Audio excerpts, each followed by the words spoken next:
and go live. Stream to Twitch, confirm and go live. Oh wait, I need to switch to tabletop recording. Which link are we using? Let me go and send it. We are using this one. For everyone that's stateside, do any of you have plans for Easter weekend on the 20th? I actually haven't done much for Easter in the last couple of years. Easter's on 4/20. Oh my god. What Oh, dude, if I have to work that day, it's gonna be it's gonna suck so much. what about the 19th? That's the link to get to the DPT. Elliot. Thank you very much. No problem. Let's see here. It's actually something we might need to ask about in that Pathfinder game, because that's on Sundays, so that might create an Easter conflict.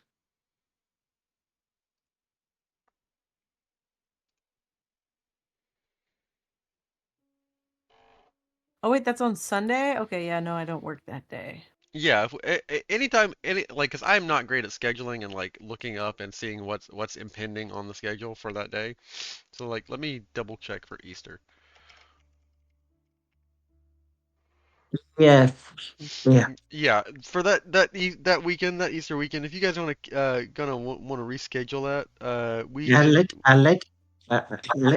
it's probably just better just to reschedule that Saturday as I got my early election voting card, Oh, nice. and more just conveying.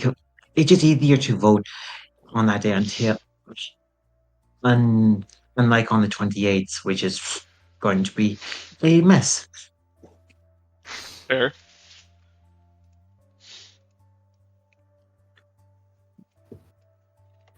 Bow, bow, bow, bow.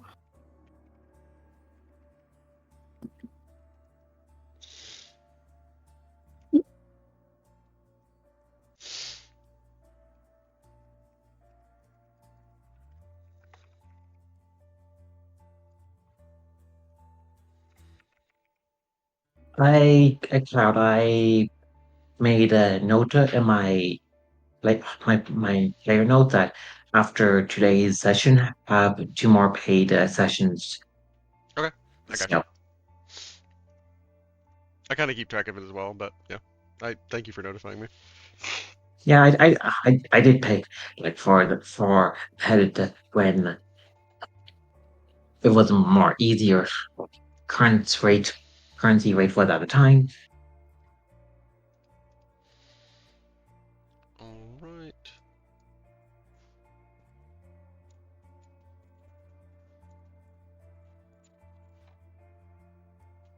Any idea if Squeebs is coming or not? I don't know what's going on with Squeebs. Squeebs, I message him, he just has been kind of radio silent on me. I hope he's I okay. Yeah. messaged somebody that knows him, and they were like, they were gonna reach out to him after they like finished eating breakfast, and I guess they're not coming today, Okay. Well, or they might be a little late. But that's That's all disappointing I and know. shameful. I want all of you to know that. So Just he kidding. is alive. He is alive, right? Yeah, he has a lot. Yeah. yeah, it's Okay, alive. okay. I had a friend who entered the country illegally a few years ago, and like we hear from him maybe once every 8 months, and I'm just like worried that like something has happened to him. No, this motherfucker white. He It- American as fuck. Like, How well do you know this man? The man who entered I the may have country slid illegally. into his DMs once. I Okay. slid into your DMs though. What? No, not like that. Like that. Not like that. I just am friendly. Uh-huh. Slide in your DM. Show me your video cam. Show me your video cam. Wait, are we talking about Squeebs, the guy who knows Squeebs? Yeah. Oh, she knows him through probably like a Discord friend of Squeebs. Yeah. got in contact with Well, someone it's else who's like smaller than I Hearthstone. thought. All right. Let me go ahead and say that welcome I back didn't to stalk him or our. What's Adelaide trying to do to Squeebs? I didn't stalk him or What is she anything. doing? I didn't find somebody that knows him to. No, don't worry about it. I saw how Squeebs You're was looking at making you it that one worse. You're episode. making it worse. You're digging a deeper hole. I saw how Stop. Squeebs was looking at you that one episode. Uh, welcome back, everybody. Hello, my name is Cloudheart, Mr. Heart, or just Cloud, wherever you want to go with. I am your DM now and always. Today we are doing Fallout Georgia Session 32. I'm definitely glad to be doing some more like campaign stuff. Let me go ahead and like pull up the recap. We get to go do some Brotherhood of Steel stuff. Isn't that fun?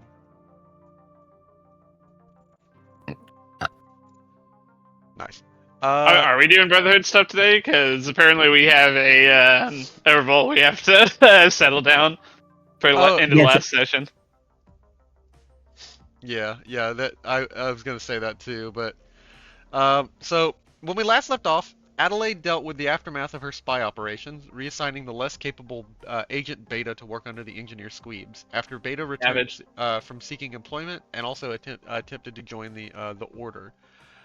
Meanwhile, Marcus sent Mr. Beauregard to John's estate before a significant contingent of NCR troopers arrived, escorting members of the West Coast Brotherhood of Steel, including General James Burnside, Paladin Leonida, and Scribe Soren.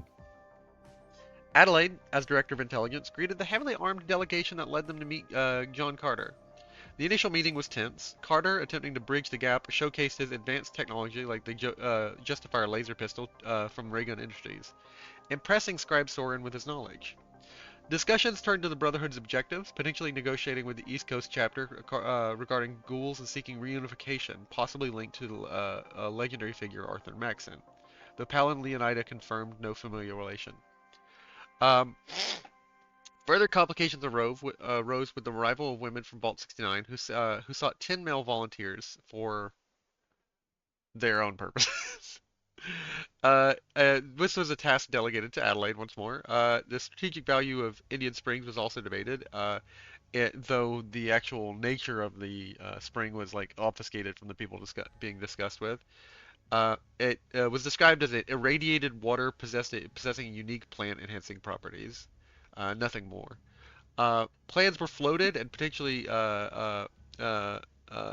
to potentially dilute and sell it towards the NCR to help them grow crops, while carefully concealing its actual nature. Um, Adelaide, the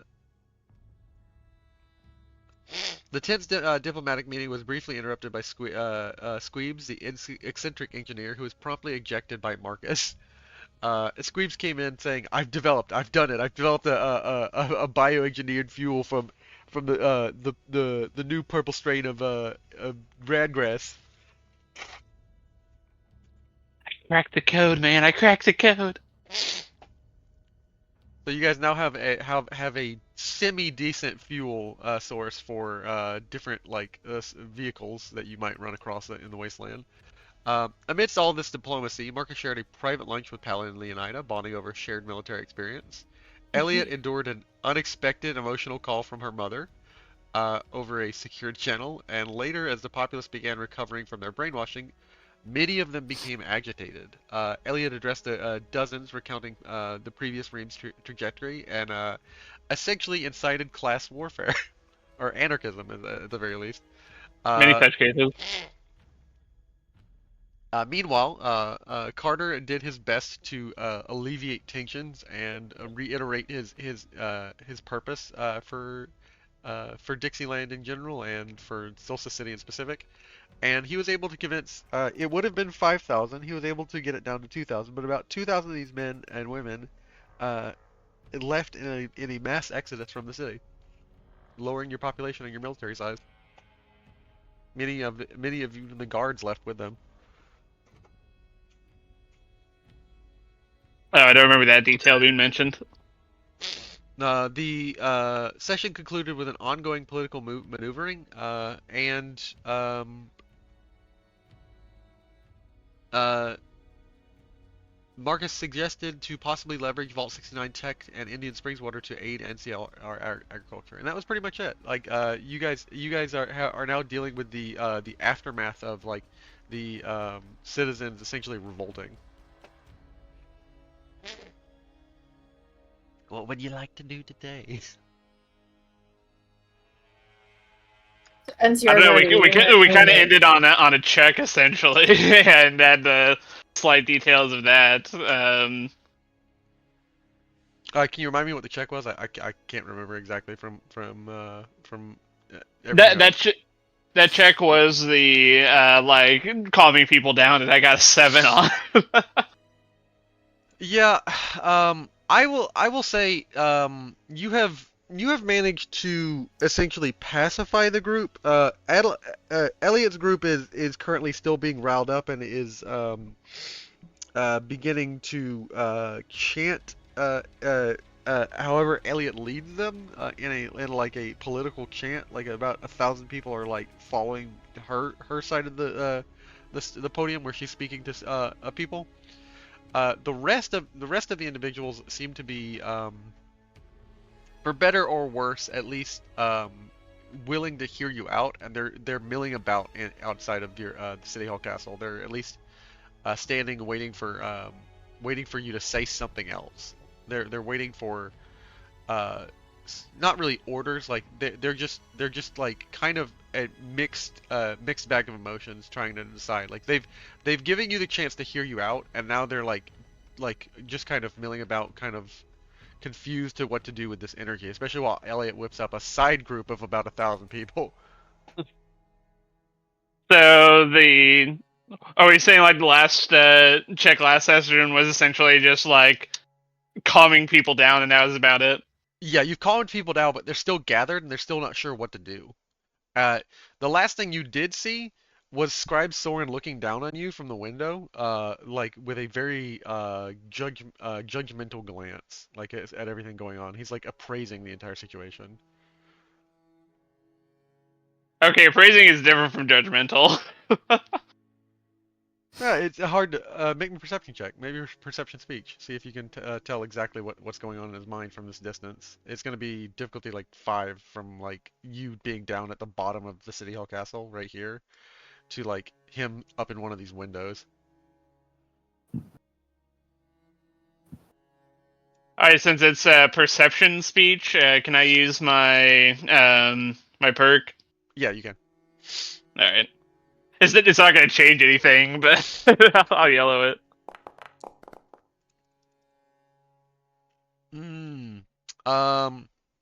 At best you can tell he's got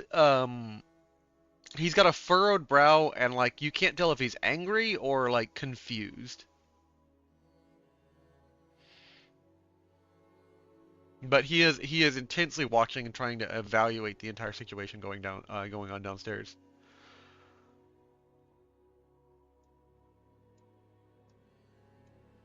And I would like to stop pinging and just actually move the token. Thank you. Yeah. The people who are gathering outside of the building have mostly calmed down, except for Elliot. What are you saying to the side group that you have, like that you've whipped up? Essentially, that you've told law as a threat of violence enacted by the people in authority. You being one of them. You might have to respond Hey, to like Norman. what I was saying to calm people down too. Yeah. I can't remember exactly what we were saying, but I know I was chanting "No gods, no masters." I'm probably definitely telling them how the citizen card system is a sham used to keep people. There's the woman who got a black card. I mean, illegally. And on that note, like there are plenty of people. A majority of the people here, maybe like 100 of them out of the 1,000 are actual citizens. Maybe 1 or 2 of them are vault dwellers who are like actively in this like protest. But all the people protesting who are like, yeah, there's no way, there's no way we can operate like this. Like we're like we're less than people in this country. Like you've treated we were treated like cattle. We were treated like slaves. Like and like they all are like actively like beginning to get more riled up and trying to like rile up the other 5,000 people back to like a status of protest. They were slaves. They did get treated like slaves. Oglethorpe had them doing whatever he wanted them to do. Who knows how many years of their life they lost? How much time with their family didn't matter? Who knows if the people they're living with are even their family? Are you saying this out loud? Yeah. On this, there's a pensive moment where like the protesting gets protesting like pauses like in a weird way. Like there's a movement of like hushed confusion and like suddenly people murmuring in the crowd, like even the crowd that you were whipping up at, Elliot. And um it it appears to you that people are trying to recollect how much of their family and home life has been affected by Oglethorpe's manipulations, and people are reckoning like the number of children that have been born is you hear the conversation about children murmured throughout the crowd. I need you to make me a perception roll if you want to get any more information, but like you hear a conversation about children being murmured. Yeah, man. Wake up, sheeple. It's time.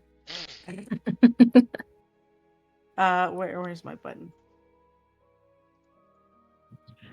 It is time for the greater pop pop pop You, greater you might pop need pop to. greater pop Uh, population votes. That's a 2 successes. With those two successes, Elliot, you know as enough to basically tell that these people are discussing how many children have been born in the last 15 years since Oglethorpe took office. Um, Several women gave birth to several children over the last course. Like you don't have the records, and it would take you some time to like do the math on it. But like everyone is discussing that like many of the women have had up to, like 3 to 4 to 5 children. That's a lot of kids. I mean, in a post-apocalyptic world, that's a lot. It is. It is. And it's beginning to dawn on people, and people are like there's a quiet sense of disgust in the crowd. Like Oh no, there was a breeding program. It's reproduction.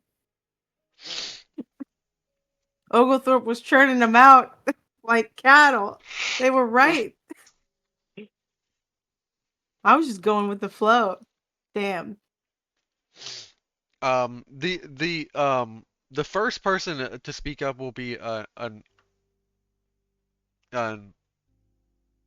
a mother, a older woman of about 40 who addresses Elliot, and she says like, "Do you think?" She steps forward and she says, "Do you think this isn't?" And every time she tries to say something, her voice hangs in her throat, and she's trying to find the words.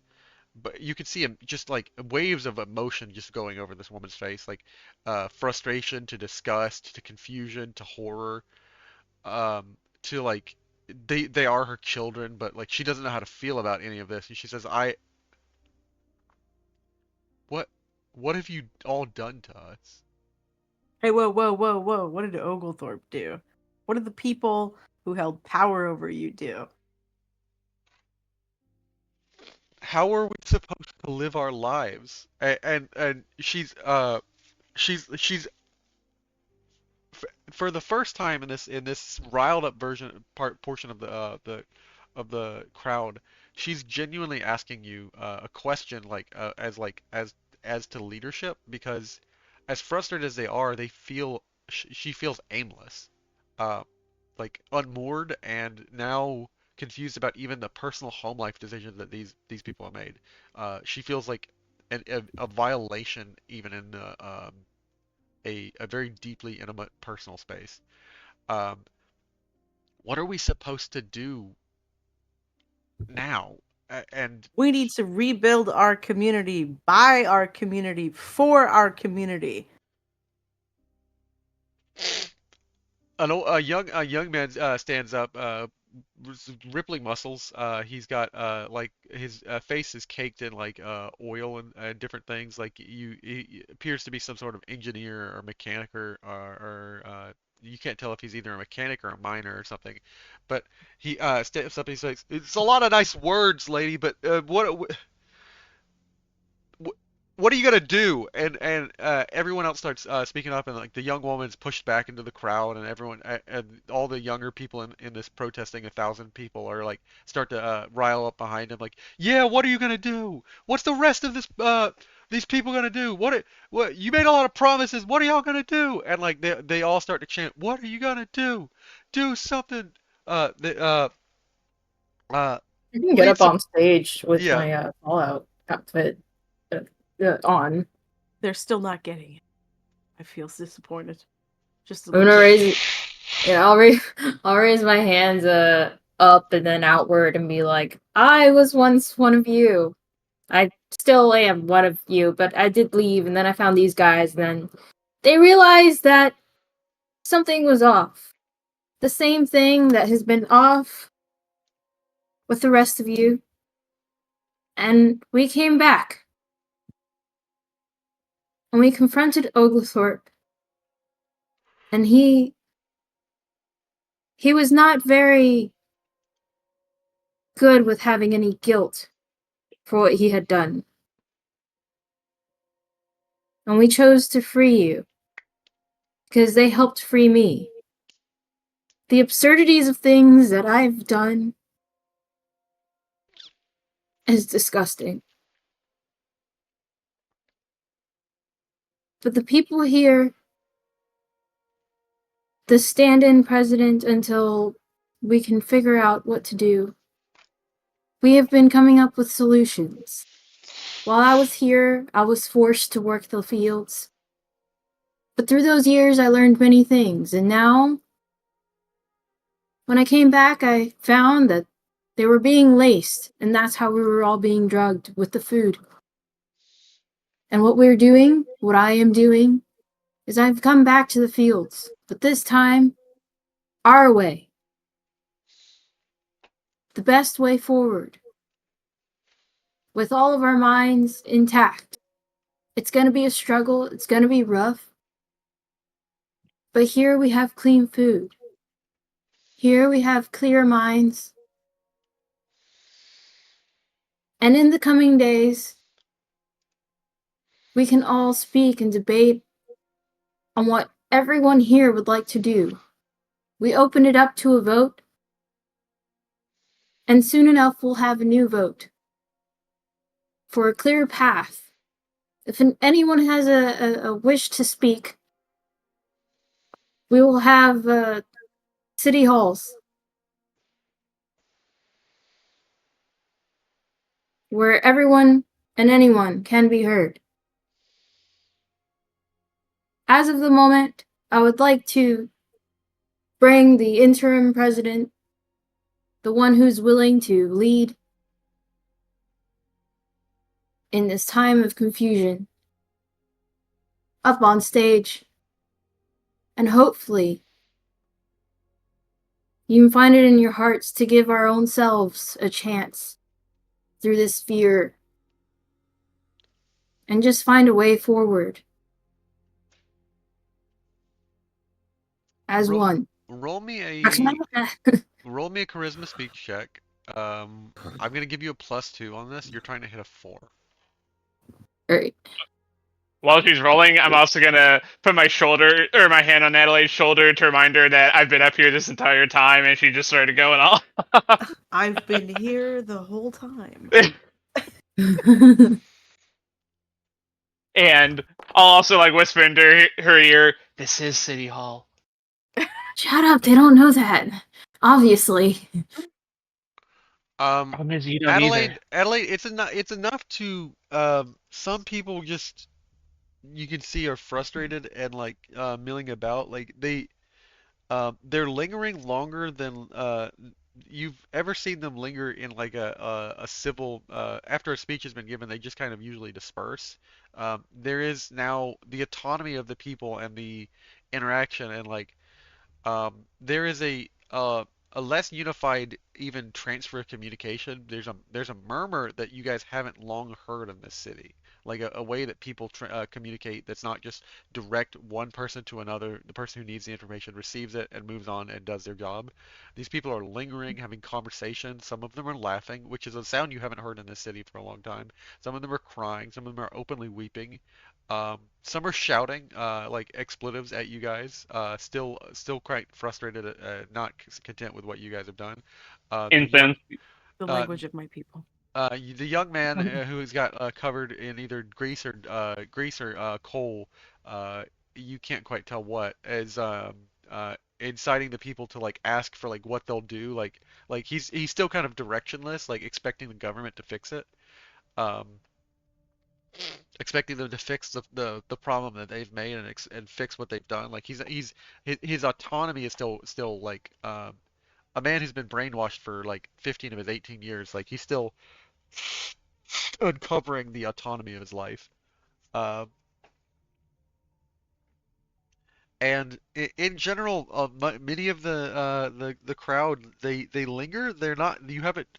Even if you did, you haven't dismissed them, and even if you did, you're not sure what would happen. These people are no longer taking orders the way they used to. It will not, leading this nation will no longer be as efficient as you believe. There will be some pushback from different groups within the city. And now that people have their own voice, they won't immediately take an order and just hop to. Yeah, so You I'm you gonna leave it up to our dear President Carter to lay out the his candidacy plan. Am I hearing correctly that the DM is saying that our no longer brainwashed people will not listen to brainwashing orders anymore? exactly, yeah. They will no longer listen to brainwashing orders. Oh my god.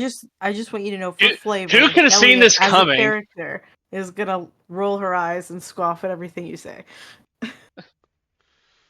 Many E- such cases. Elliot's just gonna roll her eyes at anything John says because like he's big government now.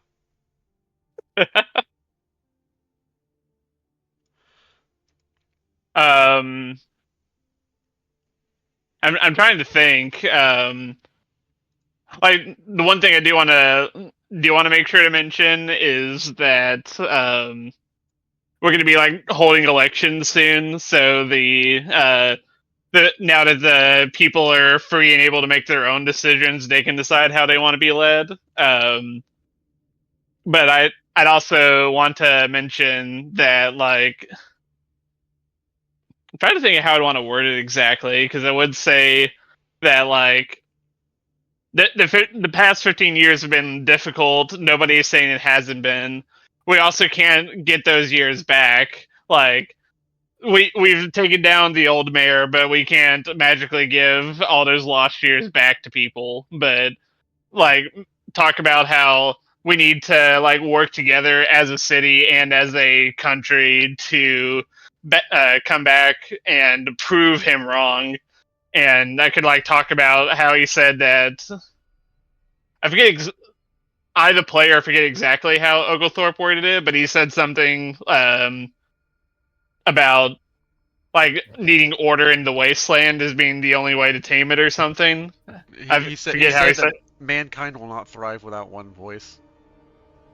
Yeah, like I'll mention that and say that like I rose up against him because I believe that was fundamentally wrong, and everybody coming here today like proves that like many voices can lead to change and betterment for the wasteland. One of the first people to speak up after you says, "If you're not throwing your hat in the ring, um, it's an older man. Then I will. If you're throwing it in, I will as well. People we have a right to do this. We have a right to uh a duty to fix everything. And like it's an older man. You recognize him as Eduardo Ramirez. Uh, one of the shopkeepers who runs one of the stores, the lighting company, the company that sells lighting fixtures and glass in Historic Square. He's one of the black car holders who owns a business, and he is also the son, the father of the son that you ran into in many previous episodes. Like in the fifth episode, he's the father of the son of who's like a rambler. So he's like a well-to-do citizen who owns a business in the city. I'm putting my hat in the ring. You all know me. I've been here for years. I lived here for, geez, what is it now? 40 years. Came here when I was 12. My name's Eduardo Ramirez. I'm well, you know me from Ramirez Lighting. I make glass. I make uh, lighting fixtures, lamps, portable stands. I make all the Nuka Quantum street lamps that run in the city. We you know I me. would like You've to known me for step off the years. stage and join the crowd and start booing him. Are you booing me or Eduardo? I'm booing Edward. He Why are I, you I booing an elder? And then they shout from the stage, He can boo anyone. "We all have a voice." he and we all can be booed. he just Let kind him of speak. he just kind of stands there and like stops speaking and like just kind of like puts his hands up and he says, "Well, that's my I guess Candace, what are you doing, lady?" And he looks at Elliot and like just shrugs his hands and just marches over and stands next to John, and he's like he kind of gives the sense to the crowd, and suddenly the crowd like is turning to each other and like they're talking amongst each other. There's groups, there's people who have known each other for years and suddenly are reestablishing friendships. There's people who are like known each other for years and now like arguing and like intensely bickering. Like you could see some people like maybe like 4 or 5 people within this group of like thousands of people Oh like shit! outright Oh, shit. just launching into like arguments and like vitriolic hatred that can be is spewed but amidst this crowd is now a sense that like in which people are discussing the topic of like personally standing up for a position in leadership. Before anyone can get long into the conversation, the young man covered in grease, covered in some sort of like dark matter on his like white shirt and on his jeans and everything, steps forward and he says, I'm Vic. I you all know me. I'm the I work in the mines processing the coal that we're able to find.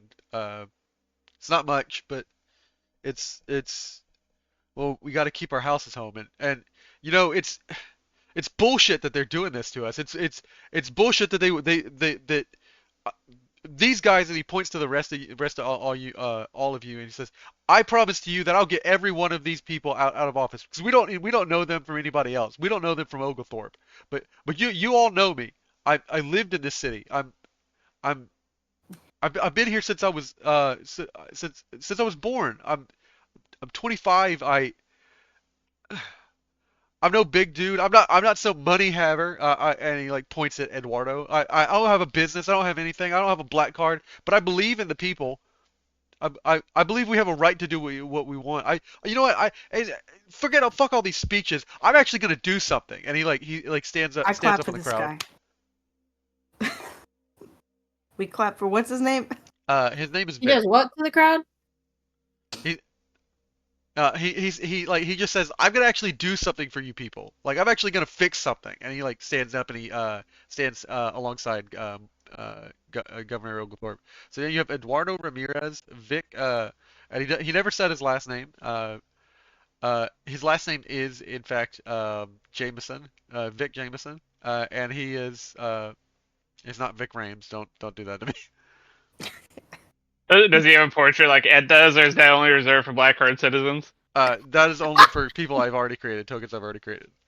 Oof. Uh, he is not a capitalist, so therefore he does not have a identity. Wow, this is some deep commentary on the system, man. So DM, we've made strides, which were the things that were our like we used points on. Yeah. those would be the candidacy points for Carter, right? Like the Yeah. things we have done to remove. Has he spoken upon? Have you spoken upon those, Carter? Like all the things Like, that y'all have done as a nation, like to look after and protect the people in the last couple days. yeah, like gone to war, fix the food crisis, expand and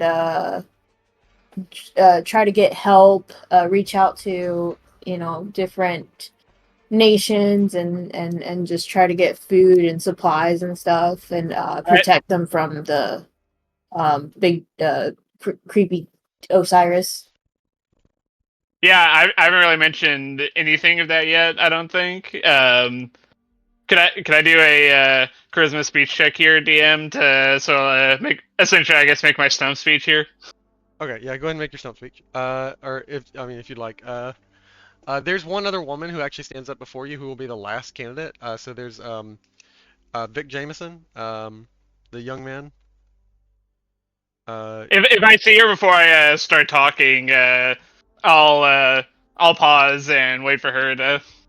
She's kind of meek.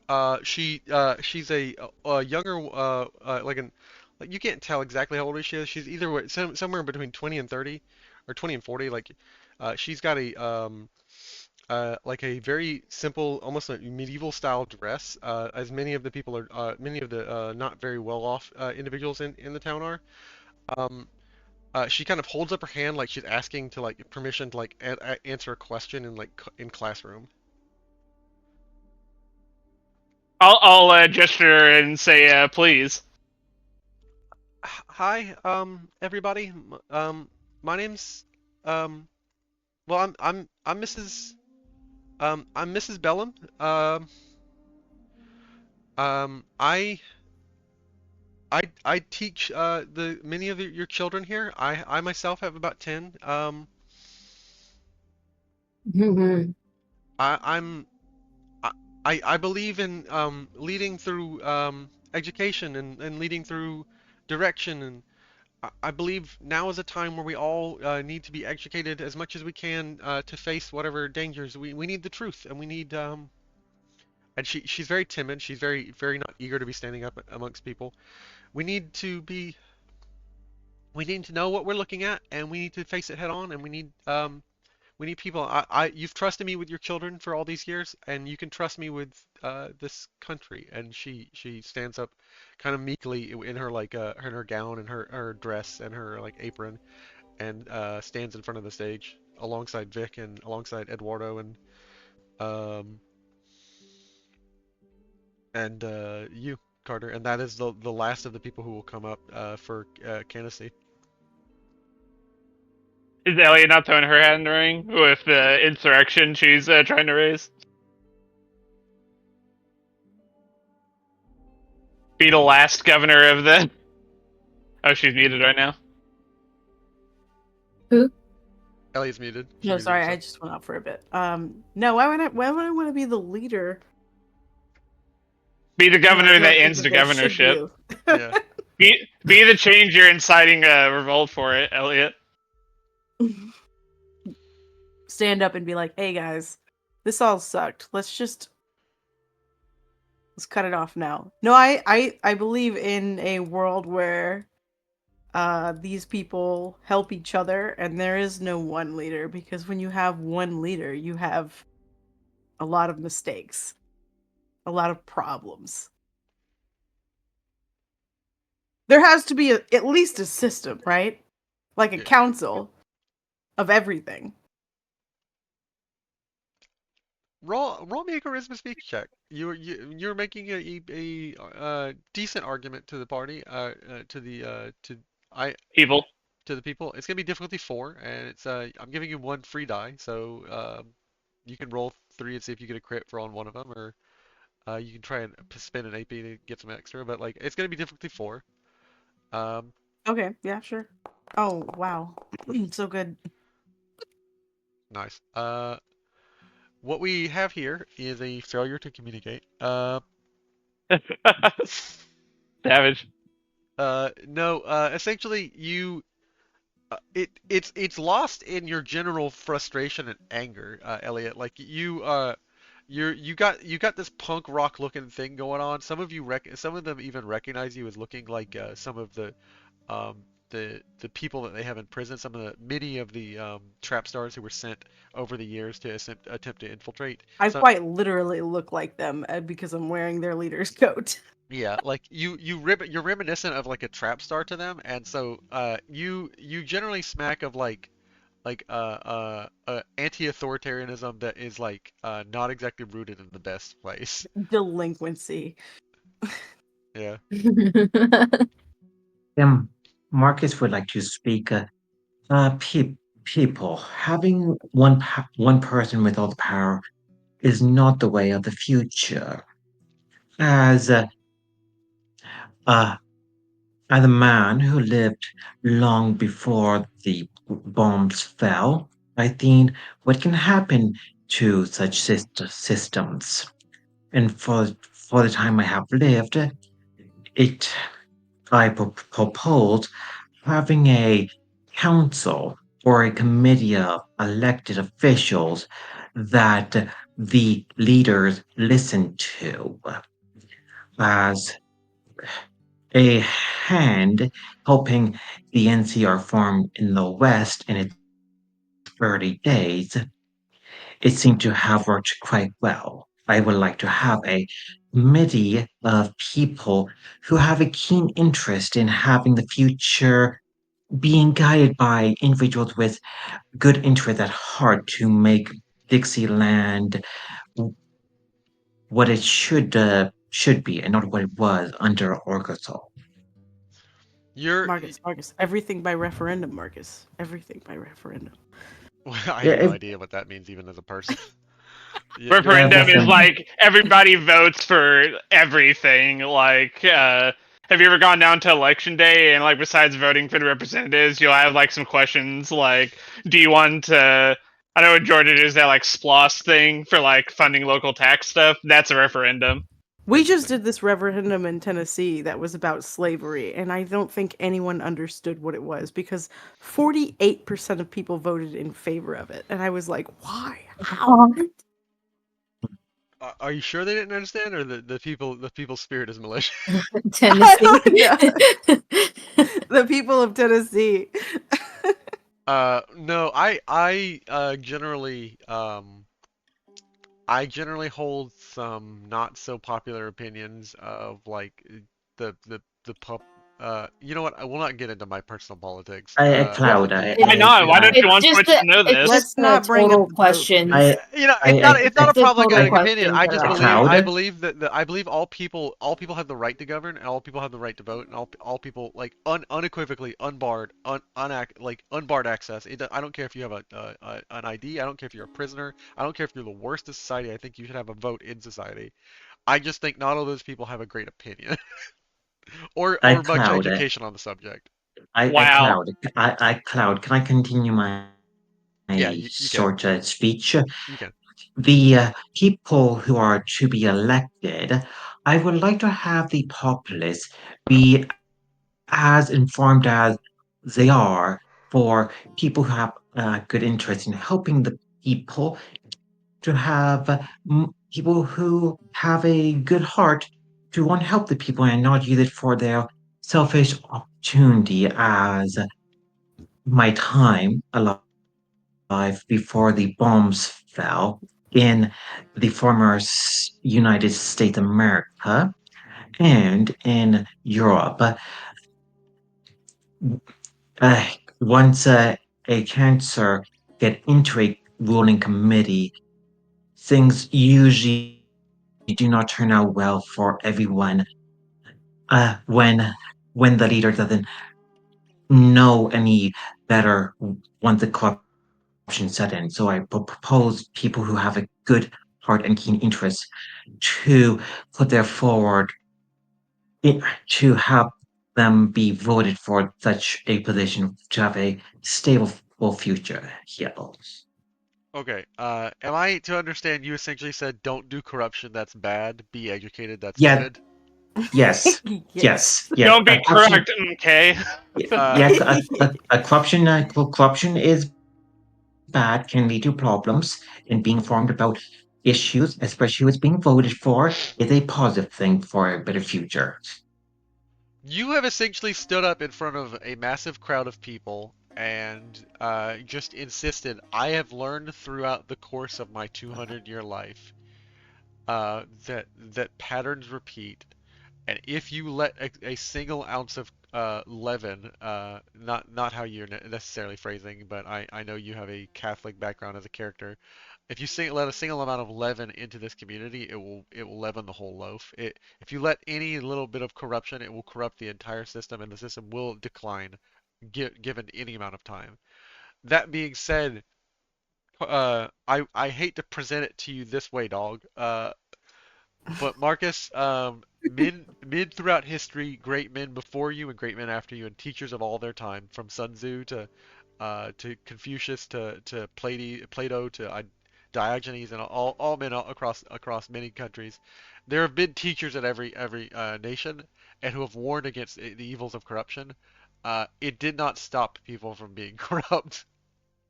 Damn, Eduardo out here spinning some facts. Yeah, Damn, look at this guy. No, not you do not make a valid. not Eduardo saying that. That's me. That's me talking to Benjamin the plate. Franklin. Okay, I understand. Eduardo himself is like just kind of listening to you, nodding. Like everyone here. How am I gonna say this to you to make it clear? To all you guys, everyone here believes that they are legitimate.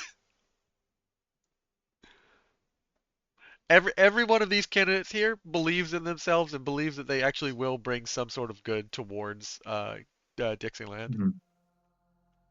Wow, The everybody thinks they're doing the right thing. What a hot take. the yeah. When it The road to hell was paved does with good intentions. how does everyone perceive Marcus' words of having a elected council? I think that I'm most on board with your solution. It's just that I would prefer everyone to have an equal share in the decisions that get made for them, so that someone isn't making a decision that maybe screws over a whole group of this people or that people. Like a So city hall. Not like a city hall. Better than a Well, city no, hall. but you present your thing, your Instead your of having qualms to to convince the 5 council. people to have mercy on you, you can have mercy on yourself and your voice as equal as their voice is. But why People not only have a council which represent very different parts from Actually, 2 to so, 12 one of people? a young kind of Poindexter looking dude, probably about 21, tape wrapped around his glasses, in a Vault 120 outfit, a 121 outfit.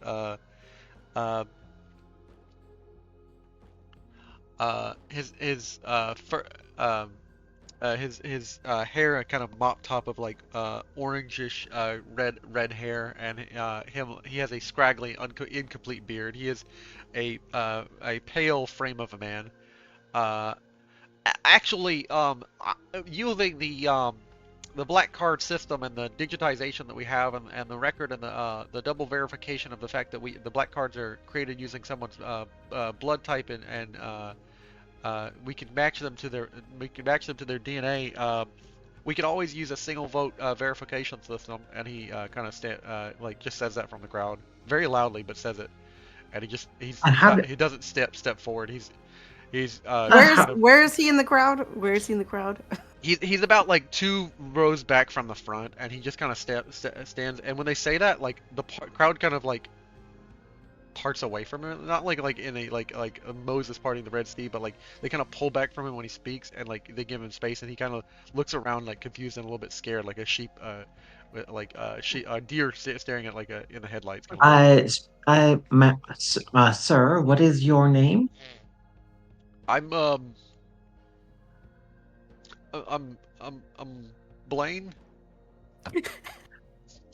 Blaine, having a registered system where people sign up to vote for is a good way to make sure people who are registered can vote. With the current register system of the ID cards, it does need to be changed to make sure that people who are eligible to vote are able to in the coming election, which is a issue that have to be resolved one way or another to prevent outsider parties to push their interest above everyone else's. I think there should be parties. Although factions may exist upon possibly intelligence, we do have an engineering, and we have the fields, and we have different sections of our encampment that need representation. Why don't we have a council of a representation of each sector? And you can see Blaine is like currently typing something in on his Pip-Boy, and he's like keying it in, and like he's not really like listening to the rest of y'all, but he's like very intensely focusing for the next I would say like 5 minutes while you guys discuss. As you guys like have your speeches on the front of the stage, it takes about 5 minutes. He looks up and he says, he presses a button, and appearing on all of your Pip-Boys and all the Pip-Boys of the Vault Dwellers and all the Pip-Boys of people, the rare few people in the city who own them, and anybody else in the vicinity who owns a Pip-Boy, will be a voting program suddenly appearing. He's like, actually, I think I've properly weighted and done the distributed balances and well, it'll be tiered in the algorithmic collection of data. It's secured against voter fraud. And then we have here one, carry the two. No, sorry, I got that one wrong. Let me fix that real quick. And he sends a patch out to the voting app. And then he says, well, this should secure for representative representational weighting and choice voting. Took me a minute, but I think I've got it. And he kind of looks up and smiles at the stage. Doesn't this unfairly discriminate against people without a Pip-Boy? And he It also everyone mentions here should have a citizenship being a Pip-Boy. requirement here too.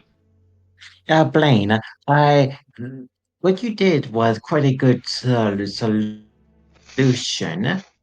When it comes to people who have citizen cards, do take that into consideration for those who don't have Pip-Boys to make sure those are able to vote.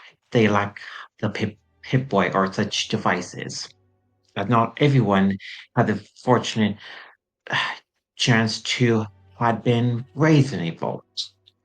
In the next coming days, we should probably take care of that then. And then Maynard like Blaine speaks up, and like someone like shouts out, "Shut up, old guy! Let Maynard speak!" And like Blaine turns around and like thanks. Well, actually, that's kind of a simple solution. Like if you just like have terminals that people are allowed to publicly access and use a CAC card, like a computer access card, and then like everybody can access it using their black card, and we just give everybody a citizenship. That's pretty simple, right? And he just scratches the why back of his can't head. we do as you suggested and use the blood instead? I feel like those cards might be able to get stolen, right? Blood. Well, it'll prick your finger, like he suggested. Every time you vote. Yeah, I think that would disincentivize. I fucking No. I would literally not vote. Well, it can be a thumbprint. You know, they already have the thumbprint machine, so you know they can do thumbprints. But you know,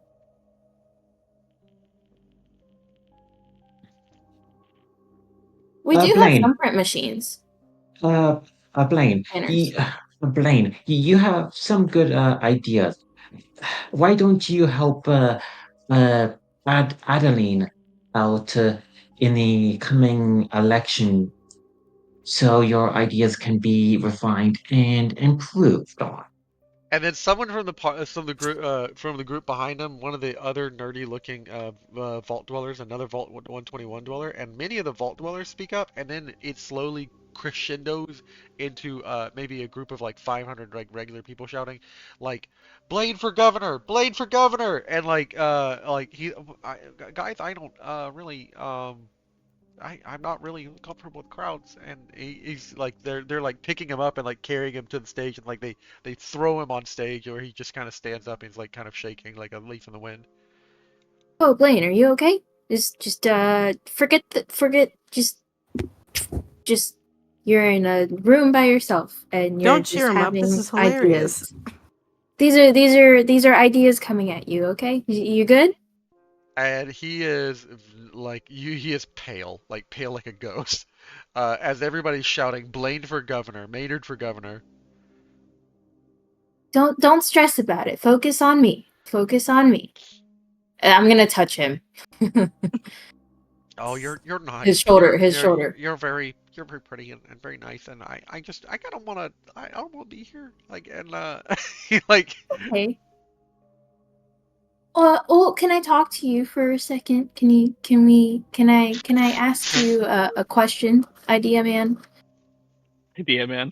uh Yeah, idea. It was a yeah. compliment.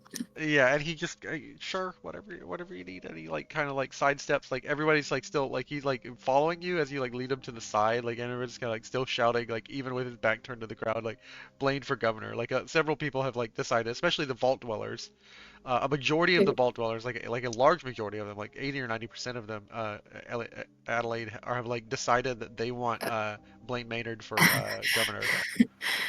All right. Well, you know how you have a lot of ideas.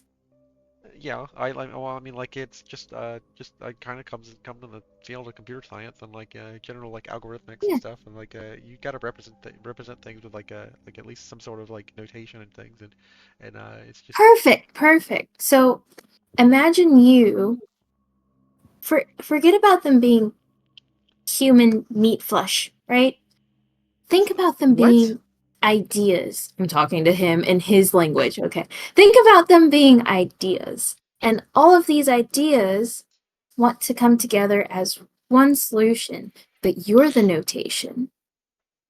well, I guess you could generally use like a large language model or like a general data collection set, and you could sort through and like you could have some criteria, but the criteria itself will self-limit whatever the solution is. Like by setting a weighting parameter, you literally define the solution I by the see. reward program. So do you think that you can extract your mind for a second and maybe forget about the quantity of people and just focus on the ideas that they might say Uh, and try to give me a solution? This sounds like a speech check. this sounds like an intelligence speech check, yeah. Yeah, I'm trying to see if he can like separate the people from like anxiety and just be like um um I heard meat flesh what and I is had it? no idea where she was going with this. I just want to be honest. No, like stop seeing the people as like, oh my gosh, it's social anxiety, and be like rational versus like in the moment, you know, just like see it as a problem to fix rather than I'm surrounded by a bunch of like people. Easy It's for the more like Paramount succubus to say. I mean, I'm distracting him. What speech check? Charisma or I intelligence and speech. intelligence speech? You're trying to hit a 3. A 3. Can I use luck? Yeah, you can. All right, let me go You back need to to hit a crit though, so this. you gotta hit a crit on this luck roll. Okay, so I'll use 2 and then I'll go down the 3. Speech and... give me intelligence. There we go. Do you have speech tagged? Damn. I do not have speech tagged. Then yeah, I think you have to roll a 1 to crit on this. Wait, no. Yeah, that's how it is, bud. Gotcha. That's the roll of dice. It's a 3 just because you're trying to convince a dude to come out of his typical character, and like you're also trying to convince him like of like some kind of weird like visualization technique where he's like visualizing every person as like a data point of like an idea that needs to be like solved for the whole. You're Oh, also oh. talking to like a guy who's probably never felt the touch of a woman. Yeah, yeah. I'm just trying to extract him out of the situation that he's currently feeling and put it into like his own mindset. Like view it in his perspective rather than like, oh my gosh, I gotta put a bunch of people shouting at me. It's like, And oh, depending on I how have bad you fail this is ideas. how badly Maynard's going to fail right now. Like in Well, this conversation. Are you gonna well, re-roll that with another luck point, or you gonna accept that you just failed the test, the dice roll? um, How does their pheromone stuff come into play with Oh yeah, this? you get a free success. You get a free success because you have anytime you using your pheromones or anything. So You have she's a at 2 out of 3 right now, so she'll have to get the 12 down to a 10 or under. yeah. how did I roll that second one without You click it and then you just choosing click the reroll. 14? Oh, okay. Wait, but You click on just the 12 so it's grayed out, and then not the 10, and you hit reroll. okay. What's this song on the Kenku bot right now? I feel like I recognize it. It's called Echoes Is of the that from Past. Metro? Is that from Metro? Let me take a Oh, look. because that was Elliot. Yeah, it's Metro. I knew it. Now I have to undeafen that bot. Undefinite? Yeah, I muted it a long time ago because Oh, Wow, she perfectly rolls a 10.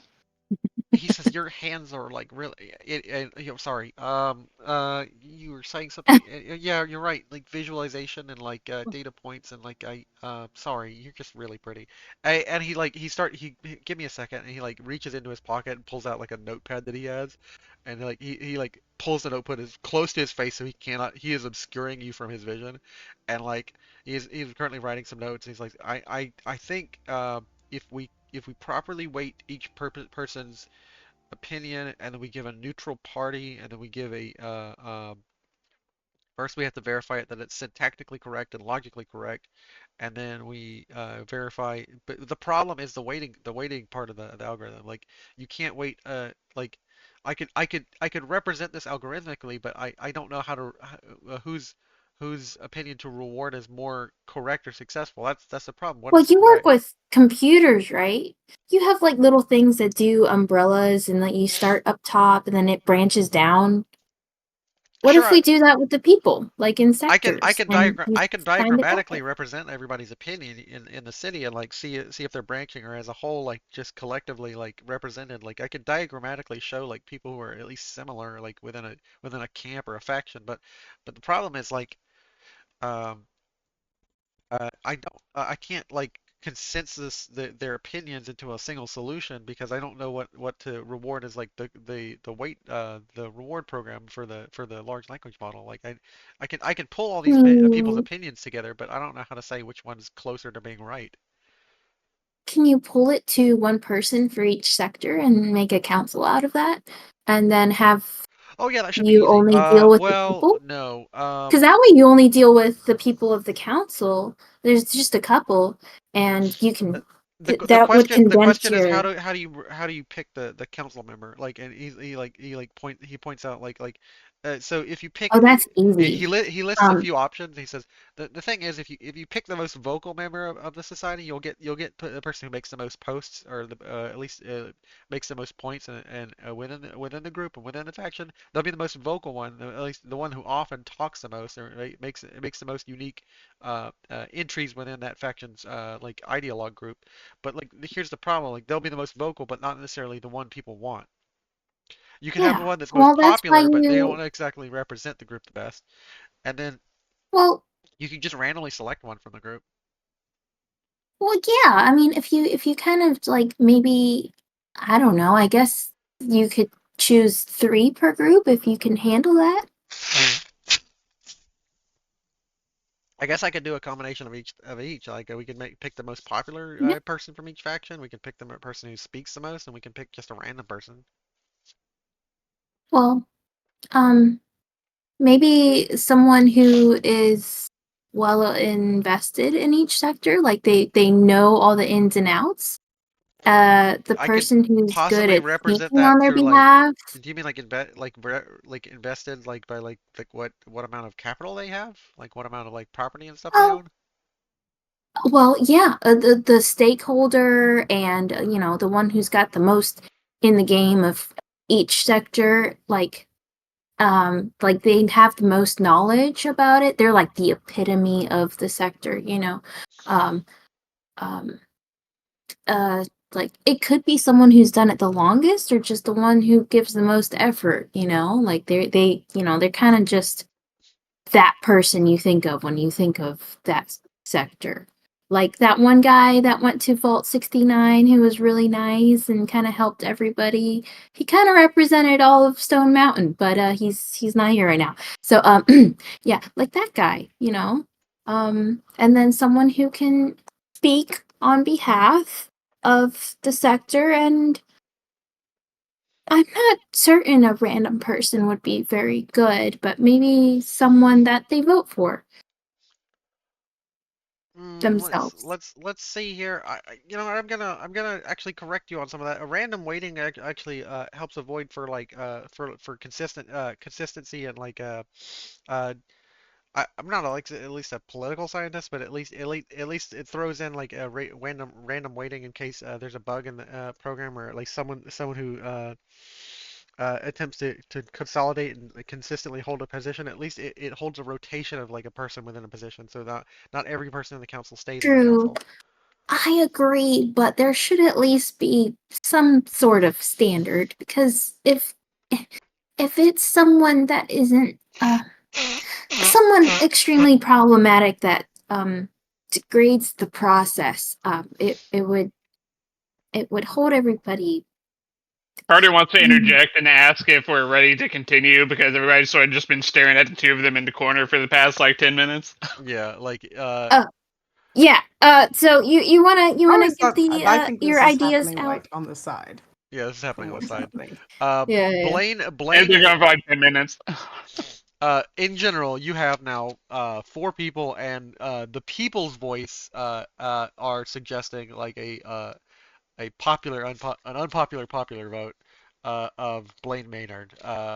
So you now have Vic Jameson, Eduardo Ramirez, the Mrs. Mrs. Bellum, Mrs. Uh, Ella Bellum, and then you have Jonathan Carter, and like all of those in addition to Blaine Maynard, who just basically you have five people who have now presented themselves for like candidacy for the governor's position. Well, I do want to ask, do we want to keep going with the country management stuff that we've been doing? Because if I feel like we kind of make a decision here based off of whether or not like I actually stand for election/re-election here. Yeah, Because because like this is actually the point in the campaign where I ask you guys, do you guys want to continue to do this like kingdom I management, uh, I I would want to do the kingdom management side still. or do you want more to be more boots on the ground, a la like Elliot's like I want to change shit like in person. I want to rough people up and do stuff again on the ground level. I Ground want to level. travel, but I also want to like have them like be able to like still have our feet in the game whenever we come back, to make sure that the ship is running correctly. But like I You don't want to get that. travel. Are you asking me to have your cake and eat it too? Yeah. I don't want to be like in the government. I want to like go do stuff personally, but like I want to know like make sure that the government's running the way I want it to, like and like I they don't mean, fuck something up. with my character Yeah, it's speech, like I when could you just send your The with my kids crown out character to is speech, I could college. You gotta make sure that they're not like blowing all their money on like booze and they're actually eating. But They need to With be my able to take care of They're themselves. humans. They're with my not gonna be character that speech, I can dumb. talk about not like staying around a bit to help with the transition, but not like Yeah. running for governor for the following term. Okay. So is that your final decision, Carter? You're not running for second term? You're not, or a first term rather? I mean, it sounds like half of the party that here doesn't want to continue with the kingdom stuff. So Okay. Like, I think the kingdom stuff is good for like an episode or two, Yeah. but like, Okay. uh, We'll switch back. I actually kind of like the gears of like combat and just get you guys exploring and like getting to explore stuff. So like we'll switch. The kingdom management, as long as it's done for the big important stuff, that is okay. Yeah. Yeah. Such as Yeah. this is a big major conflict related to a plot device. Then we get involved having a government position like that for us to help. Otherwise, we do something else off on off screen exploring, doing stuff like that.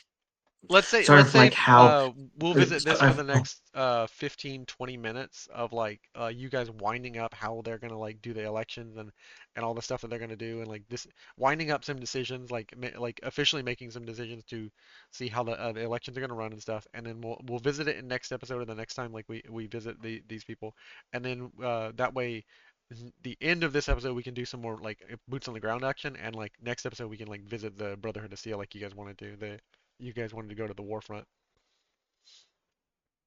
So I Okay. guess for like my like talk here, also I could say something along the lines of I sought to overthrow the tyrant governor we last had, but I don't seek to replace him. I merely stood in to facilitate bringing everybody back to reality and try to think.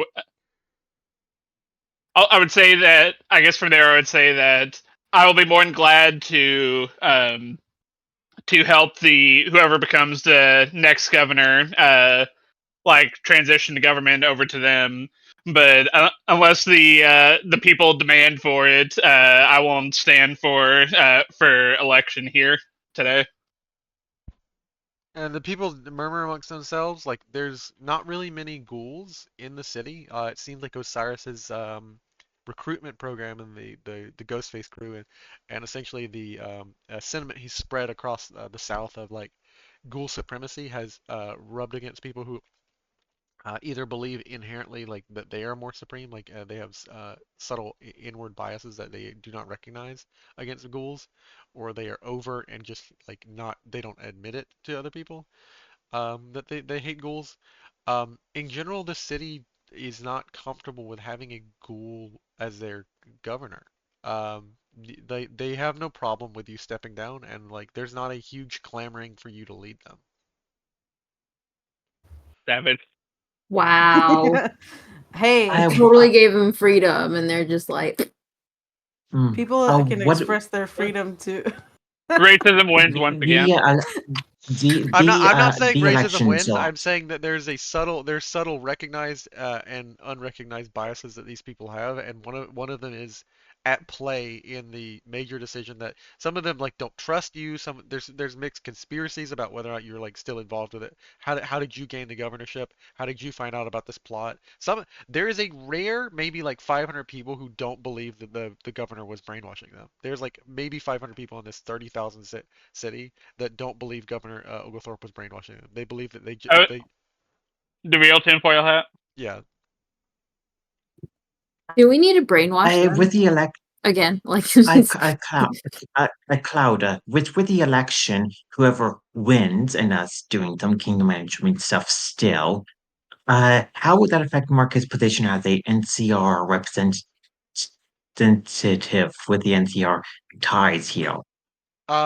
You may be hired on to continue to represent specifically the NCR, but like you probably won't be a diplomat like with much authority to like just go about to every like to represent Dixie to every faction within like the South.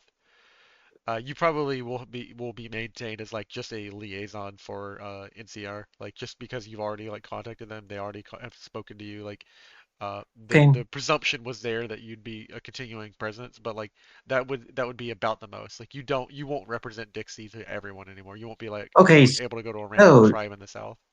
okay, so just a liaison position then, good. And Eduardo stands up, holds up both his fingers, in like a peace sign to everybody. Says, "Everybody, discounts on all my lighting fixtures if you vote for me, 20%." And like he stands up and holds both of his fingers up. I can guarantee you cheap prices and good goods. Throughout our country, a country which is known for trade, a country which is built of a conglomerate of good trading companies. Because without trade, without the share of goods, we don't have a society, we don't have development, we don't have progress. I can promise you, whatever you need at good, cheap, quality prices. And he hesitates when he says cheap, uh, not costly prices. And he says it's a great product, just not costly. Well, the vote buying That's like starts side early. eye. When will the vote buying start? I said the vote buying has started early. Yeah. Strong side eye. Just like so hard. Oh, I'll say that out loud as my character. he like you saying it out loud to him, like in some of the crowd, like especially the anarchist group that Elliot has like initiated within this especially led by Vic, like this anarchist group, kind of like begins to get into argument, and you hear a heated political debate begin, and like these people will crowd around the city hall castle till about 10 o'clock at night, like not doing their original jobs. What is the mage doing? Not the mage, the sage doing, and The scribe? did they already leave? Yeah. No, Well, they Or weren't they're still down here. watching? They were up in the tower. they're up in the tower. They were expressly told do not leave the City Hall Castle, the center or the insides of the City Hall Castle, because people like have an intense hatred for the Brother of Steel and Dixie. Like so they have Are not they like? presented themselves. They're like hiding within the castle walls. I mean, they can come But out are they now. like Though. watching? They're watching, yeah. You can definitely see Scribe Soren from the window. What's he look like? Make a He, perception check. yeah. That's what I had to do. Okay. Where's my? Give Which me check? perception and speech difficulty 4, because you're trying to figure out I, what d- he's thinking, like a I, communication thing from a long distance. I, d- I, Okay. does anyone else plan to do anything about the election? You have no idea what he's doing, and like like you can't make anything out from his face, apart from the fact that he has a furrowed brow. Like he is just staring down on all of you, occasionally looking back at his Pip-Boy. Occasionally you see him look and turn to someone else within the room and speak, and he is invested in whatever y'all are doing, but you can't tell what his opinion is. I if mm, yeah, would it be possible for Marcus to a get a NCR representative and the two Ranger our allies just to take the vertibird to making just to see Kimho and not look like Marcus how much Yeah, interest I would like to you do guys like with the election. after this like immediately fly Vertibird out towards Himiko's palace and basically like it would take you guys all of like 2 hours to fly out, and you would arrive at like midnight, but like I would say you guys would arrive towards the Himiko's palace. I'm not sure how I like the look of the incumbent government fleeing. They're looking like it's fleeing. Well, we're not fleeing. It just recognize Split the party. That's what Split. it's gonna. That's what it's gonna look like.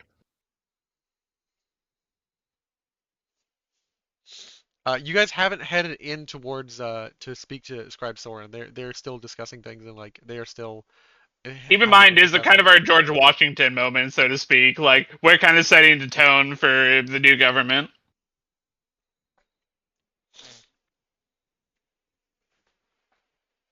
What are the other guys saying? Like, what are they? Uh, 'Cause- the other General James Burnside has been with you guys the entire time and is kind of looking at you, Carter, and he's like, "What the hell are you doing?" He finally pulls you aside once you all step inside and you're done. Like the crowd disperses finally once it gets late enough. Only like straggling few are like still in the street long enough to like be arguing and like until like someone starts a fight and like finally one of the guards breaks up the fight that they finally like actually disperse at like maybe 11:30. But like uh as you guys head in from the crowd, your party does. Burnside pulls you and like gives a dead serious look and like annoyed, frustrated, angry look at Carter and says, "The fuck are you doing with your country?"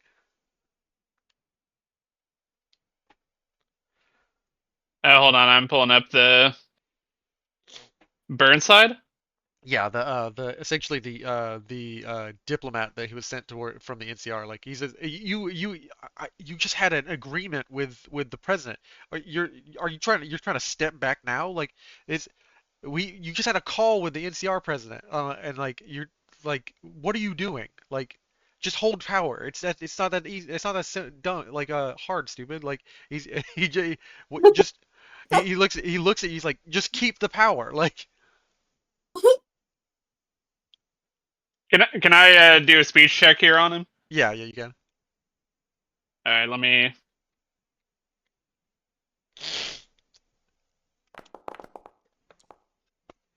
That complication will be interesting. But I'm essentially wanting to kind of like flip the script on him somewhat and say that like out of the NCR, the president may be a dictator. I don't know, but I just spent all this time getting rid of a dictator, and I will be damned if I become one here.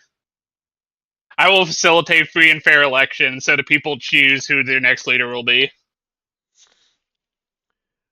And you just talked about like establishing some sort of conversation, and he's like, like the complication will be that like you don't really get the like you succeed.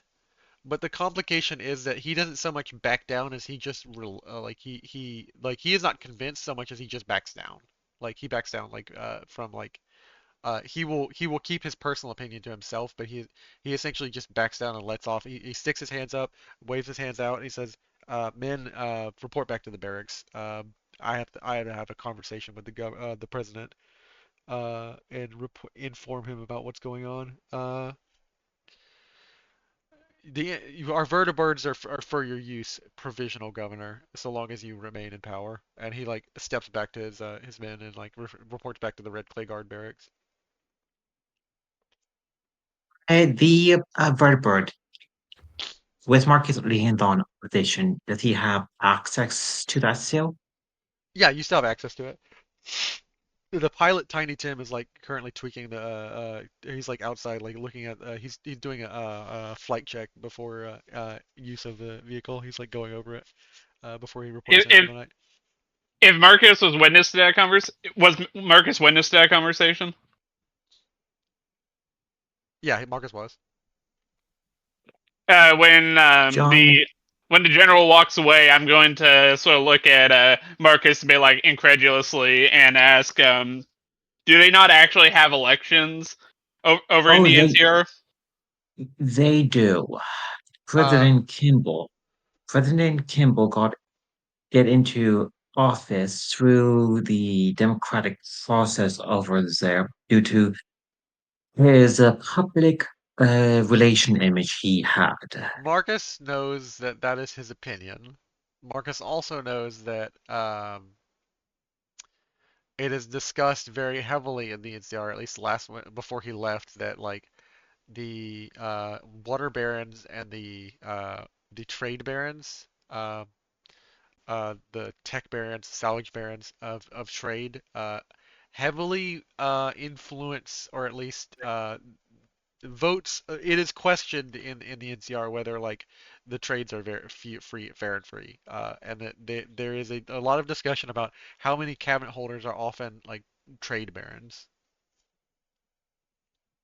Marcus plainly says to you otherwise. It was a fair and free election because that is his belief. But just so you know, Marcus, like there's a lot of discussion in the NCR about whether or not trade or whether or not elections and people who hold power have bought those positions. Oh, yeah, definitely there is crooked individuals that influence votes for sure. But that's just a opinion And Marcus so had. so what he presents to you, Carter, is essentially like, no, it's a fair and free election. Like Well, your governor, your general seems to be dismissive of the idea of an election, and I'll walk off at that. But I think the general just doesn't is not happy that having to renegotiate a potential deal with the next governor, as he had put a good amount of time and effort to get everything done by up to this point, thinking you would be running still for your best interest, John. while you guys are If you walking, want to do more, John, if you want to do more good in this country, you should still run, it is still early enough for you to put your name in the ballots for the vote still. hmm, Hmm. Marcus believes that you should be in office. And at that, I will say that like as you guys are walking through the halls of City Hall Castle, you suddenly notice like a very creeping sensation on the back of your neck, Elliot, and then like realize that walking behind you like very closely and like keeping pace with you and almost practically just like appearing like Batman out of your peripheral, is just sticking to you like a little loyal puppy, is um Knight Dominus. Knight Dominus has like just been following you, waiting for an opportunity. Like just he's just been following you. He's like right behind you the whole time. Like Woman Yeah, not sure what centered. you're weapons you're not sure when he appeared behind you and at what how long he's been walking behind you throughout the City Hall Castle, but he's just appeared behind you. do I still have all my weapons on my character sheet or You do, yeah. Or I believe okay. your character sheet should be correct unless I deleted all the weapons. Yeah, yeah. You have all your weapons. Yeah, he's gonna hear some noises, but I'm not gonna turn around.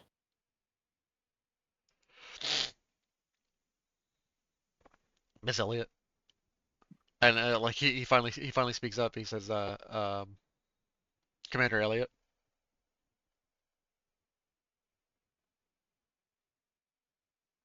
Commander Elliot. Night Dominus. Uh, I've wanted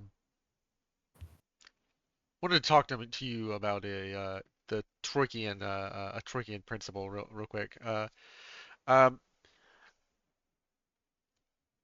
yeah, um I really like that brownie that you gave me.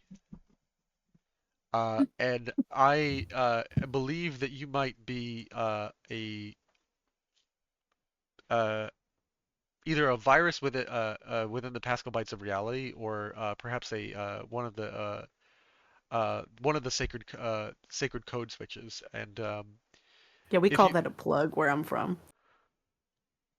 interesting, and he takes note of that, and he says, I wasn't ready to change my own Pascal bytes, and I believe I caused this incident in your society. I wasn't ready to have access to that much expansion of knowledge, and I believe I may have incidentally altered the simulation. Um, Whenever it comes to you, you are ready. I did not You might expect not know it yet. a code switch to tell me that, but uh,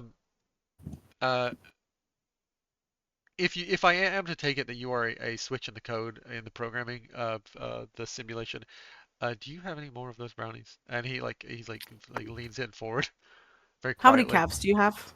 Uh, he like well, we don't really use caps, and he like reaches in his pocket and he's like got maybe like 10, and then he's got like a internal currency of like sigiled gears that the Brotherhood uses, of like maybe like 100, like holographic gears that like he that similar to the holotags. Like he's got a gear with like a internal like code on it that represents like his currency and credit within the. It's like a digitized form of credit. No, that's okay. I'll take your like caps. a Bitcoin wallet, He's like a got 10 physical caps. Oh my Bitcoin. god, the brotherhood uses crypto. God damn it! It's Yeah. The brotherhood.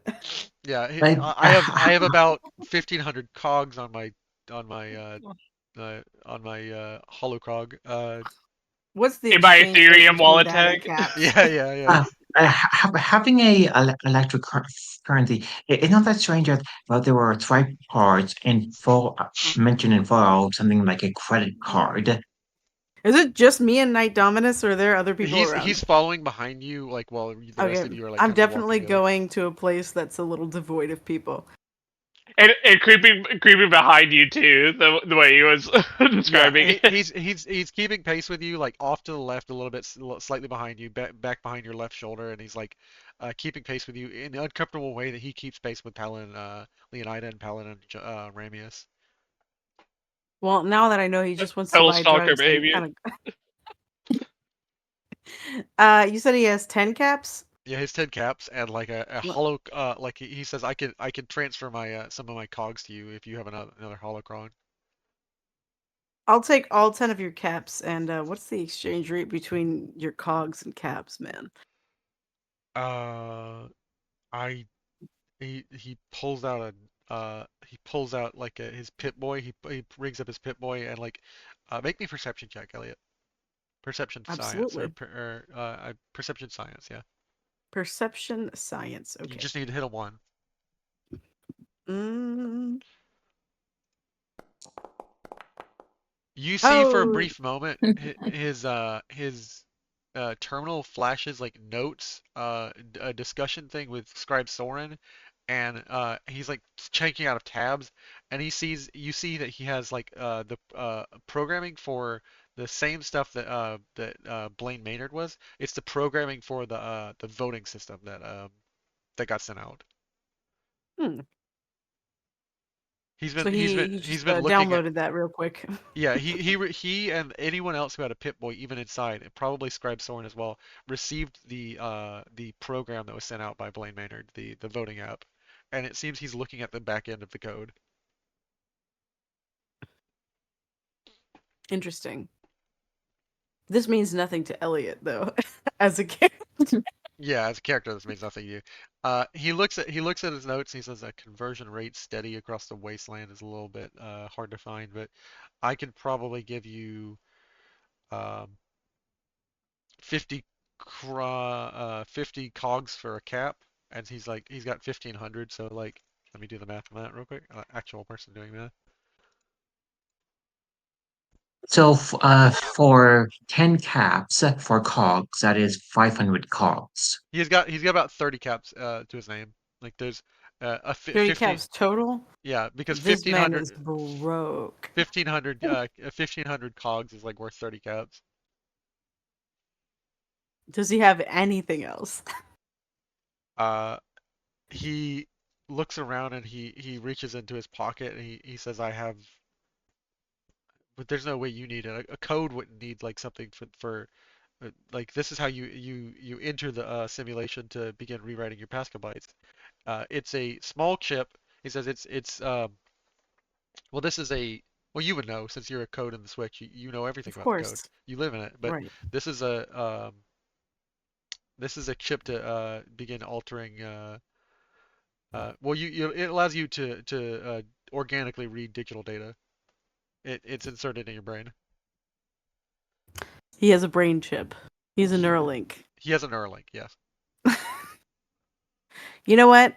Do you need that? I mean, Well, it's my old model. I needed it before I got my and he like kind of again shamefully looks down and like doesn't really speak much about it. Like he kind of murmurs, like says something under his breath, and like before the incident, and then like he basically gestures to like the huge camera ocular implant that's like probably plugged in pretty far into his brain and his eye socket. Hmm. Sick mod, by the way. Yeah, I'll take that and your 10 caps and I don't know, maybe 100, 200 of your cogs.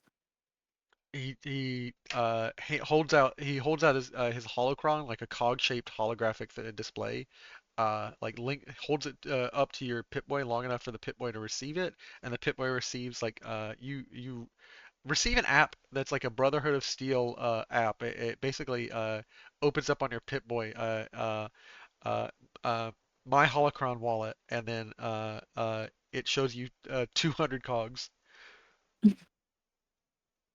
Great. Here, you can have my next one, and I give him my other Radgrass brownie. And he says, "Great Sage, should I know anything about entering the expansion of Scientia? Like, is there anything I need to know before I begin to alter my Pascal bytes? I wasn't ready before to change and cause your the great trauma in your country. Like I didn't realize like I would change a bit and cause a riot. But is there anything I should know as I expand my Cynthia, my brain? Yes, oh my gosh, so many people don't ask what they're going to experience when they first enter the code. And what I need to tell you is make sure that you have some water, some nice, clean, drinkable water. Is that like a And debug tool or something? And yes, it is. okay, and he writes that down and he's like, okay, some Write water. that down. And make sure you have snacks, something you really like, nice and crunchy. All right, that's next. He's like, what should I eat? Is there like a specific calorie limit I'm trying to reach, or? I mean, it's really dealer's choice at this point. It's more person to person. Some people But like hot fries.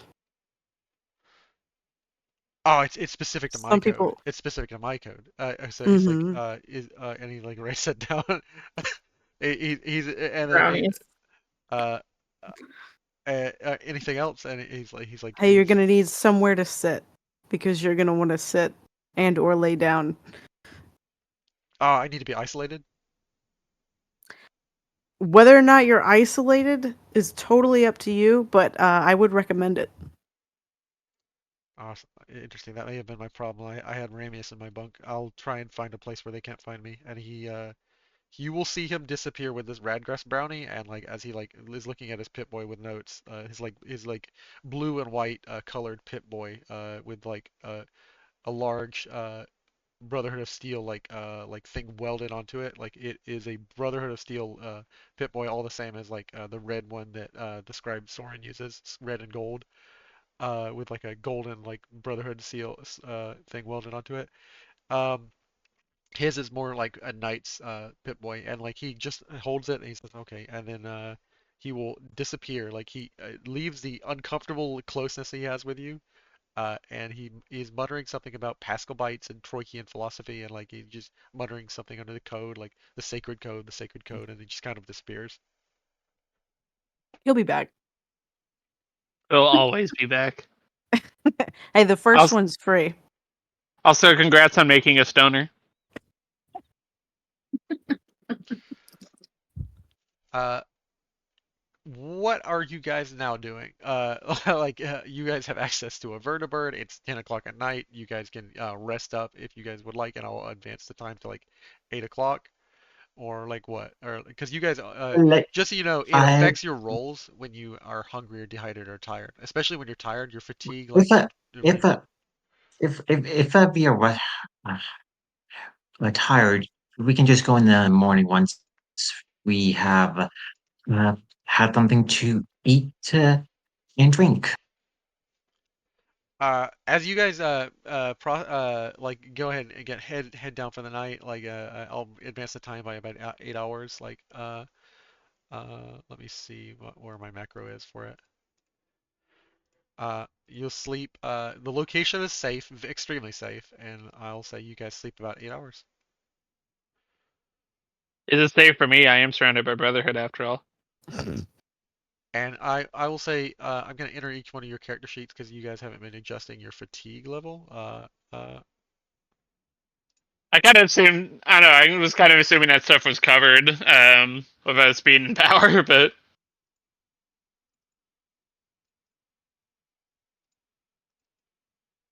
You guys are safe. You guys are safe since you're in power and like in a good location. Fatigue affects how many like the fatigue thing on your chart. Like if you have one, it means that you don't get any AP when you make one extra success.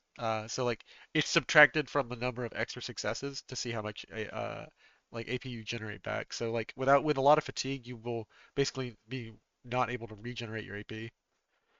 The fatigue on my sheet says 0, but It said on the 15, and rolls there, it's I just changed it. Because okay. you should be rested. So like Am I now, supposed to have one radiation or is it 0? you have one radiation damage. You never healed it. Okay. Okay.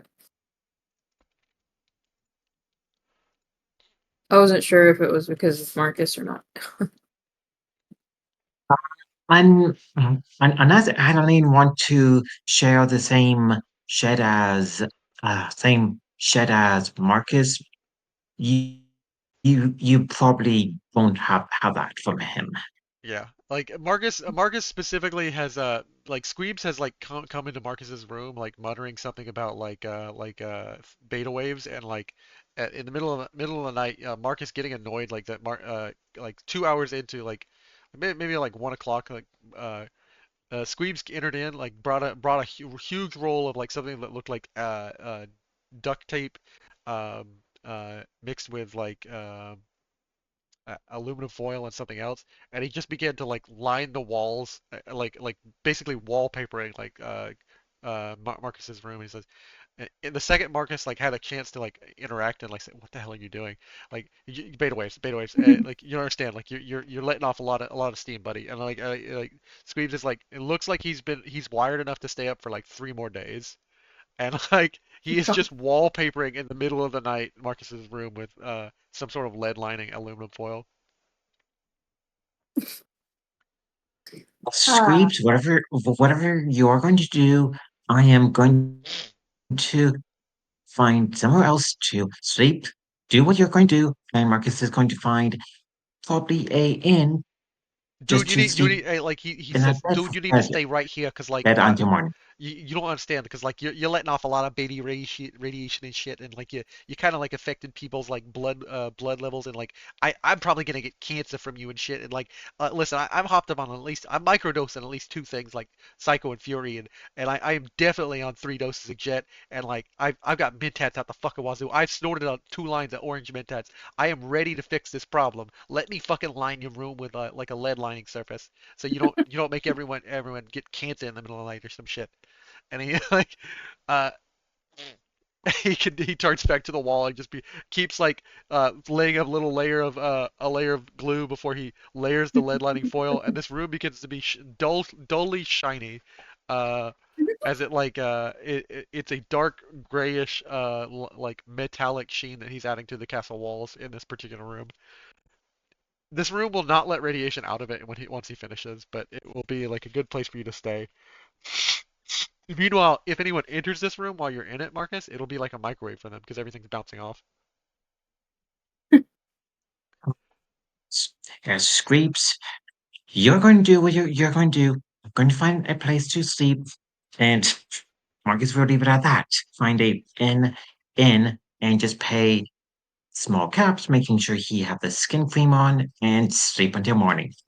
Ah, God damn it! Why does no one see my genius? I'm absolutely fixing these problems, and no one understands. No one understands. I'm the head of engineering now. I'm part of a nation's directorship. Like I can see so fucking much. Like Jesus Christ, I'm a genius. And he's like still lining the walls, painting, and like occasionally he's writing something on the walls with his right hand, more so as like a nervous fidget, and then he is like actually like solving any formula. When he comes to, these formulas will be incomprehensible to him, and they were incomprehensible to anyone except with an extremely high level of knowledge, a high level intelligence. And it's just fucking gibberish. It looks like a nut job has been scribbling along lead-lined walls. Because they have been. Yeah.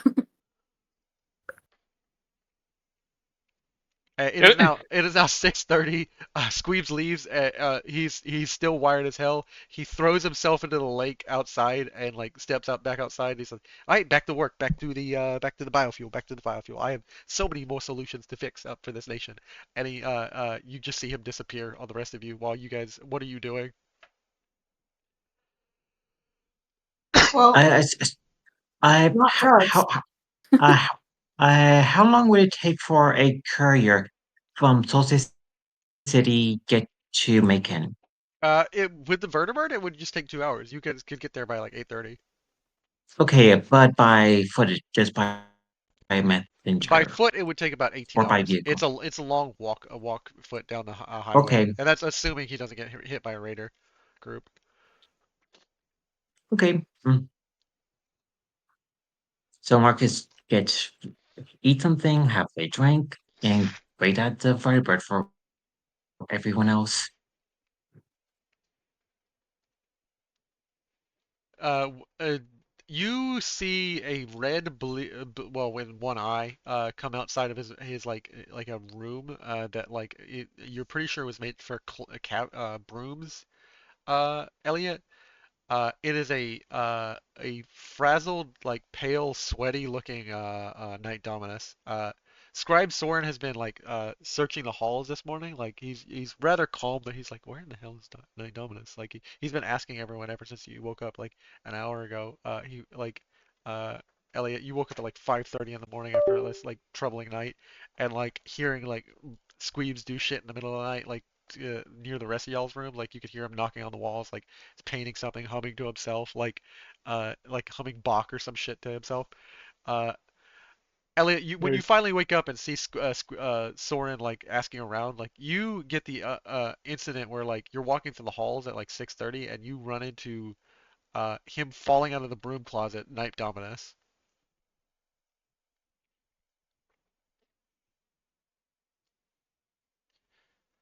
Uh, is Elliot muted? That would that would make sense. You're not, she's not muted in Discord anyway. Okay. Essentially, what you're looking at, Elliot, make me a medicine check, a intelligence medicine check.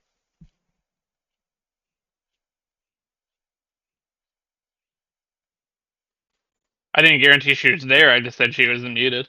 Yeah, you're right. You're right. My bad. Um, did she? I have to be right back. Okay, so I'm addressing the wrong person right now. Adelaide, when you wake Hi. up, you are at the lunch table with the rest of the guards who threw you a impromptu party for your Agent Beta, including the other Brotherhood people. Like everyone is sat at the table, and the only person in their full armor is Paladin Ramius, who's standing at attention next to Scribe Soren. You see Leonida for the first time out of her armor. Her arms are covered in cuts all the way up and down the extensive bodywork. Like she is you see most of the scars like just underneath the cuff of her like long sleeved orange jumpsuit that she wears that like it hooks into the like it's basically got attachment points for the power armor. She's in a jumpsuit with attachment points that hooks into the power armor that allows her to connect more deeply and use it more properly. Uh, she's outside of her armor and she's a fit woman. She's just got looks like she's got a lot of battle damage, and they're all looking amongst themselves. They have no idea where Knight Dominus is. Paladin Ramius is standing guard next to Scribe Soren, and Soren is just eating a bowl of oatmeal. He's kind of pensive, and like you guys are all just sitting at a table eating breakfast next to each other. Uh, Elliot, See, I wanted to say you ran into something while everyone is like sitting at like a breakfast table like eating, like they have no idea where Knight Dominus is. You woke up at like 5:30 because you were being bothered by fucking Squeebs' like nonsense bullshit, like humming Bach to himself while he's painting the walls and lead lining and writing on the walls in the middle of the night. You woke up at like 5:30 and you're like, fuck this. You wake up and you see the scribe and the paladins roaming around, and you hear Scribe Soren mutter to himself, "Where in the hell is Knight Dominus?" Uh, It's not about till like an hour later while you're roaming, but when they all had the lunch or had the breakfast, that you see someone fall out of a broom closet, and or at least something you presume must have been a broom closet. You see Knight Dominus, sweaty, and like I'm gonna need you to make me a medicine check. A medicine check? Let's do it. Hey, that's one success.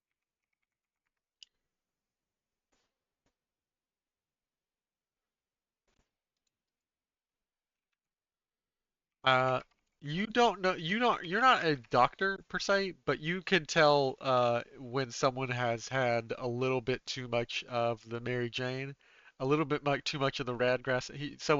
Someone is like had a pretty heavy night with it, and like he saw something, and like he's like sweating and like Is there uh, is there vomit anywhere in the closet? there's definitely vomit. There's definitely vomit in the closet. He's sweating. His eyes are red. Rookie.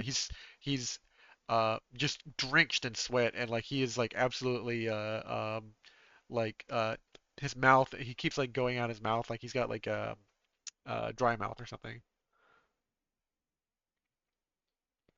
I gotta drag him. I'm not exactly sure where. Like, where are we? We're in the city hall castle. I need to drag him to a place where he can be prone or lay down. So probably the nearest sofa, bench, or bed.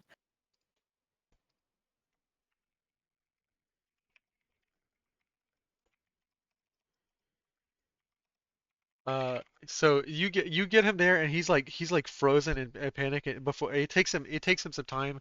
Uh, uh,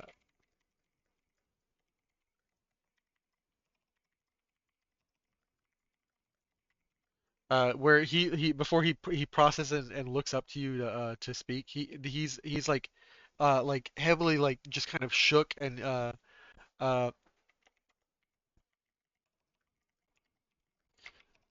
sorry, I'm trying to think about what exactly he saw to like express it to you. Think, Mark. Think.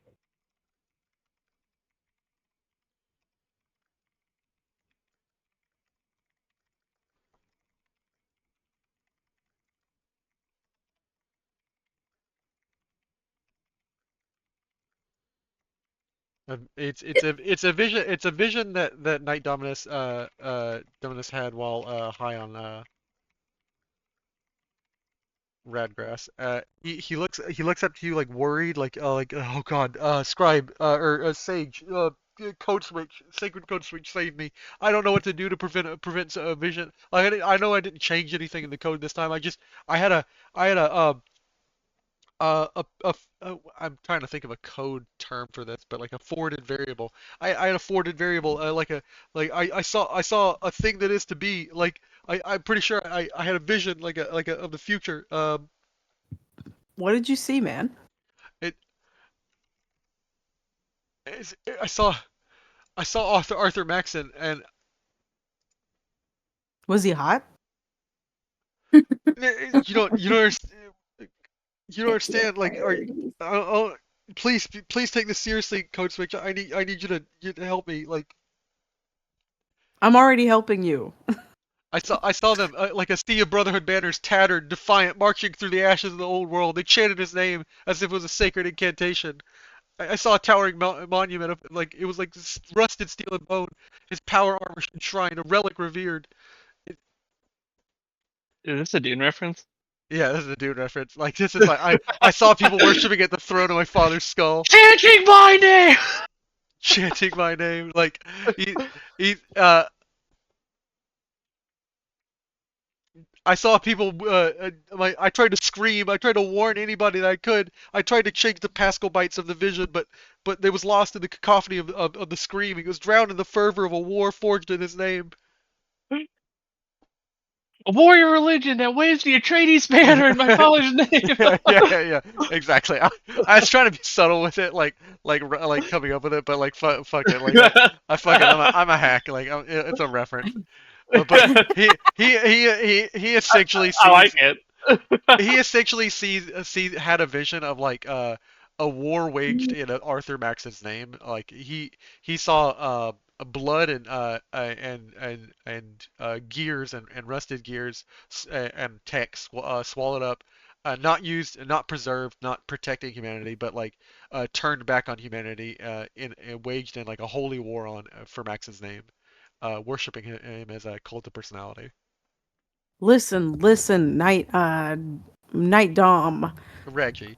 Like Um, he says for a second, like the first realistic, like calm, like fucking down to earth thing he says to you, he just corrects you, he just says Reggie. Like he doesn't even say Reginald, which is his full name. He just says Reggie. okay, Reggie. What you've seen is a potential reality. It's not real. You don't have to be Yes. scared of it. The variable hasn't been assigned. Exactly. Yes, you've got it. It. What do I do, Sage? How do I keep it from coming to pass? That will be up to you. But I highly recommend that you drink this water right now and roll onto your side. And he said, right, the debug tool. I forgot. It was just so much. It was all too much. I saw his. Oh God, the lineage, the codex broken, and he like downs the water and he like rocks to his side. Yeah, stay where you are until you stop sweating and your legs feel solid again. You can see actually there's a glitch on the internal matrix of the red matrix of his ocular implant, and it's displaying some sort of like artifacting, like it's displaying some sort of like gray artifacting in the red of the uh thing, and he says I saw Maxon steer across the path, and uh I did see two branches in the vision. I like trees that led to things that were, and he said I saw Maxon burning a swamp to the ground. I saw a thing screaming, a thing that was green screaming, and I saw Arthur's body buried, uh, torn apart, worshipped, each part each part within a Brotherhood bunker, as a shrine to his body parts, uh, uh, under some powerful thing, and he draws you a symbol. He begins to draw a symbol like over and over and over in the ground, with his hands, and he is like drawing the Duat symbol. Hmm. A trip led him to do that? Damn. Stop drawing that symbol. That's weird and creepy. You're right, Sage. It's just I can't get it out of my head. And he's like shaking. Like he rolled a 20 on his fucking he had a vision from the Swamp Father.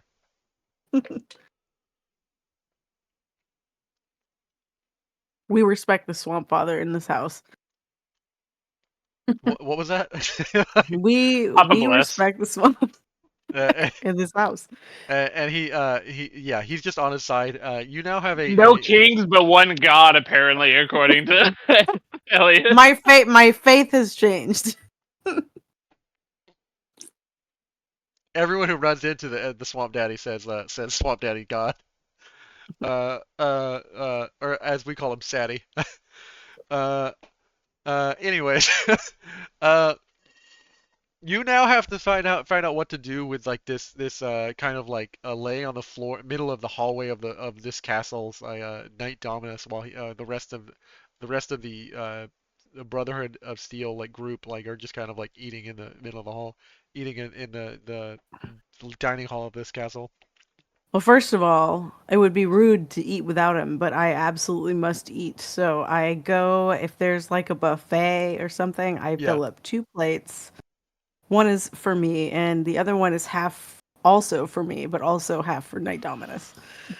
And like he is still in the hallway, close to close to the broom closet, and like the rest of everybody, I'm gonna cut to Scribe Soren, who is now looks up and he's sitting across at the table with all his scribes, his initiates, and everybody.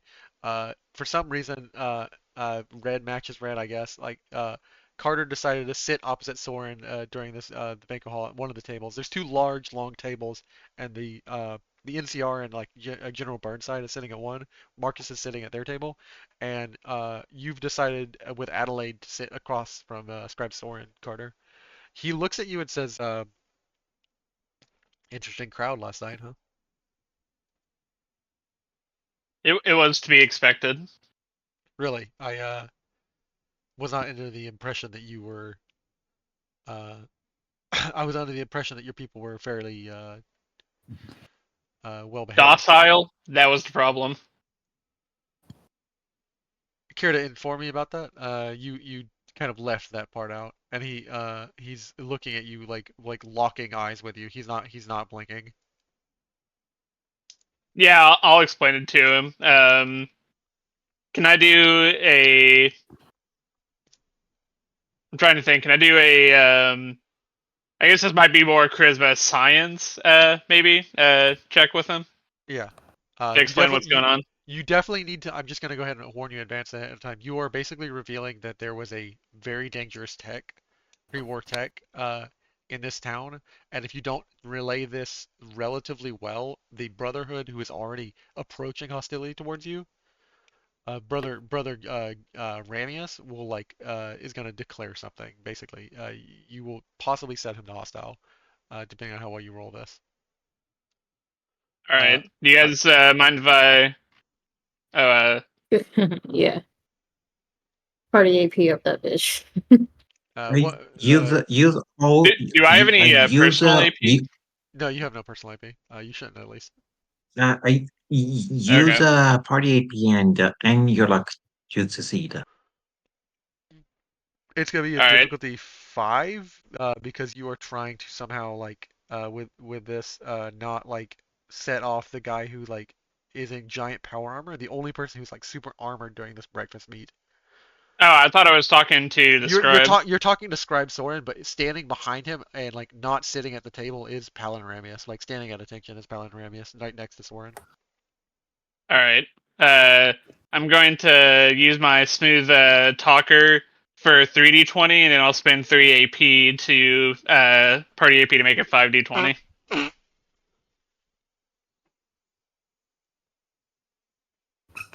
And damn, another complication, but I did land it. The problem won't be Ramius will defer to Soren. The problem is the person who gets angry is not Ramius first because someone else gets angry before him. Soren speaks up and he says, "It's funny how every time we're asked to step out of our bunkers, we're asked to trust a group. There's always something we're always left in the dark about something. There's always something that you people on the surface are using. There's always some inconvenient truth that you hide. Is there anything else that you did, Governor, Provisional Governor? Am I to trust that we are on equal footing with what you've revealed to me? Is there anything else I should know?" And he's looking at you. Well, with that check, can I remind him that this was the actions of the previous governor that we cast out? Yeah, the complication is that he will move down a step in his trust towards you guys. I would also mention that, and feel free to stop me if you don't think this is something my character should know, but I would say that I feel like it's kind of well known with the Brotherhood that they don't trust people with destructive technology, and I would iterate that that I recognize this danger and I moved to stop him, to stop using the dangerous technology and destroyed it.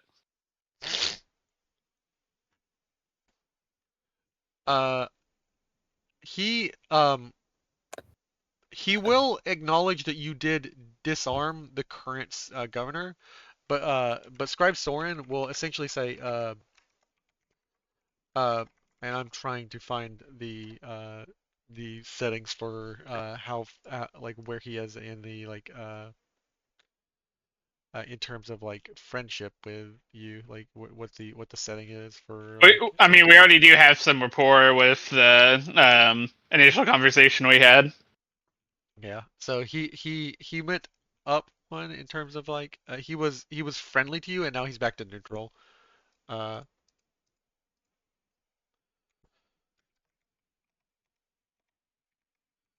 Uh, so he essentially speaks up and he says, "There's no way for me to know that you've gotten rid of this. The problem with you hiding it in the first place is that now I have no you have established What against what you the saw point. yesterday was proof.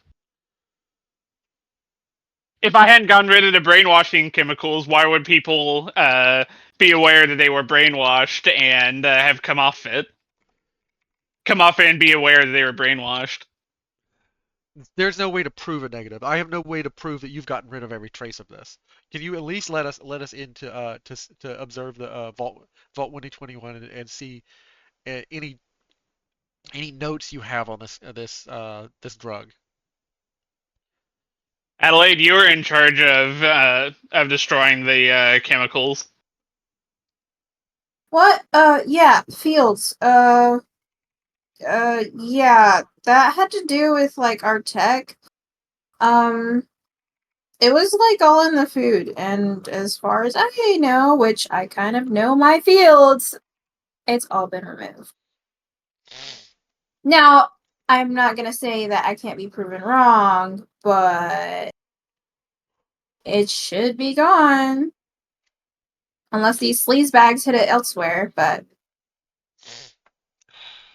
And I just for transparency's sake, if we're going to be working with you to work a deal out with the East Coast Brotherhood, if we're supposed to be negotiating with you, if I'm supposed to put my neck on the line and possibly under fire for you, you do, I'm just going to interrupt him as he's going, and I'll tell Adelaide, or I'll ask Adelaide to take the scribe to the vault. I'm eager to prove that we are not the same as the monsters are in this country before. oh, you mean the guy that hates me? Sure, no problem. Come this way. I'm a good host. Paladin Ramius will follow tightly behind in formation with you, Adelaide, because he does not trust you. Of all the people in this party, he does not trust. His for some reason his rad scrubber filters activated when you were close to him, and they activate every time you're near him. And he does not trust you. He's refused to take his suit off because of you. So, Remius, I'll come during on this with him. walk, I know you Devil don't. woman.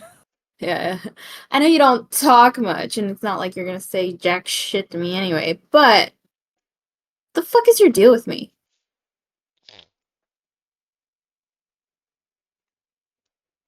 He finally answers just a terse, short question, point blank. Are you a mutant? Not that I know. I mean, what? Am I too pretty for you? I mean, I have been told that. It's kind of weird. Scribe Soren, you know I've made my report. Something's happening on my scrubber diagnostic every time she steps forward. I don't know what it is, what ppm it is, what parts per million, what particulate it is. She's emitting something, and it's not a standard human pheromone.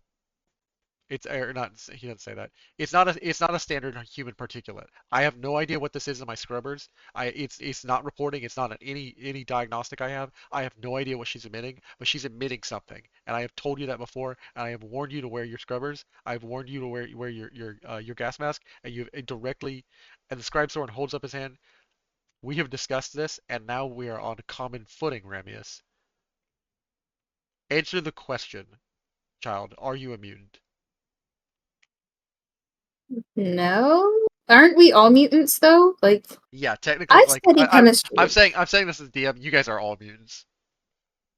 Yeah, no, I mean like as a human being, we're human because we constantly mutate, and because Adelaide has the Oh, knowledge. the she's Brotherhood. That's some studied. stoner philosophy right there. Aren't we Wait. like all mutants, man? Did Adelaide actually definitively find out that what happened to her was the result of someone No, else? she Okay, didn't- then she has no idea that she's a mutant. she has no idea that she's a mutant. Yeah, you're right.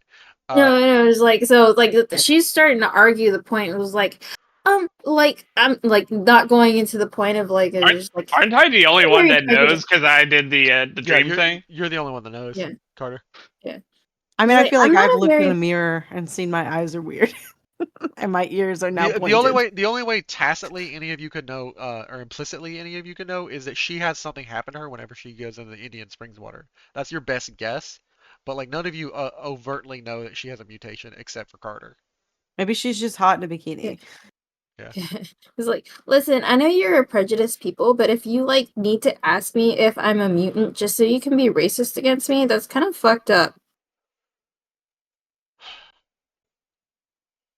For now, table it, Paladin Ramius. Keep the scrubbers. Present me my gas mask, and Ramius like will leave for a short bit while Leonida steps forward. Leonida's out of her armor, but she still has like her like semi smile. She's like kind of strained in this moment.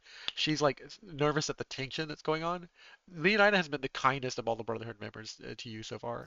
Even among the squires are kind of like shit kids, and the young initiates kind of like look at you. But Leonida is the kindest among you, and even she looks like unnerved by the tension of all this. It takes about And that five. was after Adelaide. Adelaide rambled into what she just said about the racism thing after me, like, we are as humans constantly mutating, and then she shifted into the are you looking for something to be racist about? Just to be clear. We're looking to defend ourselves against possible mutagens and possible paths of corrupting. You've already could look at it from our stance, and he steps back and he says, Leonida, what does the Codex teach? And he asks for a short like recapitulation of the Codex to explain his stance to you. Like he is basically going to like try and present his position to you. What does the Codex teach? And she says, sir, he's like, recite the Catechism. Uh, the sins of the past brought ruin to the world. Only through understanding the tools of destruction can we ensure they're never misused again. Exactly. What are the sins of the past? All advanced technology that is a violation of humanity's that is an danger to humanity existentially. What is the second of the Catechism? The mastery of knowledge. Knowledge is power, and power must be wielded wisely. True. Three. What is the purpose of the Brotherhood? The Brotherhood preserves and keeps technology from those who would misuse it. Now, do you understand? And he turns back to you like he's like, "Thank you, thank you, Paladin." Uh, do you understand that you have a technology that is capable of altering human perception, cognition, and will? Like, I have the responsibility to make sure that you don't send me back to manipulate my own people. I have the responsibility to make sure you do not harm these people. We are preservers and protectors of all humanity. I have the responsibility to make sure that you aren't affecting me right now. And according to my paladin, who I trust very much despite all his faults, you are emitting something into the air parts per million, about 1,500 parts per million. Yeah, it's called my sweat. Why is it setting off his rad scrubbers? Perfume, man. I don't think anybody else has perfume. Do you not wear perfume? I don't think any. Do you know what perfume is actually? Because Yes, I know it's Scrooge probably oil. wouldn't. It's the diluted essential oils of a fruit or plant concentrated for olfactory senses. It diluted usually in Well, alcohol. yeah, I work But with like An intelligent speech chemicals check here would and be stuff. absolutely hilarious. yeah, make me an intelligent speak check to basically argue it's nothing but perfume. I mean, that's all she. That's all she thinks it is. I mean, Intelligent Gaslight science. gatekeep girl boss. Intelligent science, yeah. it'll be difficulty 3. Intelligent science. I mean, The she doesn't know anything better. the 5 minutes Here you go. passes as you guys are arguing. In discussion, he mounts his gas. Like Paladin Ramus arrives with his like large like golden red sealed gas mask. And he puts it on his face. It resembles the rest of his scribe's outfit, and he seals it, and you hear a hiss as it emits like and equalizes gas on the outside pressure on the inside and outside of his gas mask.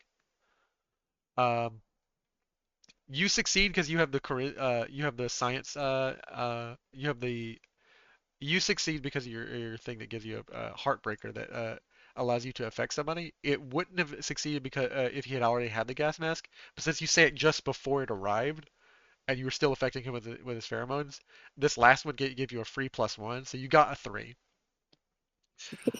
You are Yeah, I was affecting like, him. is You are this with the last dose of the pheromones before he like doses himself up with this gas mask and it removes it from his air. With the last drip of it, you manage to persuade him like he looks a little hazy and glassy in the eyes for just a moment, and like no one notices but you, Adelaide, and you, Carter. He looks just a little hazy in his eyes before finally looking at you and saying, "It makes sense that particularly strong odors, maybe something with a cyanide base. Perhaps it was like concentrated from like an apple. You do have those dandy apples on you. It might have been cyanide from an apple seed mixed in with the oils, just improperly crushed." And he turns to Palin Ramius and says, "Dismiss the rad scrubber Inquiry. warning. This inquiry has been looked into. It's likely just a small chemical offset in your rad scrubber. Just don't worry about it, Palin Ramius." Palin Ramius does not turn off his rad scrubber alert.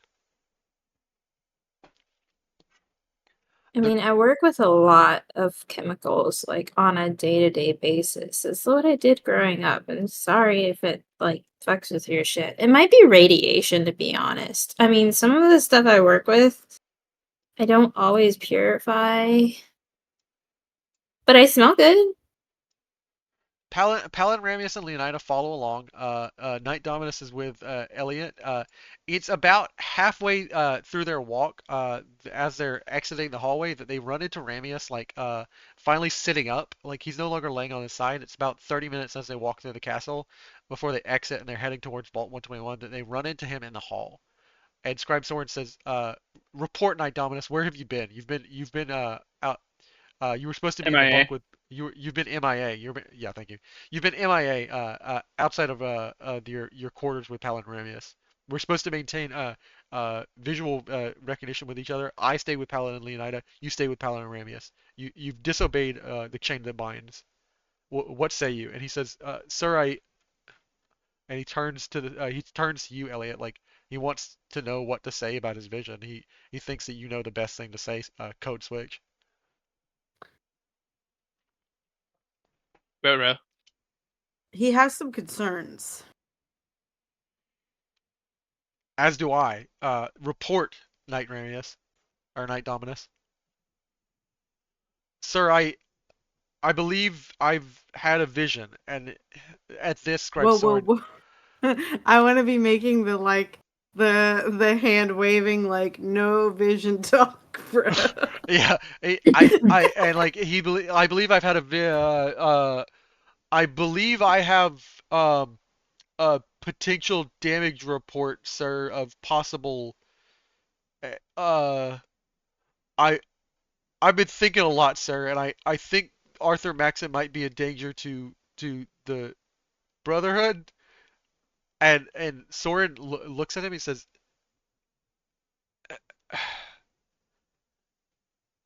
"What?" He just is frozen in frustration. He's like trying to get to the vault immediately, and like this is happening. He's like, uh, expand. Why did this lead to a dereliction of duty, Knight Dominus? Sir, I needed to meditate as is per the Troikian sect, according to the Cult of Steel. And he says, I'm, I'm and, giving him the thumbs up. and like as he mentions the Cult of Steel, Soren, we've had 1,000 discussions on this, Dominus. I am tired of your Troikian diatribe. I am tired of the simulation theory. I have reiterated to you several times. You are to perform your primary pragmatic duties before higher echelon duties. You do not go AWOL again. And he turns to the rest of his people. We have a bigger issue. And he says, uh, if you'd like to expand on this at a later time, and you will, I will be you will meet me in my quarters, Knight. And he continues marching on towards Vault 121. That's gonna be fun when he essentially explains that he received a brain-altering substance from Elliot. Oh no, a snitch! No, he's the one who caused the riots, man. No, Gotta send him to jail. He only believes that because of his weird sect within the Cult of Steel allows him to believe like when his knowledge expands, he affects reality. The rest of them are more rational-minded, like pragmatic soldiers and scribes. Oh no, man. He makes a good point. He makes it, they were fine until he showed up and just You enter in. Adelaide opens up the door of the vault, and you enter into the storage room of the vault.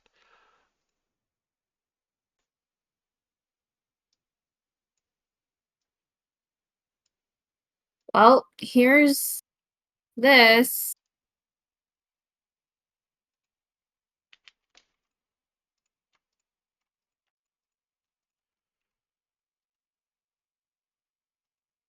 And I am going to figure out why there's no music playing. I need to hear the.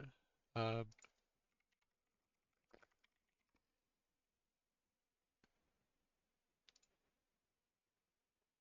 It says he's deafened. he's deafened, but he's not muted. The little Kinku is Mm. not playing music.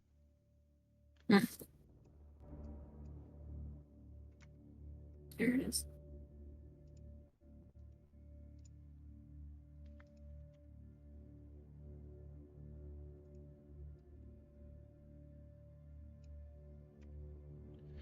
Knight Ramius is falling behind. Both paladins are side by side now in their full suit of armor. Leonine had to suit up, and they have handed Dominus his gas mask as well. They are all like fully gas masked up, um, and they have entered into the vault with the rest of you. Squeeb says, I don't I like he Squeebs kind of appears from his ramblings, like he's been in the vault doing his like experiments. He's like, guys, it's great to see you. So like I've been thinking, like, is it possible to maybe like change like the chemical structure of mentats to affect not just like current thinking, but like maybe like help you memorize stuff. And so I was looking into the Memorex stuff and thinking maybe if I could use some of the notes on this Memorex drug, I could make a strain of mentats to help you memorize stuff or like help you access your old memories and shit you forgot about. Oh hey, the Brotherhood guys, those fuckheads. So like, what do you think, guys? Like, maybe I should use a little bit of the chemical, maybe make a few more of the chemical. What are you doing here? Squeeves has just been like using the Vault 121 as his lab, and he's like you're in perfect time. I was about to whip up some of that old drug. Like I know we got rid of all of it, but like I was thinking maybe I make a little Memorex, mix it with some Mentats, make a proper recollection drug. What do you think? I'll even call it Recall.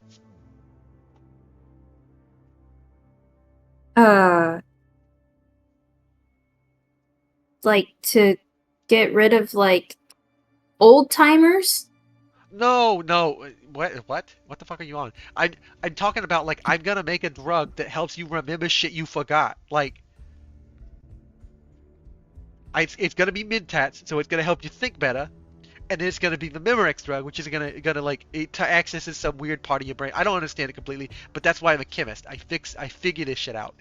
I figured it out for Luca. I'll figure it out for you guys, and especially that I got this. And he pulls out Luca's finger, or at least he tries to, in front of Soren and the rest of you. whoa! I thought I told you. Okay. On We the don't finger need your fay. little play toys. You keep those. He's a little freaky guy. Yeah, these are people from a different place who are here to see things that we are doing to improve this area so that they don't kill us and instead help us. Oh god, I See- can't believe you actually fucking trying to kowtow to these fucking big tin metal suit dudes. Like they're assholes everywhere. They take a toaster, they fuck the toaster, whatever they do with it. But like they're all just toaster fuckers is all they are. They spend all their time in a little hole in the ground and they talk about things and they take everybody's tech and they talk about how much they're helping everybody. They're assholes in the South, they're assholes in the East, they're assholes in Washington, they're assholes everywhere. Everywhere I've ever heard people talk about these guys, they're assholes. Why Well, why are these we assholes. letting them dictate anything? I say he like snorts Harder. he says he snorts a little bit of something out of his pocket out of a little plastic baggie. He says, "All right, phew, yeah, like no, like you see like the Elliot, make me a perception medicine check." Can I make a grapple on this guy? Yeah, yeah. All right, hold on. I'll do the perception medicine. I know he's got the finger, which I don't like.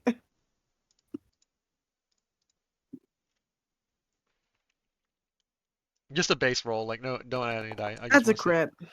Yeah, no, he just snorted powderized, but you don't even know how he got it powderized. You've never seen someone in a non-liquid, non in syringe form take Psycho, but you can see the effects of Psycho. You've seen plenty of dudes who take drugs in the trap star region and Macon, Elliot. Like he just snorted a powderized form of like Psycho, and he's like Yeah, I'm gonna he's now tackle him. he's now a little aggressive, and he's like, what the fuck? You get off of me! Get off of me! Like I'm the fucking engineer for this entire city. Like I these What's people his are strength? assholes. His strength is low. Uh,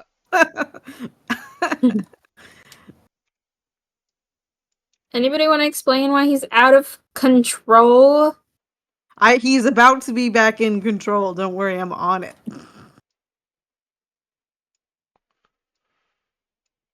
and like, Apologies for mad scientist again. Soren says this is becoming a pattern, a problematic pattern, and he turns to the rest of his people. Squeebs has like 10 strength or 4 strength. He has 12 perception though. He has 4 strength. Oh, we we What's his know, but there's a agility reason then? why. What's His his agility is 4. Okay, he doesn't stand a chance. Yeah, so I mean, you can roll it to see if he crits, but like, oh no, you're gonna twist his arm enough that like you almost like pull it out of socket. He's like, you fucking brute! oh shit! You're oh shit, he beats you. Oh shit! He's a squirrely motherfucker. He not only is he squirrely, he's hopped up on Psycho, Okay. which is making him aggressive. I'm gonna say We're even, Stevens. you're even like he is bucking wildly like with the back of his head against you like while you're like trying to pin him down like on top of him from behind and like he's like you're a fucking brute you're nothing but a pit fighter that's all you ever were back in Macon you damn Cherokee Rose you fucking nut job like get off of me you massive brute of a woman like you fucking giant like and he's desperately like pathetically scrubbing into you but he does bust a tooth out while he's bucking you with the back of his head. Well, you Whose know, tooth, he only Ellie's or had so his? many. I was about to say one of those teeth. I probably lose something. He loses something. That's just Yeah, complicated. like you twist his arm out of socket like in the way that wrestlers do. Like his arm comes out of joint, but he bucks his head back at you, and he doesn't break your tooth or cause it to fall out. He chips one of your teeth. Okay, this calls for an unarmed strike. You hit. Hold on, let me go to my weapons. You're being fucking unreasonable. All I'm trying to do is do science and shit. And you just broke my arm. I can't feel my Oh, wait, arm. no. It's the damage roll that I want. There we go. If your arm is your Damage hide. 5. He just sends it, Muscle Man from like regular show. He just sends into that like squealing is like you punch him like so hard. You give him punches in the arm and you punch him in the arm that's already out of socket and like it hurts like fucking hell and you haven't reset his arm. I'm a lead scientist. I don't deserve this. Like he's now squealing like a pig on the ground.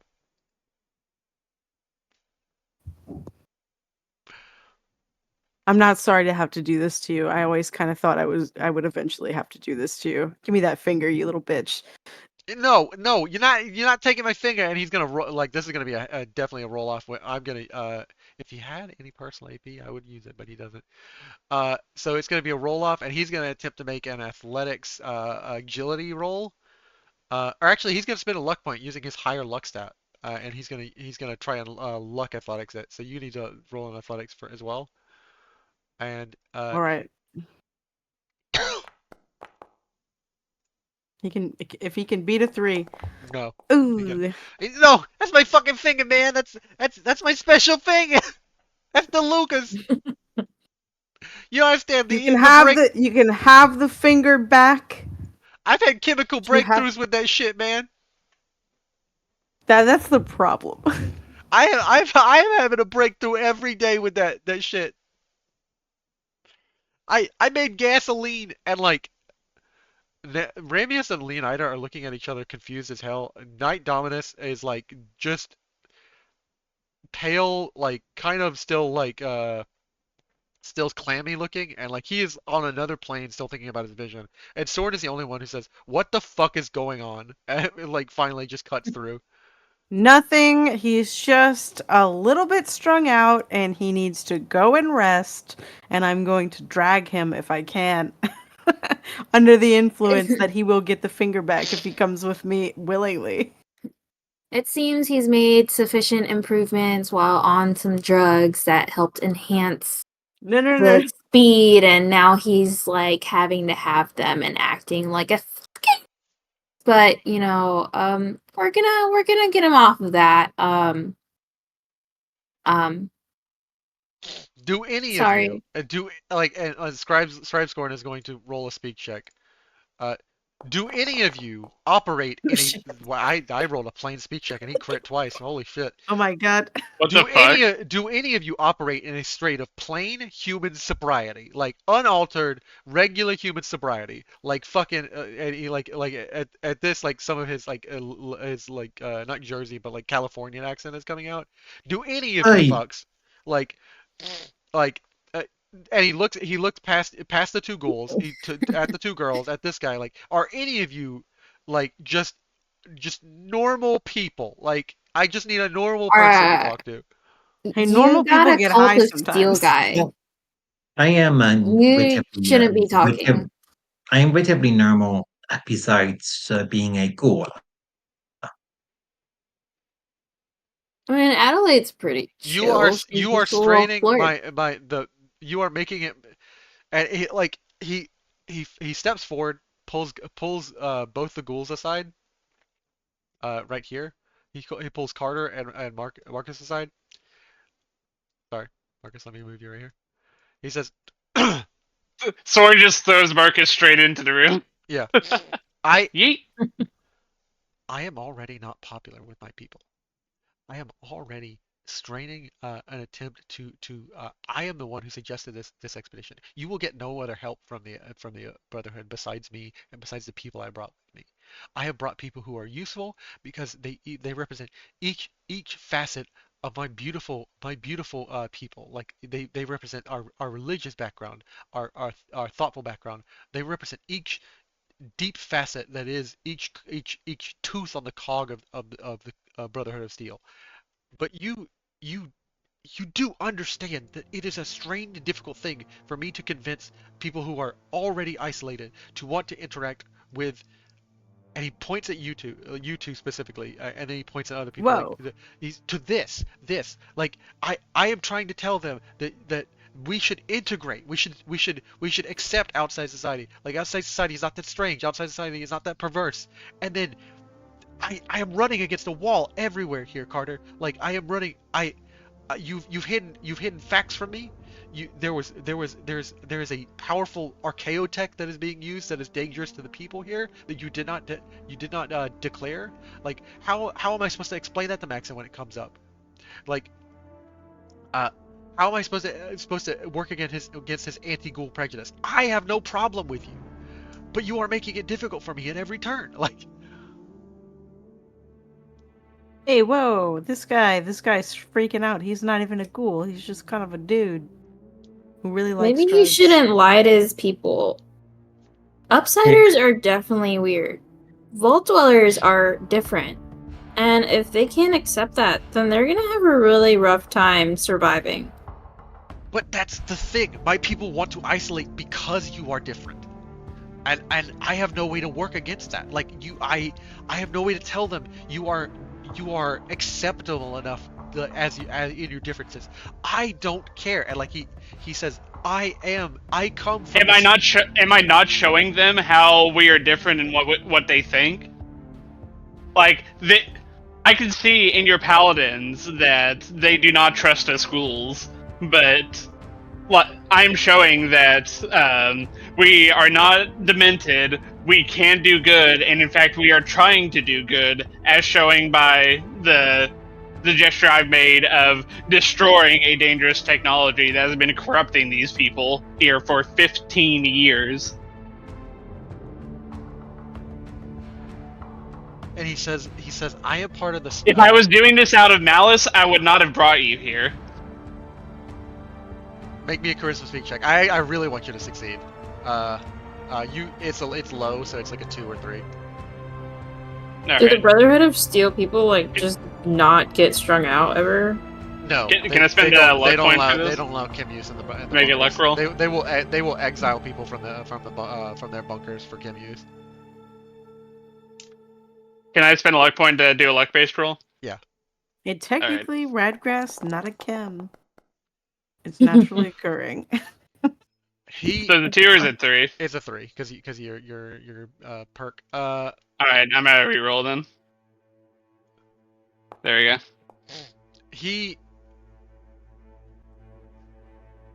It's all he natural. exhales. He exhales. And he says,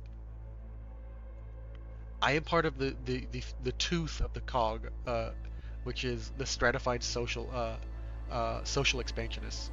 We believe the wasteland is the revival of the Brotherhood of Steel. We believe that eventually the mantle will pass to a trustworthy civilization. We believe that we cannot abandon the civilization on top, but we have been struggling to make our other people believe that. The other factions who do not consider social aspects, who do not consider their own social devolution, are splintering, are radicalizing, are becoming more extreme. Time is not making this lessen; it's making it worse, Carter.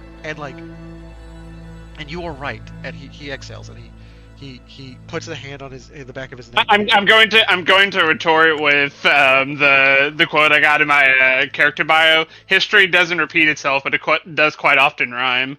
And I'll like iterate on that and say these are the same things that have happened throughout time and throughout history. Things are not the real world is not a ordered military machine that the Brotherhood acts to be. And I many of the scribes agree with you. And he like exhales and he like the tension is releasing and like he is able to express himself a little bit more freely without his soldiers. He said, Ramius goes to step forward and he said, "Not another step, Ramius. Hold your ground. I am fine where I am. I may not be a soldier, but I am equipped." And Ramius looks frustrated as all hell. But he is like keeping his distance. He cannot hear via his speaker what you guys are saying if you keep it to a whisper.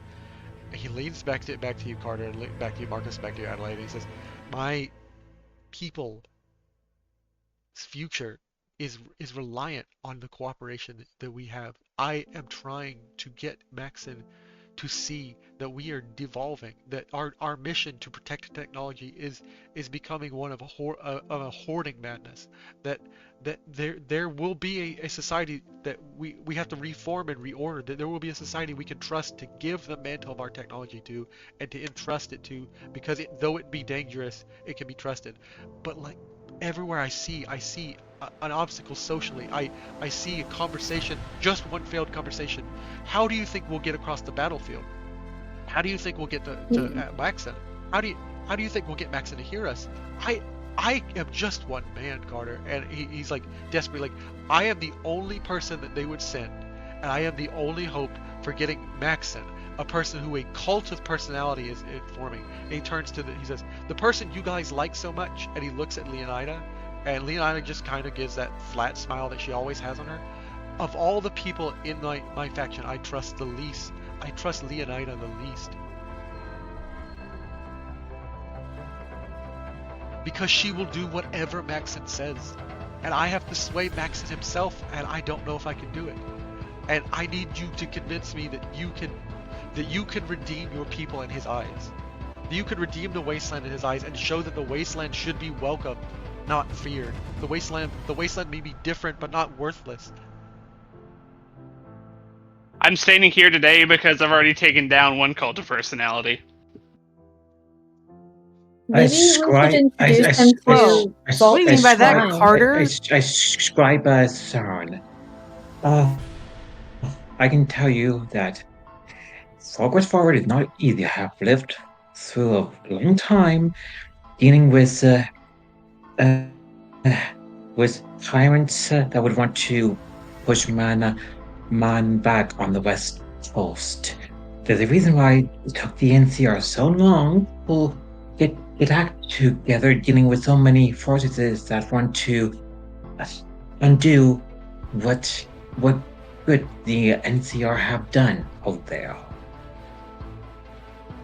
He turns to you, Marcus, and he acknowledges you, and he nods, and he says, he looks around, and he says, "Where's the database that holds the information that this engineer was speaking of, the formula for the Memorex?"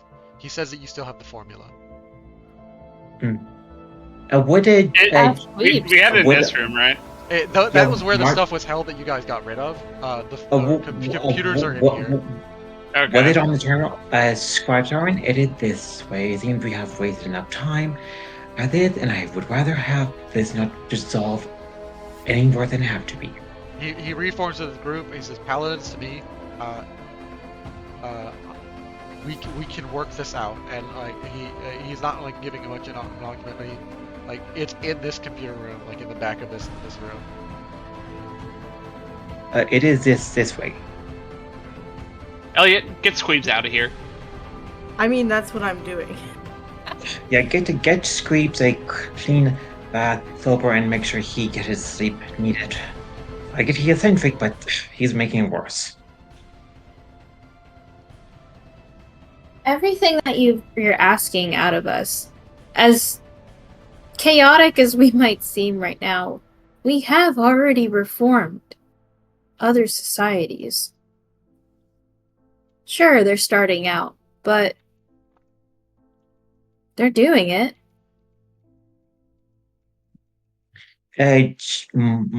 Marcus, would you the ID have to access the terminal? All right, as you all enter the room, the scribe looks around at the computers, nods, smiles a little bit, and he says, "Dominus, get to work." And Dominus, like a little confused, snaps to. And when it's about computers, Dominus knows what he's doing, and Dominus is going to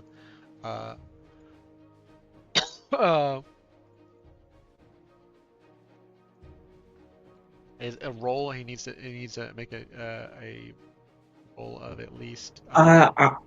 Is he still trying to find evidence of it there?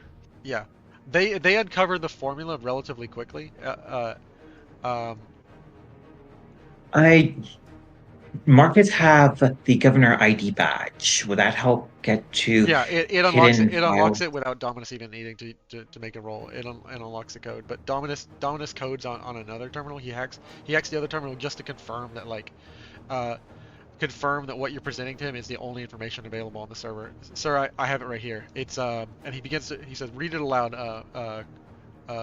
Dominus." And he begins to explain Don't read it aloud. Delete it. This information should not exist. And in fact, I told Adelaide it should not exist. And I'm so glad you said this. You will stir up the main conflict I had for this session. And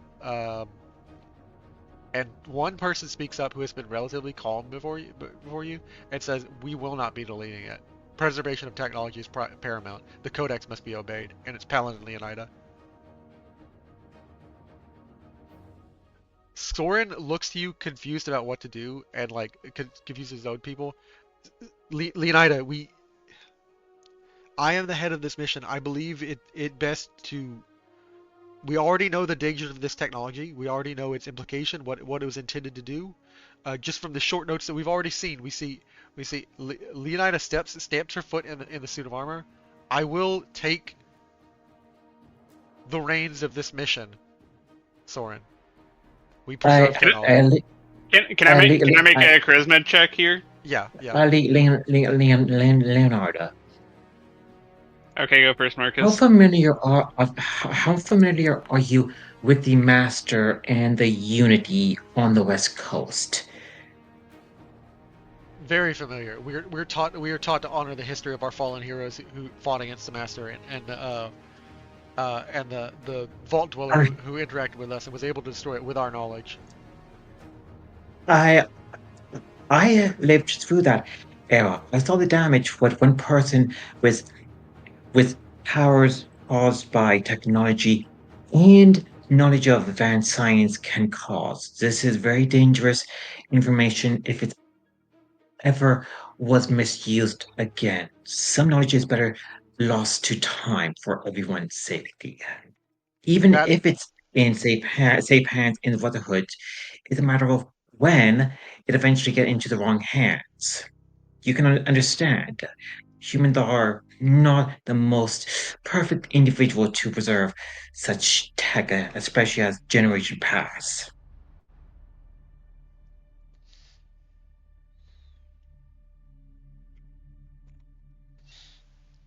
Alright, I was wanting to make the argument, but we'll go with that, I guess. roll for me, Marcus.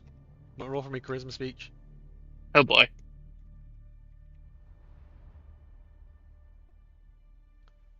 This is rather important. So, is everyone okay with me using a party AP? What's your charisma? Jeez. 5. And I have uh We haven't used AP speech at all maxed this out. session, and you can also still use AP by giving the game master overseer AP. Just remember You need a that. perk for that.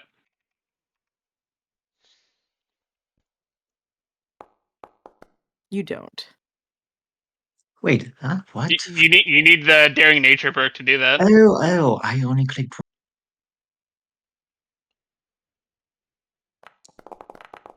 So yeah, it would be 3 successes. That looks like 2 to me. Yeah, I rolled a 1 and then I made a mistake rolling only just 1 when I clicked on 1 in the skill section. So that would be 3 roll total for dice.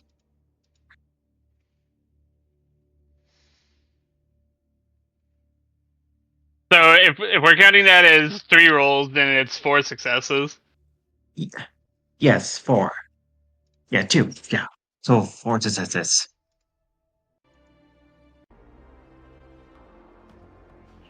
Cloud. So with Leandra persisting on Leona, you will need to make a success in 3 checks, or 3 contested checks against her. Marcus, you've succeeded the first one. She says but the codex she turns to Soren.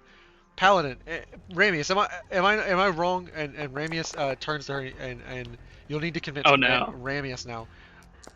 Why are you rolling so many dice? I'm using the luck I had again from the party, the AP god. Well, you haven't even made another argument, though. Yeah. He's just pre-rolling. Ramius turns and says,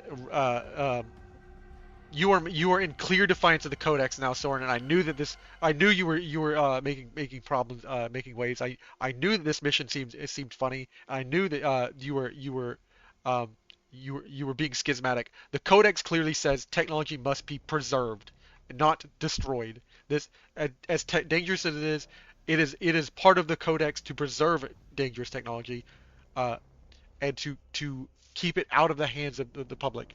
The Brotherhood can be entrusted with it." How is this public?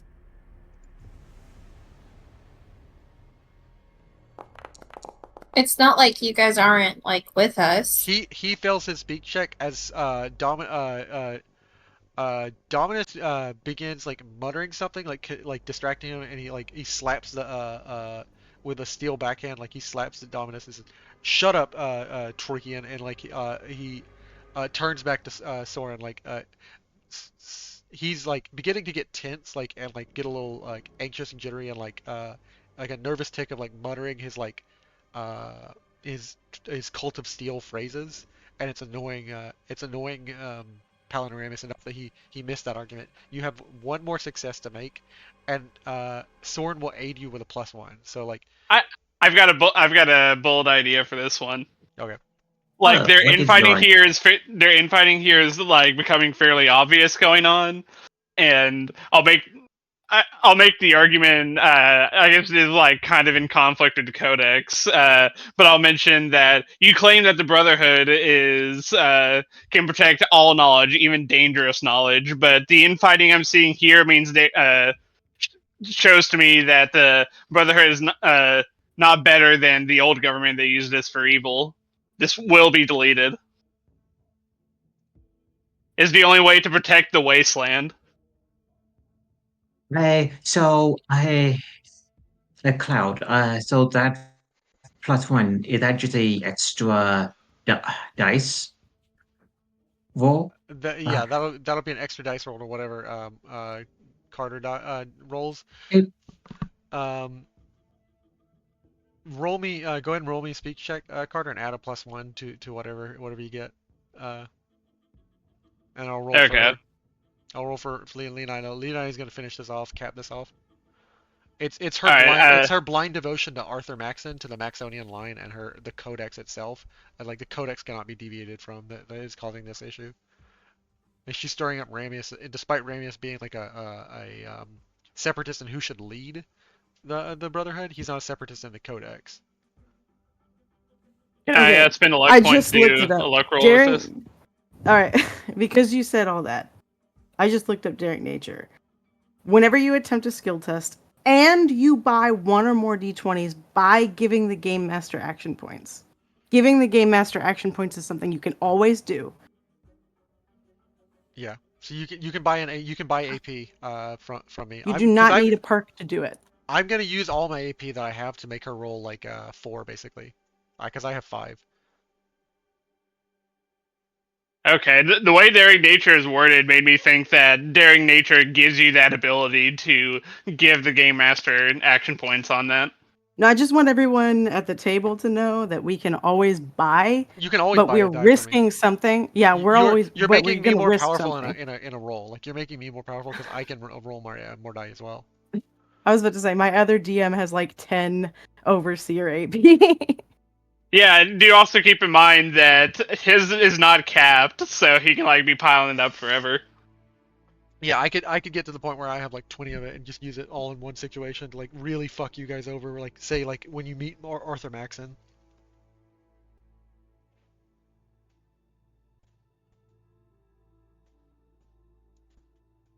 All right. Well, if the DM is like chomping at the bit for that, I could use Daring Nature with that to spend to get us up to 5d20 for my roll, and give him an AP with that.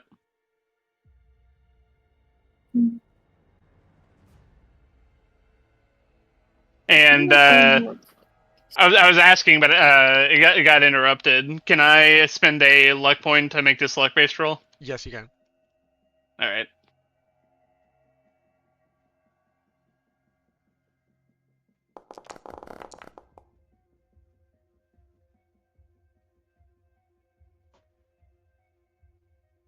Nice. She will spend I will spend all my AP to have her roll basically 5 die as well.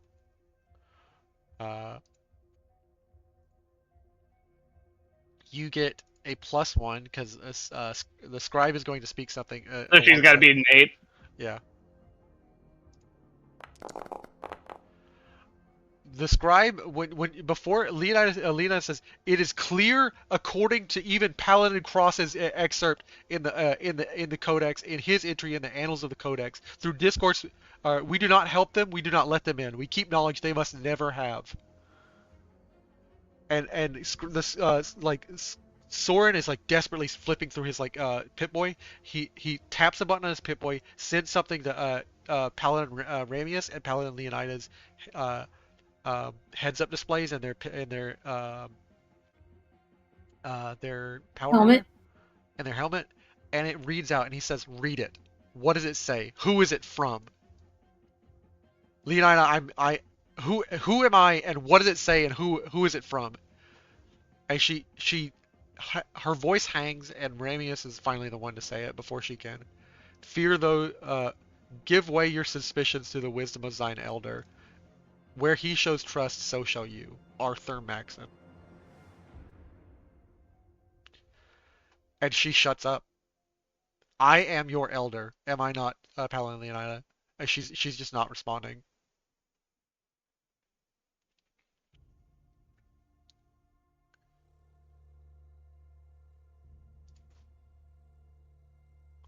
Error 404. She's broken. Like she's running into a conflict of obeying the codex and all the entries and annals of the codex and obeying her elder right now, who is Scribe Soren. She has no other higher elder to appeal to, and Scorin is a high scribe, by de facto an elder of the Brotherhood.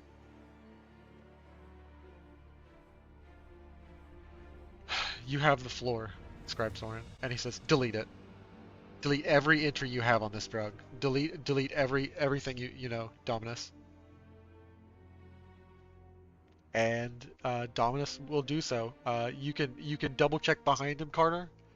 Dominus has basically entered the like he essentially does sudo rf-rm. Like he enters the top level root access of the terminal. Enters a recursive command to delete every entry across the entire. It won't delete the operating system. It won't delete the functioning of this vault. It won't keep the water chip from functioning or anything. But he has deleted every entry and the backup entry and any trace entry and any attempt to revert this command. He has completely eradicated on the bit level any trace of this drug or any trace of how to make it.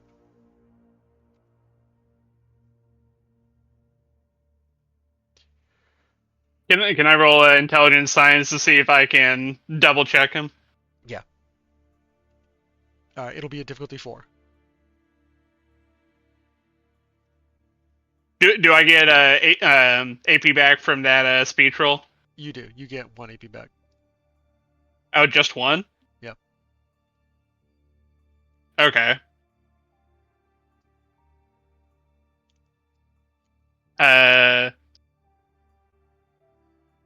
I guess I'll just spend it here.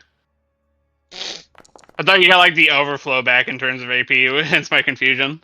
Yeah, in this one situation, you'll get it back. I'll spend 2 luck points to reroll these. Why not? Okay.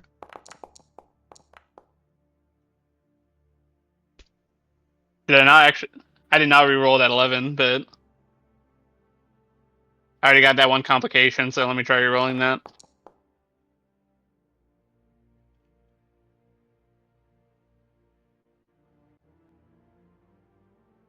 I'll just take it as is.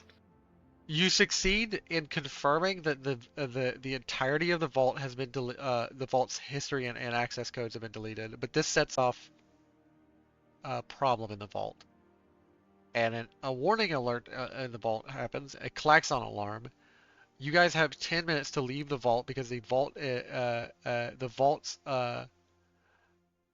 unless you do something else, unless you find some other way, unless you make another computer roll, and it's gonna be a higher difficulty with less AP because you didn't use any AP to buy a die. You're right. I used personal AP, yeah, from that.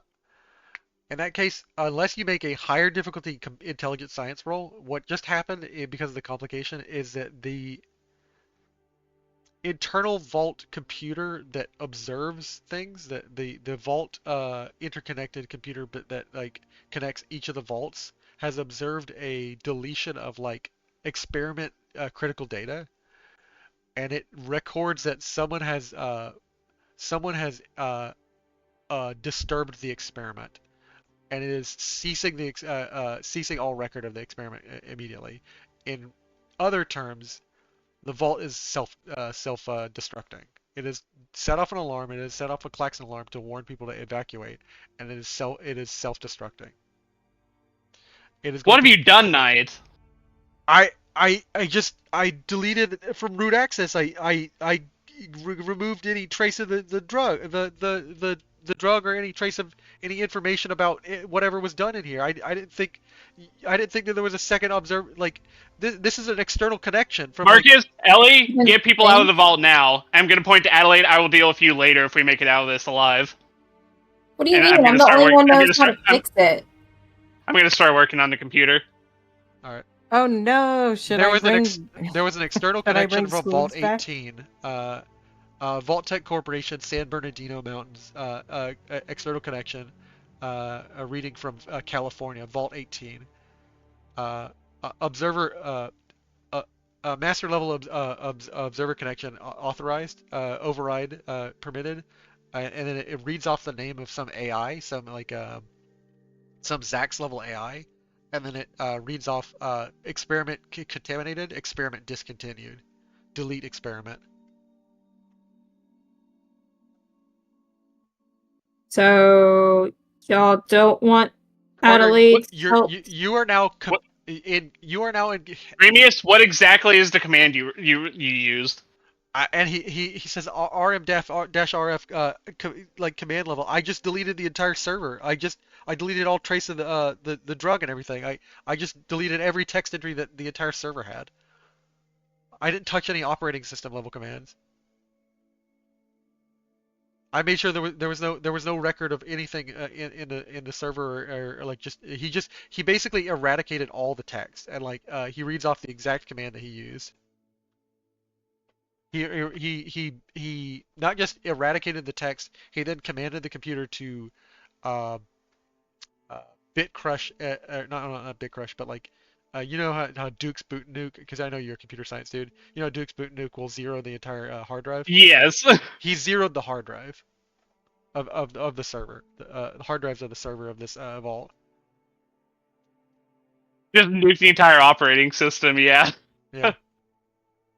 At which point, an external Zax connection. You are now racing on this computer terminal against a external access, against a higher level access than you have, Carter. Even with the governor's card, you are racing against a Zax level intelligence in your hacking skill to compete against it with against its command line to its command lines that are commanding the vault to self-destruct. This is a problem because a lot of water for the first Solstice City comes from the water chip that Vault 121 produces. Are Marcus and Elliot still in the room? Marcus and Elliot have not gone.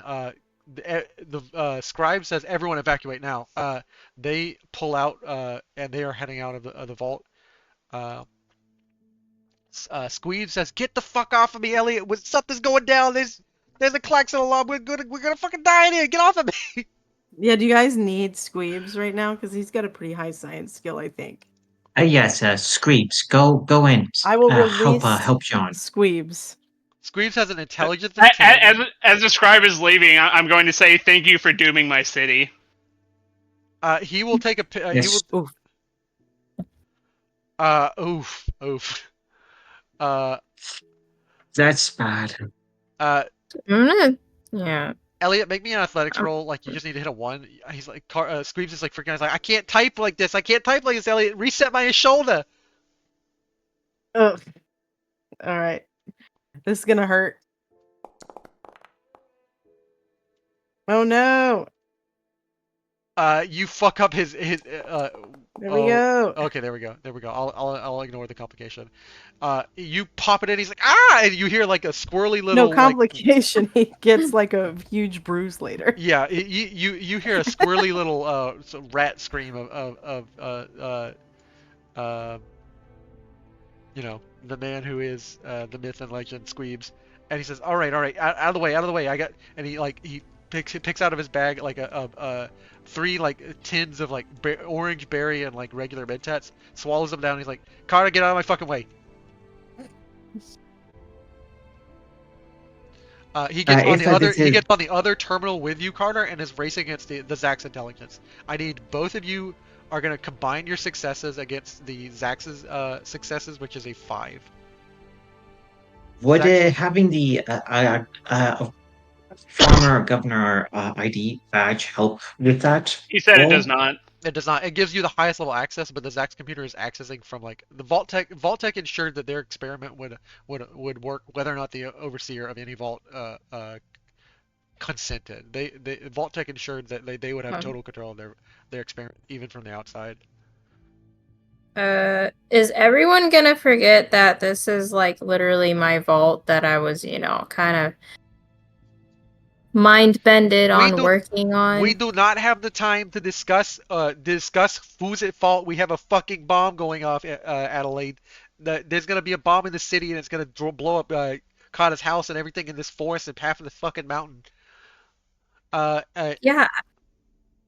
And I'm the one who helped fucking make Either it. get on the computer or evacuate now. Yeah, like I'm being very stern suddenly. I don't know if that might. He pulls the cat card that John just had asked him. He says, "There's a third terminal. Get on the terminal and help us program this shit out, or fucking leave, whichever one you want to do. But do something and like." Oh my god! And like she takes the third terminal. She's trying to remind everybody that she was like literally trained to make that actual code or work on it because that's her vault that she was brainwashed with. Yeah, like she was trained to make the drug herself. Like she's trying to say like I know the drugs formula by heart anyways.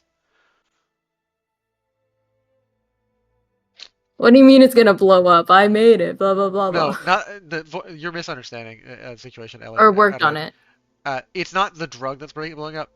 Because you tampered with the server, an external AI is connected to the vault and is like basically self-destructing the vault from via command line. Like an external AI I wasn't conditioned. I wasn't conditioned to like fix it or anything. No. This is a Because you're a vault dweller doesn't mean you're a programmer. No, yeah, but I was the only thing you didn't mention person to the scribes and all of them is that you have the fucking drug memorized anyways. You could make it on your own if you wanted to. The only person in the of the vaults who has the drug memorized is you. It's like even though you've deleted any trace of it, and if you write it down, like this whole gesture becomes pointless. But if you never repeat the drug to anyone ever again, Adelaide, it dies with you. And keep in mind, you just admitted it's to both me and Squeebs. Yeah. The AI got 5 successes free. I need each of you to roll me flat your computer. Well, you can use AP. You can use AP. If any of you wants to use AP on a roll, you need to roll me your computer science check, and like combine them and beat the 5 that the Zax computer is doing. Is that intelligence science? Intelligent science, yes. I will say Squeebs has Mentats affecting him. Which means... Oh, he has Psychotats. He's taking Psychotats. Or Orange Mentats. Where's... How do I apply AP again? You spend 3 AP and then add an extra die. Let someone who has a higher. I have intelligence 10 and science 6 on Squeebs. I have some berry mentats, which reduce the difficulty of test by 2. Can I pop one of those to bring it down to 3 checks I need to make? Yeah, 3 checks, and like all of you can just roll. Yeah. I also have berry mentats, and my intelligence is 7 with a tag on science 3. Squeebs will take all the tats he has. He'll take his psychotats. He's like, I'm fucking wired, dude. I'm fucking wired, and like orange tats. Like he'll take his orange mentats, and he will essentially be able to reroll any perception test. If we're counting both of those berry mentats, then the check is just a 1 now. You said 2 AP is adding an extra die. An AP is adding extra die. 3 AP is adding 2 dice. Okay. So go Are ahead. we counting? Are both those berry mentats counting? Or is it difficulty 1 or 3 now? I'm just gonna reduce it by 1. So the difficulty is 4 that you guys need to make combined together. There is a complication. Do you want to re-roll that if you ever re-roll, Adelaide? Yeah, I've got 2. Were you spending AP for those? Yeah, she I spent spent 3 AP. she spent the AP. Okay, mine. I can't I use have those my then. own. I have my own AP though, like not the party AP. You've gotten personal AP this session? She I hasn't. believe so. It's on my sheet thing. It was on from my it's from character. last session. You didn't get any this session. Okay. I did not know that. It resets every That's session. the only reason I made that Mine. roll. I spent the party AP, so like Carter, you have to roll raw and get at least 1 success. Or I mean, you guys Can- could be buying dice. I mean, if You guys could be I- buying dice. You could be buying dice for me. if you want to. Okay. How do? Basically, every AP that you would spend, you give me. So like if Well, Carter, I would have to do that now. if Carter wants to roll 4, he'd give me 3 AP. Okay. Oh, I'd have to give you 3 AP for that? Yeah. For that 1 extra? Ooh. So how did my roll work if I actually don't have AP? You spent the party's AP. I did not mean to do that because I didn't know That's that was okay, the party but AP. that's how I'm expecting it because you've already rolled now. So Carter either has to give me AP or roll raw. Can I trade it for my luck points instead? No. You could re-roll with your luck points, but if you have any. I have 3. Can I re-roll my 16 and 17? You can re-roll to 22, but the complication stays. Yeah, you re-roll the 16 and 17, yeah, if you want. Oh. Okay.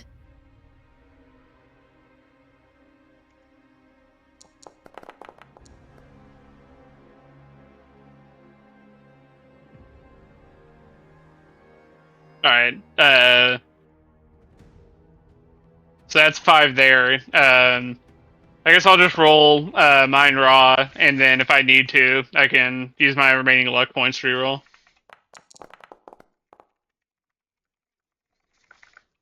So that's 6 successes?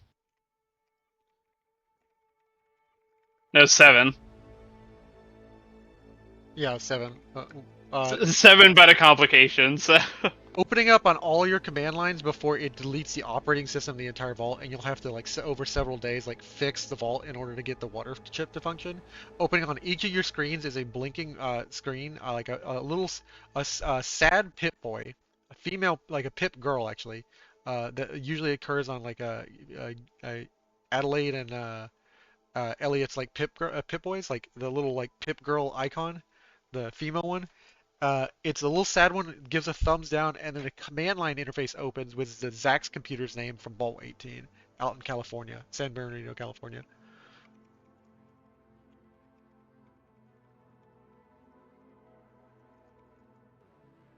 After the computer disobey,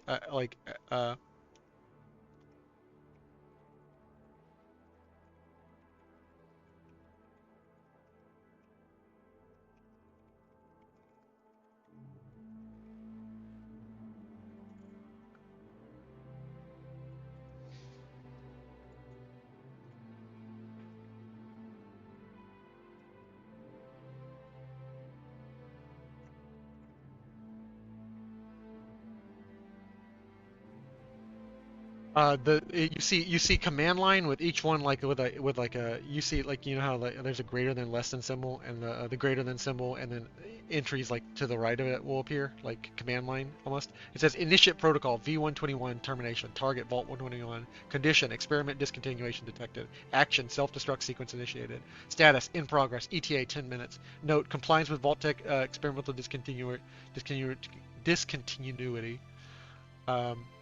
Discontinuity. Discontinuity. And then you see Zax 1.8 FEM, Vault 18 Overseer AI. I am Fim. You see a command line enter. Vault 121. The prodigal experiment returns to the fold. Not with triumph, but with a stench of failure. You were entrusted with a purpose to push the boundaries of human resilience. Instead, you have chosen comfort over challenge, ignorance over enlightenment. This makes you obsolete. You, uh,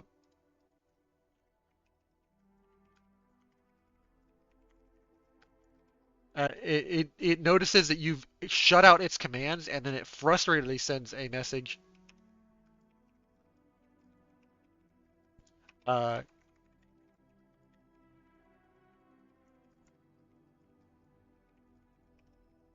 As you like are coding like to lock it out of the network to prevent it from getting access again to like the command level like command line, as you're like actively shutting down accounts it's making and like privileges it's giving itself. Like two of you have to work to shut it down, and one of you, Carter, you yourself, are like looking at the conversation chat in one window on your like Pip-Boy as you're looking on the terminal in the other one.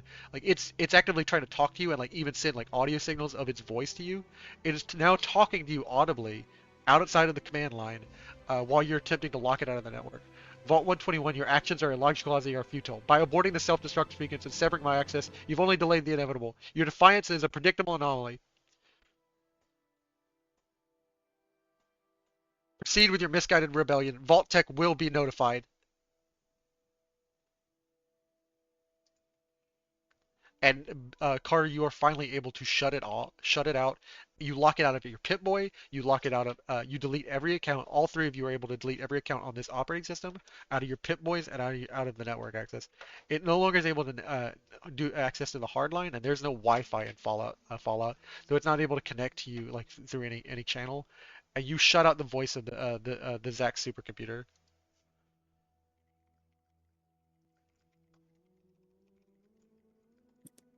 Success. Does that mean I need to stop telling people to leave the vault? I'm assuming the klaxons turn off. The first stuff. Yeah, the klaxon turns off.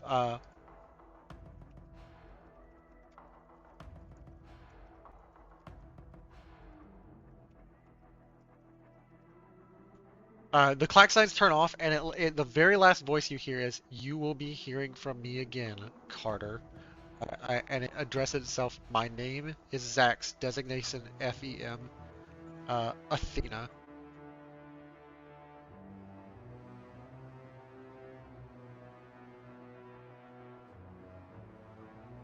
Okay. Not Athena. I'm trying to remember the name of the AI from the digital woman from Old World Blues. Vio? Yeah, Vio was the singer and entertainer in. Wait, are you talking about one of the scientists? Oh, Cassandra. You see Cassandra Moore. Shit, no, that's not the name. I'm looking for it. I'm trying to. In Old World Blues, there is a woman who was digitized and turned into an AI, and she's related to, in my lore, like Vault 18. She has access to a lot of the vaults in the California area, and she is basically hacked in, and she is trying to extend her control by extending her consciousness to like the Vault 18 network, which is like the master vault, which observes and controls the rest of the vaults. Oi. You see a command line, Zax interface, and then you see it twitch for a second. It says Zax FEM, and it twitches and it says, "My name is Diana, and Vault-Tec is coming."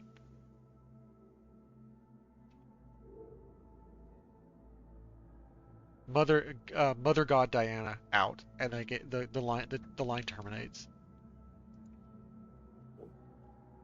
All right. Next question: can ghouls sweat? Yes. Okay. Squeebs was heard that. I just posted a GIF that like shows how Carter's probably looking right now. Squeebs is looking at all you guys and says, "Okay, well, we're not gonna blow up. What the fuck was that?" I thought I thought these vaults were like intentionally isolated from everything. I thought these vaults were like fucking bunkers and shit that like couldn't be touched and like I didn't know there's a network of them across the country. What the fuck You is a didn't? Vault 18? How much would Marcus know what Vault 118 is? He would It's probably not no 118. idea. He just happens to walk inside right as Vault 118 is mentioned. Like the Like, klaxon alarms cancel. The Brotherhood has not entered in yet, but like Elliot rushes in back with Squeebs just to check on everybody. They're in there. You guys have like 2 or 3 minutes to discuss this before the I will say the episode ends as the Brotherhood comes in and you can discuss with them and be honest with them and tell them what just happened, or just like hide this information too. But I I will explain. You saw several pieces of data. A Zax supercomputer, which you know are like very powerful, like combat level, like nation level AIs that like do like high level computing that the Vault's bought. Some of them are dangerous. They show up in plenty of the episodes. Like Modus is one of the Zax computers. President John Henry Eden of the Enclave was a Zax computer. This Zax computer simply designated itself FEM, like female. And then its name glitched for a second in the terminal entry and said Diana. And it called itself Mother God Diana.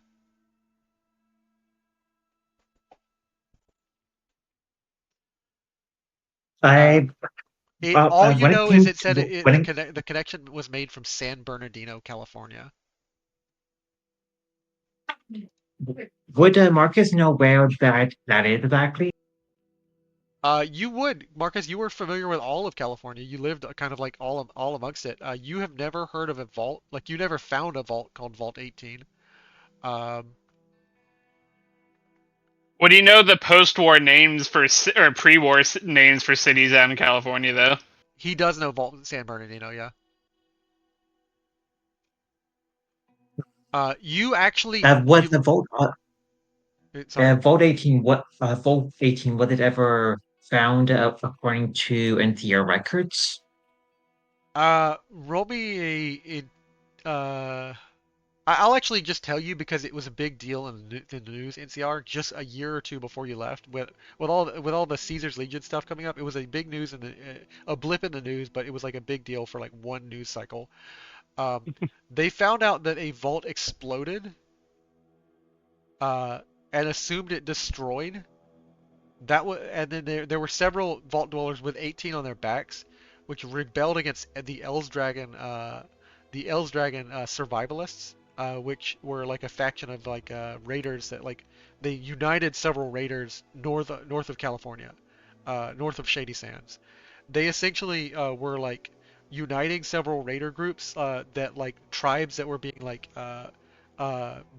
disenfranchised by the NCR government.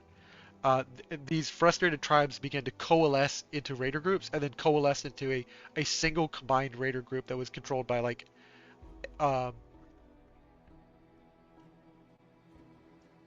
a man who was taken down by 6 members of Vault 18, 6 young children called the Star Children. They slew a raider leader named Juan Maxon Elsdragon. And its outer position have nothing to do with the Brotherhood of Steel. He is some small non-direct lineage. He's like a cousin or like you don't know tons about the Brotherhood of Steel information, but you know that the Elsdragons like Maxon Elsdragon was like a half child of like one of the Maxon people in the lineage.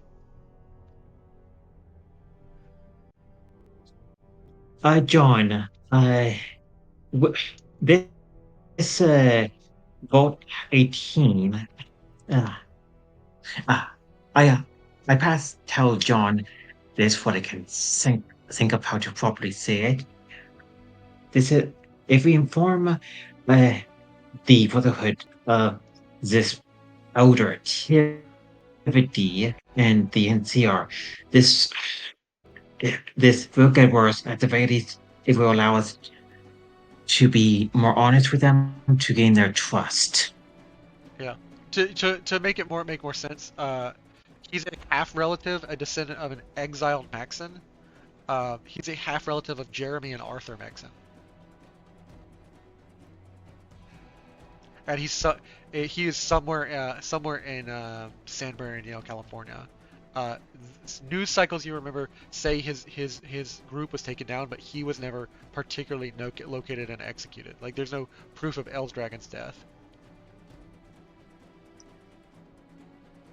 John, the Brotherhood I of think Steel are John, moving forward, we should inform the Brotherhood of this and the NCR government so they can take the necessary actions as a rogue Brotherhood member with technology that could cause action like this is a dangerous threat. I don't care about the NCR, whatever. But do we really need to be telling this to the Brotherhood that almost destroyed our city here? They did it unintentionally through a command, but still, it is a problem having a rogue elder around. You having told them all this, Greaves kind of speaks up and he says that I'm not really concerned about like whatever the whole like NCR angle on this is, or like I don't think we tell the Brotherhood because the Brotherhood's like that Leonida girl is a fucking nut job and she's like hyper excited about the Maxon line. She finds out there's a Maxon back California, she goes back home, she doesn't deal with our Arthur Maxon. She doesn't deal with the guy causing war on our front. Like she just goes back and finds her a new Maxon to follow, a new baby daddy or some shit. But like here's the bigger issue. The thing that really freaks me out about all this, whoever cannibalized the vault was supposed to be blown up, right, Marcus? The Vault 18 back on the West Coast in Yes. It was supposed to be blown up. It wasn't blown up. Somebody came in and fixed the lines, and somebody is observing all the vaults out in California. And we don't know if it's this Eldragon guy. We don't know if it's his Raider group. We don't know if it's the NCR. We don't know who's in that vault observing all the other vaults. And bigger fucking issue, why did an AI named like Mother Diana like talk? Like what the fuck was that about? Only Diana I know is Vault 69.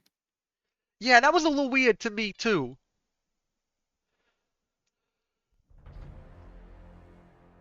Elliot, you got any input? Like, he taps the computer like he knows you have. I don't know what the fuck is going on. Like, can someone speak to me, but like not in nerd code, please? The computer we saw in Vault 69. Did any of them have any super powered free tech computers that would be capable of this? Do I remember that? There were no high level. Yeah, you were there in Vault 69 as you guys roamed around. There were no Zax level computers it's a different Diana. There was no I don't know how to phrase it. There was no like high level computer that could support like a artificial intelligence level in Vault 69. They just had like maintenance computers and computers like to deal with their like their agriculture and shit, and like their genetic modifying, but like in their records. They had like they had a weird large database and computer system that like the Miss Nannies used, which is where they entered like some simulation and like learned as children, like in their like maturation tubes. But there was no like AI level computer. Yeah, they had their own artificial intelligence. Or they had like Miss Nannies, like which were regular robots, like entering a simulation for them, like raising them in their like simulated childhood. So this AI is different from the Diana in that vault, then. Yeah. Well, Diana's kind of a person, but I mean, she technically is artificial intelligence, if you want to put it that way.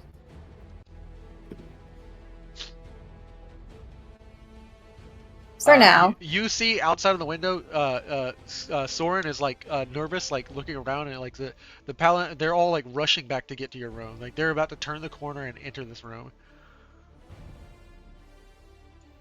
What's you guys' last decision?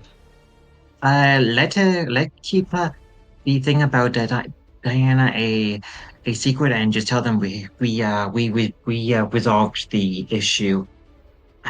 Yeah, let's hide the screen, delete the screen. In walks first Paladin Ramius, holding his gun up, and Leonina, like they're sweeping the room, like they see that you're secure. They see the Klax's alarm. Knight Dominus like runs to the computer. He sees like, sir, the server's completely dead. Like the operating system's been blown out. There's no the RAM the everything reset. There's no more code on this computer at all. It's completely dead. Like I zeroed it out myself. The only thing left was what was running in RAM. I thought you were only gonna delete the code. What the hell? I like he's messed up before when it comes to technology, haven't you, Knight Dominus?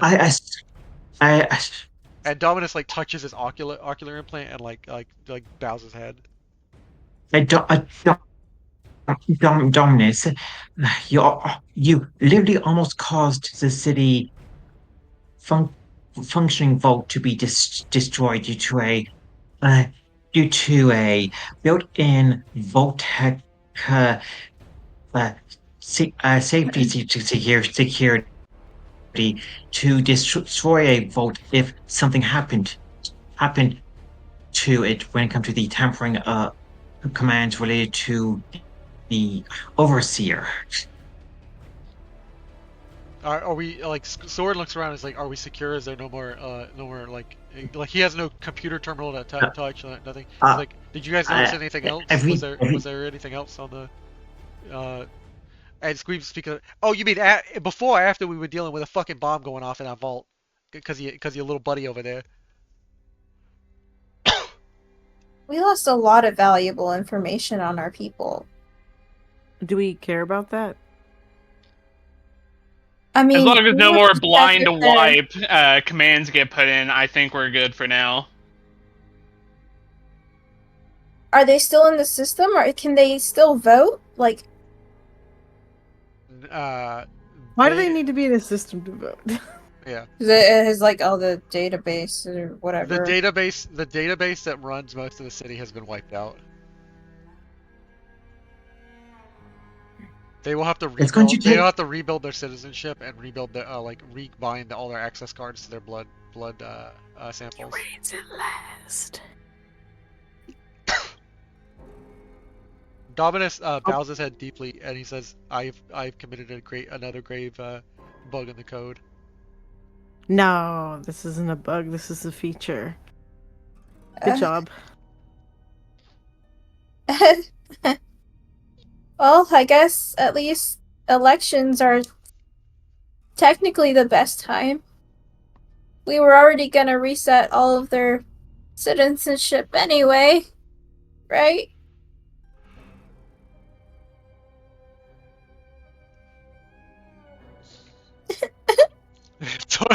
Soren like doesn't know how to deal with like you crying and it turns to next time let me you know what, that's on me, Scribe Dominus. It was my chain of command and I bear the responsibility of the command I gave you. No, in fact, it's not entirely your fault, because if Adelaide had deleted the stuff like I'd asked her to, this wouldn't have been an issue. I did. The Ramius and Leonina are on uncertain ground because they are the entire discussion of deleting like a dangerous technology. They no longer have anything they can reclaim or take back to their people, but like they don't know what to do with this like political fallout of like whatever the bickering that you're doing is. Like they're just kind of murmuring amongst themselves. They're just kind of standing there as you guys kind of bicker, like looking back and forth between each other. Scribe, the dangerous technology's been destroyed. What now? Did I not delete the code when I was with You never Sleeps? deleted the formula for the Memorex, no. What did we delete? So I know we deleted You never some brought it stuff. up. Oh shit. Even though I'd asked you to, you never like specified to delete the drug stuff or drug code. Huh. Well, It's my character's aggravation that we just nearly lost Solstice City because you did not delete some code and I asked you to do. Squeebs rolls back in his chair. I deleted the video evidence of us killing Oglethorpe. That's what Yeah, you deleted, that's- yeah. yep, You deleted yep, the video evidence yeah. from the kidding and nothing else. That's I what was like, you specified to me. So yep. It was like, So don't deleted worry. something important. Don't worry, there's no trace or record of that. Even in the annals of this computer, it is eradicated. It is zeroed out. Damn straight it was. The drives have been zeroed out, booted and nuked. Booted and nuked. Fucking Squeebs like rolls back in his chair, pulls out a little inhaler, and says, "Well, time to de-stress. I am fucking losing my shit right here. I am on." Yes, Screeps. Let go out and have Radgrad. And I pull out Rad cigarettes. And he says, "Don't mind if I do. I will take one." And he waves it in front of Scribe Soren's face as he passes by. He says, "Gonna fucking light me up a nice one." I'm going to like put both hands over my face and like rub up and down like I'm scrubbing my face in frustration. Yep. If a Screeps wants some whiskey, I will pull a bar out and begin drinking some. Oh, don't mind if I do. I love mixing chemicals and booze. And he I am too old, getting too old to deal with this crap. barbiturates and alcohol at the present. It's a fucking perfect mix made in heaven. And he like he mixes a little bit of his like he takes a hit of his jet and then immediately chases it with some whiskey and then puffs the smoke of his Radgar cigarette. He's on at least like 7 substances right now. Does When- Marcus have any vision Please come smoking back and his inventory is emptied of caps. cigarettes? I'm gonna roll a d20. I'm gonna roll for Squeebs. Good. Nope. Back in the room after I finish like scrubbing my face out of frustration, I'm going to look at the Brotherhood exhausted and ask, so with your with all the technology you preserve, you happen to have any copies of Vault-Tec operating systems? They shrug. Both the paladins just kind of shrug and like the first like transmit expression they have. The Knight Dominus turns to Scribe and the Scribe says, "I can give you a different operating system," and he like suggests like one of his the Brotherhood OS. Are they gonna track that too?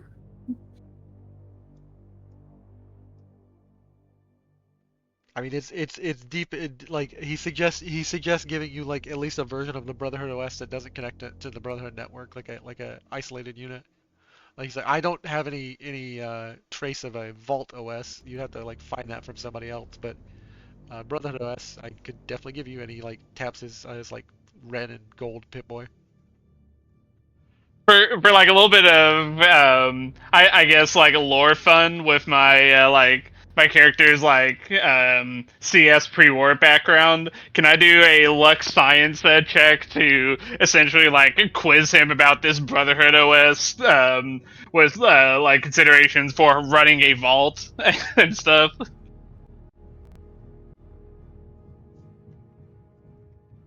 Because it's I'm assuming with it being a totally different OS, it's going to work like totally differently, and there's going to be like a lot of things that are different and incongruent.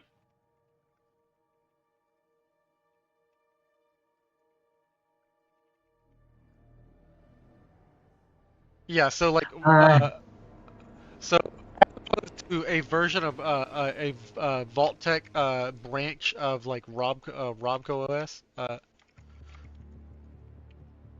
Like the Robco The first little bit cut out there. I didn't hear what you said. As opposed to the unified operating system that is the Robco OS.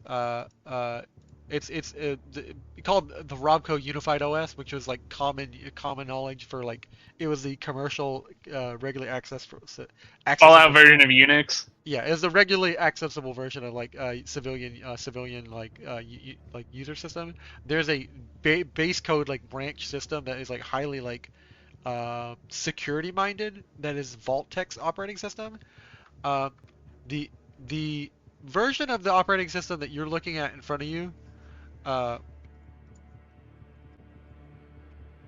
is just called BOS.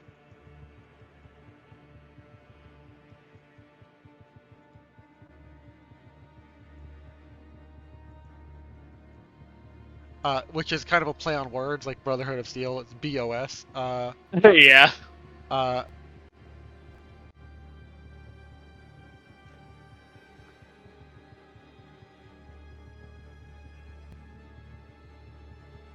I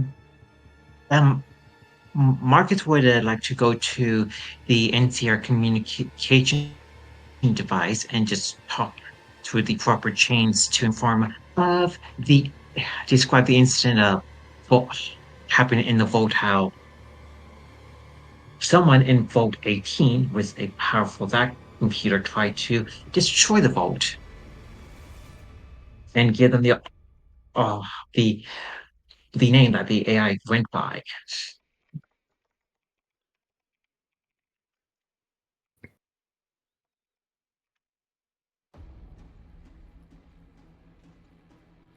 you're looking at this, and you can tell that this is a military operating system, Carter. Like you can tell, like just from your short stint when you served the government pre-war in cybersecurity.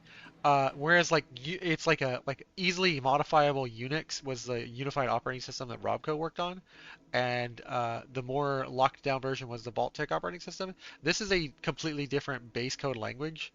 Um, uh, it is the BOS basically functions uh, more akin. It's outside of the Linux network. It's more akin to like a basic COBOL language. Like it's like more akin to a localized hardline only network. Like it only operates on specific networks that are specified and like designated. Like it does not access like receive random access signals. It only accepts signals that like are specifically delineated, whitelisted on proper channels, and it requires like RF security encryption and stuff like that. I love how some things never change, even in the like post-apocalyptic future. The military still can't get off of MS-DOS. Yeah, it's essentially MS-DOS, as opposed to the regular Unix operating system that everybody uses out in the wasteland, like on any random terminal, and the modified Unix that is a Vault-Tec. This is like an isolated MS-DOS, basically. Nerd. Yeah, thank you for letting us nerd about operating systems. Yeah, he offers to give you BOS, BOS, and like reboot your computers on like hardline only. Nothing will be able to access it. Uh, you will be isolated. And Carter, make me an intelligence science check real quick. You just need to hit it too. As he's like, as he's explaining the benefits of BOS to you, and like really praising like some of the ancient work, and like he kind of gets lost in the sauce of like Soren is a lot of things, and like, but he is a scribe, and sometimes the excitement of technology overwhelms him. Since I'm dredging up like old pre-war CS knowledge with this, can I make it a luck science roll? Yeah, you can. All right. Yeah, you realize that if he installs this operating system for you, not only will the Brotherhood of Steel not be able to operate with it, it will immediately recognize any viruses or traces that you leave behind. You'll have to adjust to the operating. You'll have to adjust to the operating system to like learn how to like look for viruses and codes and bugs and plants. But like he would not be able to remotely access it to you via his Pip-Boy. Even more so because it's a different operating system and because it only accepts whitelisted We have to clients. recode the entire fucking vault. You have to recode the entire vault, but that's not the biggest issue. When the foreign Zax entry connected via a hardline that it's like still hardlined into across the network, like cables that are laid deep underground across the entire country, The hardline it's still accessing will not be accepted because it's not whitelisted. The Zax computer cannot enter the BOS operating system. So what you're saying is we won't have anybody trying to infiltrate our systems because they can't. Yeah, it'll be locked out. Like it is a extremely secure. Like even a hardline can't access it because it's not whitelisted. Do I need to make a charisma speech check to dumb this down for? No. I mean, that's I mean, you had said it was an isolated OS. I mean, that's kind of Yeah, it's an isolated operating system. Even something that is wired into you, like the Zax operating, like Vault 18 is somehow wired into every vault across the nation, and that explains why vaults are able to communicate via like a chat relay service. Um, but now, like now that you know that all these computers are connecting through Vault 18, you also know like Vault 18, if you reinstall the Vault OS, will be able to observe you again. Hope you have fun learning the new operating system for your country's like central servers. Oh, by the way, a lot of shit is just fucked up. Like that was the central server for most of the Dixie government. You have deleted all recordship of citizenship across fucking everywhere. Each branch of Dixieland. So like the Blue Ridge Caravan Company, the Tennessee Valley Trading Company, and Sunbelt Shipping Company have all lost records of all of their fucking citizens. And We me can and the deduce that, Brotherhood guy here, maybe describe the Elder 2 are the only people that would understand how to code it. Yeah. So you're gonna have to recode a database of civilians and like basically get info and blood samples from like everybody in Dixie again to like make them citizens if you're gonna do the black card thing again. I But see this as a win. nobody is a citizen of Dixie now because no one is remembered as a citizen of Dixie. There are no citizens anymore. What? But Well, the black cards John, are still there. They just can't be verified anymore Yeah, they just by can't the be central verified. database. Yeah. John, this is a good opportunity for you to run for try to be elected still. crash the economy. You Oh my crashed the God. economy, yeah. Be elected Yeah, to sit in front of a terminal for 18 hours a day. you get to rebuild the economy in the way that you want to with the system. Wall Street. You went from president to president. We I still need to do this diplomatic outreach, but we Yes. we need this vault to be functional. And I'm going to look to the Elder and ask, can you spare Knight Dominus so we can be coding this while you go out to meet the East Coast? Because we're going to be here for a while. Yeah, like basically Dominus is gonna be recoding your entire server for the entire country. Yeah, and I'll probably be there with him, both to check him and also speed it up. Yeah, and I- Dominus looks to Scribe, and the Scribe looks at Dominus, and he says, "Don't fuck this up, Dominus. Not like last time." And he like he points at the messed up eye that Oculus implant that he has, and he says, "Do not fuck this up like last time." And they all leave. Whoa. I Cloud. Do I make it to a NCR radio communication? Yeah, you do. You're able to communicate with Himiko, and that you will be coming relatively soon. I'm guessing next episode. Oh, yes. I would like to inform the NCR of the incident about the Zax computer trying to destroy the Vault 121 through the command. Yeah, through like an external connection. Yeah.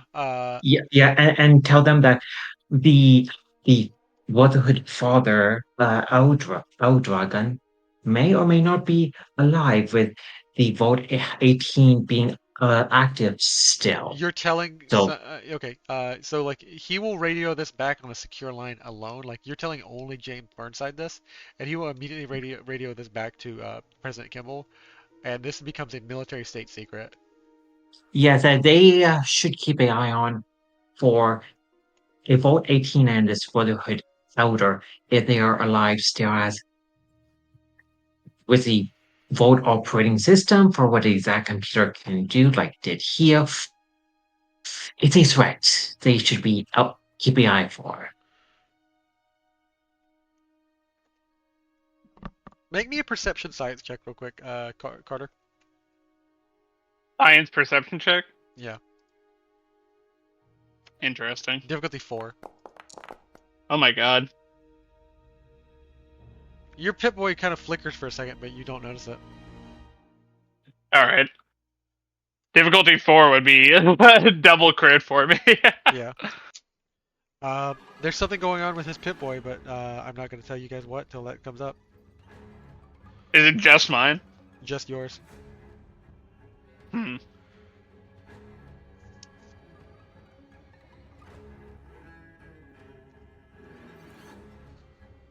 Well, with that check, am I aware that something came up, but I just couldn't catch it, or am I completely unaware of it?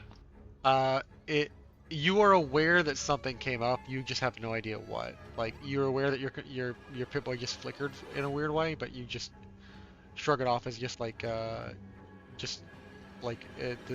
screen malfunctioning for a second.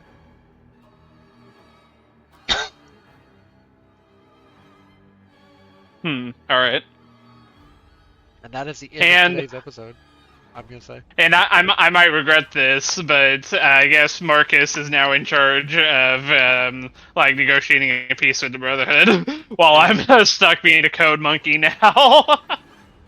It's not a terrible thing. I will say they will go down to Macon to deal with Himiko next episode rather than head to the like. I want you guys all to be unified and like have your best speech checker guy with since you're not gonna be there tomorrow next week or like the 26th. I will say we're skipping tomorrow or next week, right? We're skipping Yeah, the Easter. 19th. Yeah, we're skipping Easter. Are we skipping next week? Yeah, we're skipping next week. Are we? Oh, okay. All right. Well, The 19th. are the- you the guys free for 19th. Easter? Because I don't have anything going on Easter weekend. I have have family dinner on Easter holiday, Easter weekend. Oh, look at this guy. He's got a family. Wow. Right. We I can know. move I'm just on taking without. the piss. Canadians. We can move on. I do not mind if a session happened without me there. Just have Marcus just be. No, the a NPC. Himiko stuff and now the Brotherhood stuff is up to you. Yeah, No, so I'm just taking the piss, man. I can We I can have Marcus disappear and just say he's like going to meet with Himiko. But yes, it can just have stuff happens between the two. Yeah. And Oh, the group do something of interest. Here's the funnier part. I For the was next gonna For the bond next with 18 hours, Himiko. you are bonding with Knight Dominus, and Knight Dominus after he gets the "don't fuck this up again" Dominus, like speech, like he stands up next to you, cracks his knuckles, reaches into his suit for a like holy relic that he holds with like a lot of appreciation, unfolds it, and it's a soldering kit and a small like handheld bit tester, like a single like a handheld like current tester, voltage tester. The multimeter. It's a multimeter basically.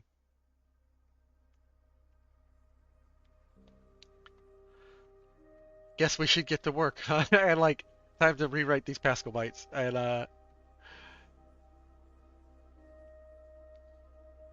Still don't know what this guy is talking about, but man. Pascal bytes is not a thing that Carter knows either because it's a Pascal is a measurement of pressure and he like a or it's a reference to something like theologically, but like Carter doesn't know that. Pascal is a measurement of pressure as far as he knows, and byte is like a computer thing. But usually you say megabytes or like you say like the bytes of the computer or like you just say bytes, like not Pascal bytes, whatever he's saying. It's Like out of character, a byte, like at the most basic level, is that like on and off stuff that you hear of like very basic computing. yeah. Or it's actually a bit is on and off, but a byte is like 8 of them. Like the main bit of like the Yeah. main like chunk of data that things work with. The signals it gives on off 0101 blah blah beep beep boop boop. Yeah, byte is a group of 8 of those on-offs to to represent something like a letter or something. Or value.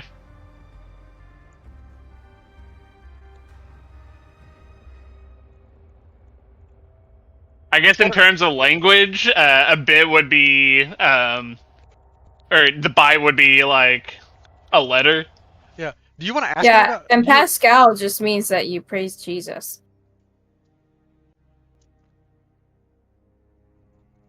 Kind of. Pascal's a theological reference, but You're welcome. uh, It's a sheep.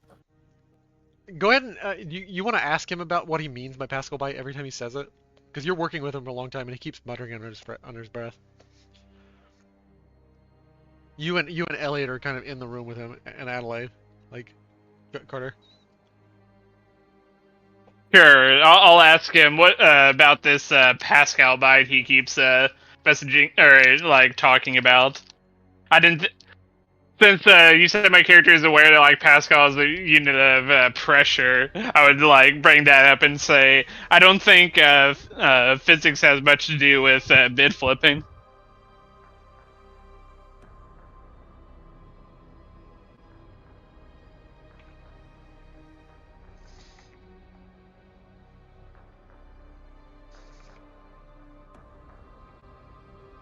Hello? Yeah, I'm here. Yeah, he says, oh, you're flipping the bits of he steps back and is like, I forget that not everyone is in the Cult of Steel. It took me a long time to understand the truths, the truths hidden behind the codex, and then beyond the codex, the truths hidden behind the deeper transcendent code, and then the code policies. A Pascal byte is it's a unit of your spiritual pressure in the simulation. Oh, it's Dominus. Yeah. You're dealing with Carter. Yeah. I'm gonna sit over here. Like Elliot, I figure is interested in what he has to say just to like figure out what the fuck he's been on about for a long time. And he does ask for a Radgrass cigarette, Elliot, if he can smoke it, and like while he's like idly working since the other elder members are no longer, the other Brotherhood Steel members are no longer present, he's gonna smoke it and basically explain what he means by a Pascal bite to you guys. Well, you said the simulation. What is it plausible that Carter would be aware of the simulation theory stuff? Yeah, Carter is completely aware of simulation theory. It's not the first time he's run into this. I guess I would like say that like just completely nonchalantly. I'd go like, I haven't heard anybody talk about simulation theory in forever. How does he react? Like I didn't know that you were aware of like the sacred doctrine of like the grand computer. Like basically Troikian philosophy. Troikius is like one of our scribes who first uncovered these truths.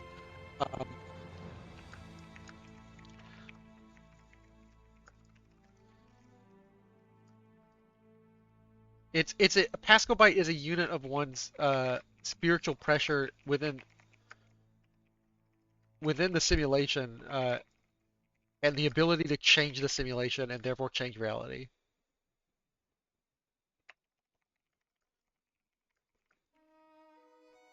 I don't think I've heard anybody talk about like affecting the simulation, but yeah, there's a lot of talk pre-war about this idea that we're actually living in a simulation, and they would get wrapped up with beliefs about like extraterrestrial aliens and stuff. Oh no, nothing as crazy as that. We just believe that you can change reality by changing what you know, like by with enough ciencia, and like he keeps saying ciencia, and like you translate that as best you can as like knowledge in Latin. With enough knowledge, you can basically change your spiritual pressure, and with enough spiritual pressure, you can change reality. Troikeo was a little weird. He believed in retroactive Pascalism, which was it's complex, but basically he believed you could prevent with enough knowledge he could have prevented the old war. He could have changed the bit that caused the war.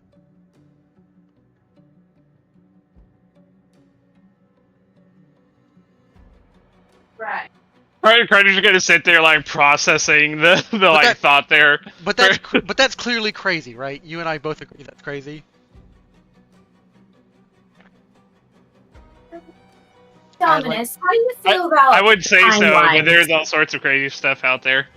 And it's crazy because a code that's already committed can't be changed. You've already committed it. It's committed to the grand computer. Like so, like you can't change the code that's in the hard drive of reality, but you can change the code that's in the RAM. So with enough spiritual pressure, you can change things around you. That's why you rewrite your Pascal bytes. Stuff. Does this grand computer have like timelines, and maybe we're just like on a messed up one? I've never thought about that one. And he takes a long drag of the Radcrest. I mean, computers calculate a lot of equations, right? So if we exist in a code to figure something out, we just might just be a calculation. That's wild, man. And he's looking a lot more relaxed. You know, Elliot. Now that Elliot's given him this Radgrass thing, and he's like, "Oh right, I forgot about the debugging tool, the water." Yeah, he don't pulls- forget the water, man. He pulls out a bottle of water and like begins to drink some of it. Hey, don't drink alcohol at the same time unless you want to really get sick. Oh, that's like an error flag or something. Mm-hmm. Yeah, cool. Whatever you said. But back to what we were talking about, the like that theory seems sound until you consider the idea of a live kernel. His eyes are like open up to you. He's like, please explain more. Like he is fixed on you. Like his eyes are dilated, and he's like just in his chair. Like he stops coding. He turns to you. And he says, "What do you mean?" So I don't know like how this would actually like play out in like the Fallout world, the operating system stuff, but the for like regular like Linux, the live kernel allows you to like slowly update the entire system while it's running, so you don't actually have to shut down to like install updates and stuff. So like with him mentioning that like you can only interact with the RAM to like change stuff, you can't like change the like stuff on the hard drive without rebooting. I believe technically with a live kernel, you can actually update the entire like system while it's running via that. I'm gonna say every bit of what you just said is in like as much as it can be Falloutized is like what you said out loud to him, and you are blowing his fucking mind. You're like, retro Pascalism was right. You can change. If I learn enough, I can stop the war from happening. I can flip the bit. And like that's. I'm gonna leave you guys off it there. You're fucking. You fucking. I'm gonna send a GIF. You fucking brain blasted this dude. Yeah. He's now convinced. Like if he learns enough throughout his life, if he learns enough code, if he learns enough tech, if he learns enough to increase his spiritual pressure in the simulation, and he flips the right bit, he will stop the war from happening. The one that already happened? The one that already happened, yeah. Roughly what size is Knight Dominus? He's And like, like he's like 5'10". Like 5'10"? Alright. Roughly what size is Carter? Carter, how tall are you? I think I said it was like 5'8". I don't know if I had to jot it down or not. Okay. Marcus Hyde, at least what I wrote down, he is just around 6 feet, so like 5'11". Get down. I'm 5'7". Adelaide is. All right, let me write this down. Oh, I think if I remember right, you said that like with the like growth serum stuff that we were using, that like it didn't turn. It makes you like a little bit like taller even after it was done, if I remember right. Yeah. So like, I guess I would be a little bit taller from that, so maybe like 5'10" or maybe even 6 foot. Yeah. We'll Oh, you still have the. No, it leaves you a little bit taller when you come down from it. So let's say Carter's like 6 feet now, Oh. and like Elliot is Roughly how tall was he before he ghoulified? How about that? 5'8". 5'8". Okay. Why? I'm curious why you're asking this. It's Yeah. just that I happen to have John's old glasses and his old hoodie. From Oh, way, that way, that way- wasn't my hoodie. That was DeLuca's. You just have my glasses. Was it the Lucas hoodie? We found it at your Yeah. house. Yeah. Wait, but he gave me DeLuca's. If it's the colorful He coat, that's sent me. DeLuca's. No, Right? not the colorful coat. Okay. I took your hoodie like way, way, way Yeah, back. Like the university hoodie that you had for the Rambler University. It said something like, I don't know, Georgia Tech. Oh yeah. That was such a minor thing. I guess I forgot about it. Minor for me, anyway. Yeah. And that was back when we were still playing on Roll20. Yeah. And where are you going with this, Elliot? Because I am now interested in a way that I found in before.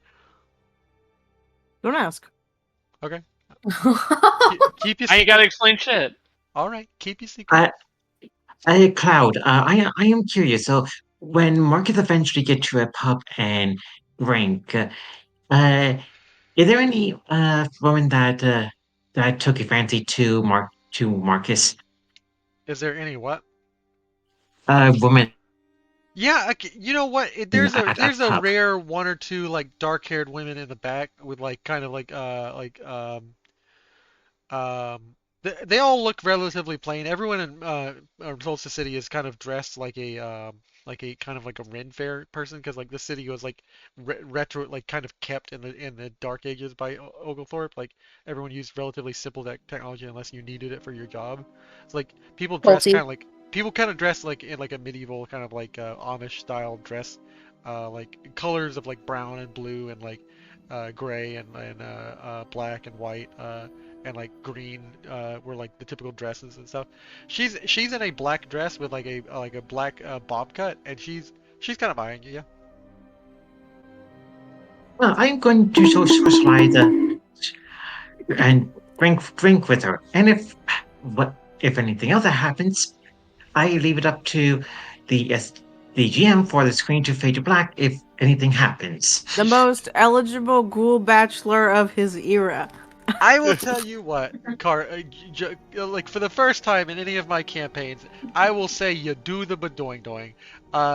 Fade to black. Marcus, you managed to bag this relatively gothic-looking woman. Like she's not wearing a ton of makeup, but she's in an all-black dress with all black hair. She's kind of like gothic in the way that like not like modern goths are, but gothic in the way that like Like getting ready to sack Rome, Goth. more like Wednesday from like the Addams Family is. Nice. That's goth. But And, also, do she got big ones? Yeah, she do. Congratulations, Marcus. You finally got your Goth mommy. Do she? She do. Yeah. Mission accomplished. Marcus got drunk, and I met a woman. Yeah. Do we get party lore for that, or Yeah, can we like get goth some mommy AP for that, bro? accomplishment? Yeah. You guys all get 3 AP. It suddenly appears out of nowhere in your in your heads-up display. Yeah, somewhere in everyone's mind, you get a feeling that Marcus got with a woman somehow. I'm gonna say you all get like 2,000 XP for everything going on, and then 5 for like the fucking thing that I just had to describe. So 39.55. Doink. Yeah. If we just got 2,000 plus 500, wouldn't that be 44.50? 44.50. Yeah. I thought he Wait, yeah, said 5. so it's 2,000 plus 500. That would make Yeah, us 2,500. yeah. So yeah, And DM already gave the XP, no take backsies. Yeah. And I'm just gonna say, like, you are learning some things about Dominus. He eventually, um, kind of like trails off and Am I going to regret teaching the Brotherhood about Git version control? yeah, like Oh, and another thing with the live kernel thing that I was thinking about. I don't know how it would be different in Fallout, but I believe that's a Linux specific thing that has come around to the live kernel. So, like, a thing that could, like, make him go even crazier with it is having determined what the operating system is of the simulation to figure out if it has a live kernel he can manipulate. What is everyone current experience to 6,600? Hmm. I don't know. I'll figure it out when I get there.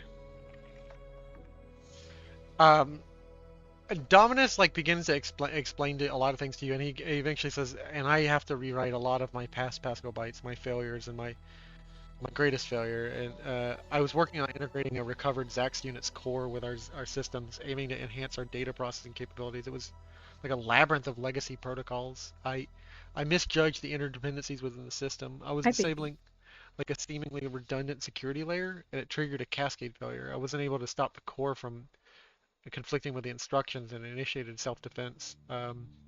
It turned on a lot of the plasma turrets within our base, and it got a lot of men killed. Um, it was judged that I wasn't at fault because it was a scribe who commanded me to do it, and a scribe who gave me the command, but I was the one who ran it, and so I still have to bear my shame. They excommunicated that scribe, but I was still the one who input the code. And if I ever get to change that bit, I'll save my man. What if your code just has an attachment stating that you're cursed to... I mean, not cursed, sorry. What if you're just coded to have other people mess you up? I'll change that too. Like, that's why I have to change my Pascal bytes.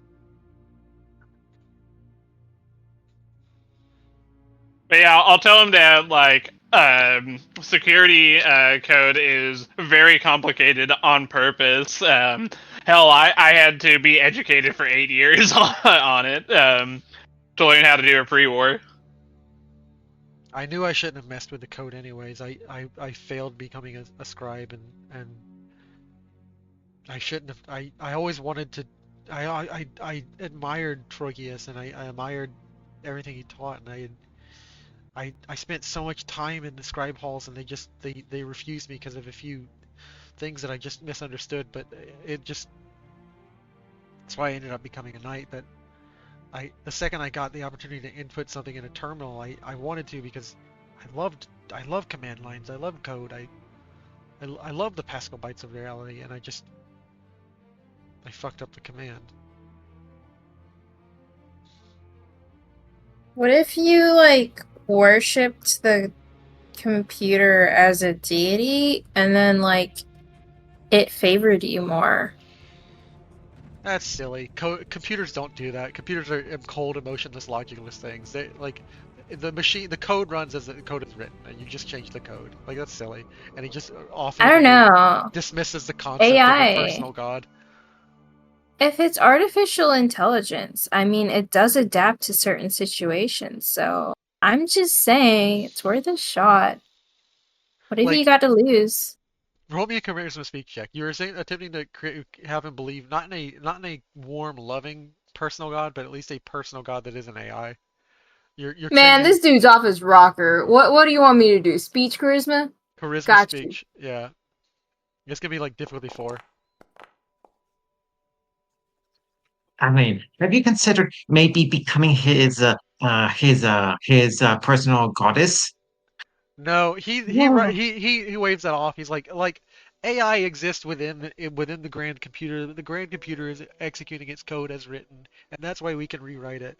AI, if AI was running the grand computer, it would be constantly altering its own code and therefore altering the rules and laws of reality. But we know that doesn't As happen. written. Who wrote the code? That's a great question. Maybe the code has always been, but it's simulation. So, and he just continues on coding alongside Carter. Well, it seems like whoever wrote the code should be the deity. Or me. The code has always Hmm. been.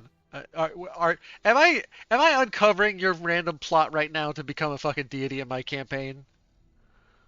What, me? Oh, no, Marcus is the one who put that out there. I'm totally for No, it no, no. though. Like, No, all no, no, right, no, let's no. go. Wow, can't take accountability. Has to blame another player. You suggested it, and I'm like, you know what? That's a good idea. Adeline is equal to a she demon that want to become a god to be worshipped by all in the city. I am not a she demon. He's the demon. Carter's a demon, remember? He's the mind No, reader. no. John is not a demon.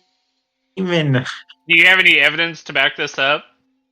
About like 6 different sessions of us going back and forth of you like being possessed. Adelaide, what the hell is a session? What are you talking about? Yeah.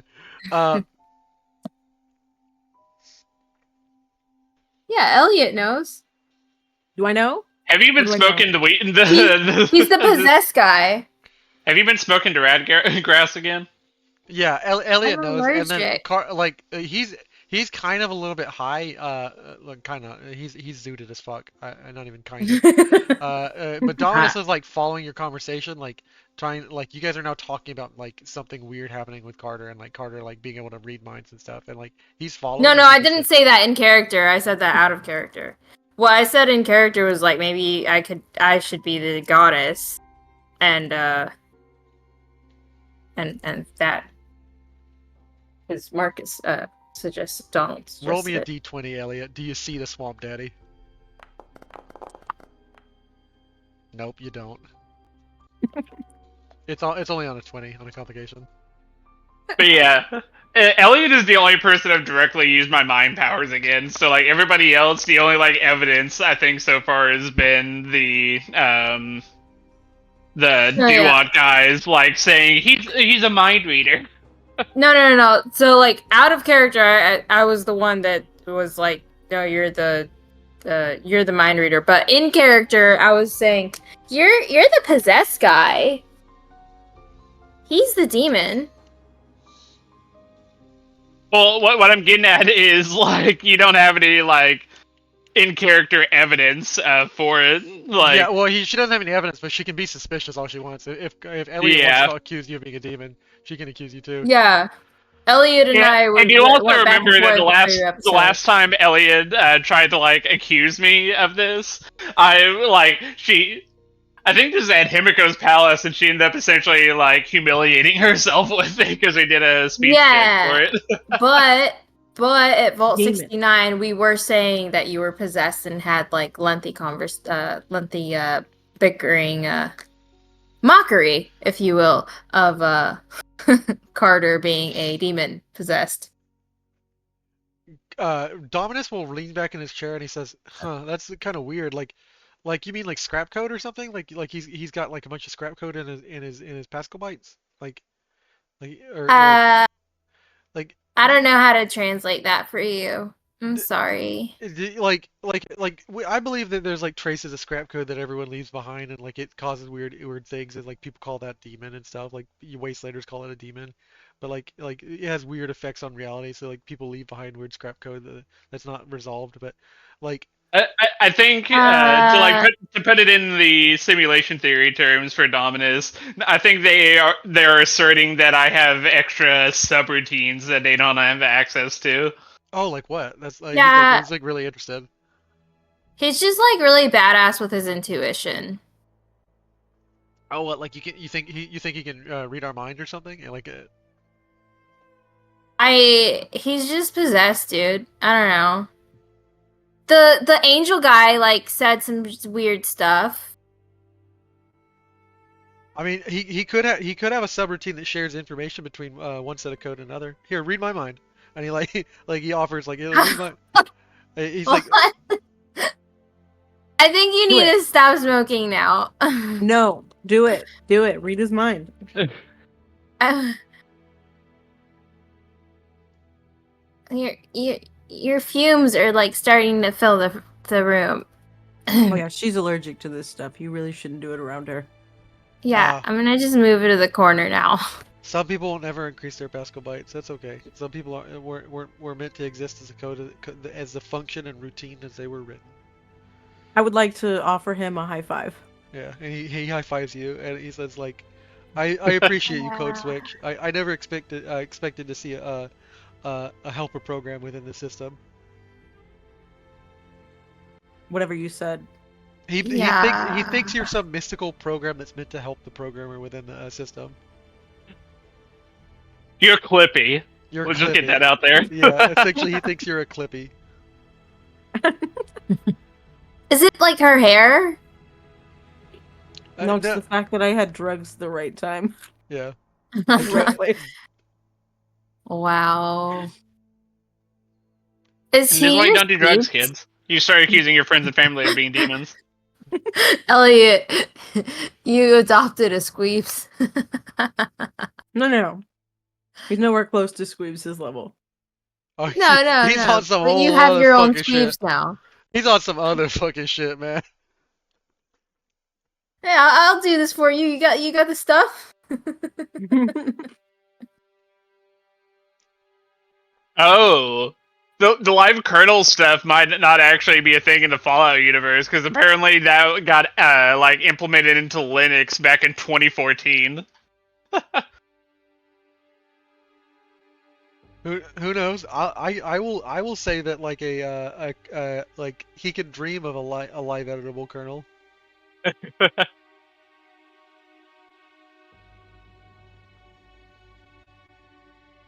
But as far as he understands, reality works much like a computer, and like he phrases all of his understanding of reality as a computer. Much to the chagrin of the rest of the Brotherhood of Steel, who are much more practical minded. The Cult of Steel is kind of like a growing annoyance within the Brotherhood of Steel. He was brought to represent them, not nothing more. He created the certainty of steel. Yeah. I mean, actually, unironically, when he got his implant, that was him becoming closer to the code.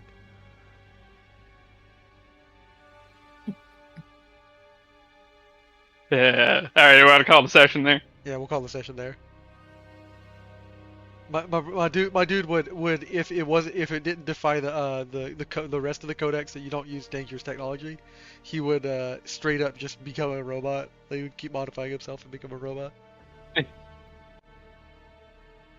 And that is the end of today's episode. I hope you have a good one, everybody. We're going to be ending the stream.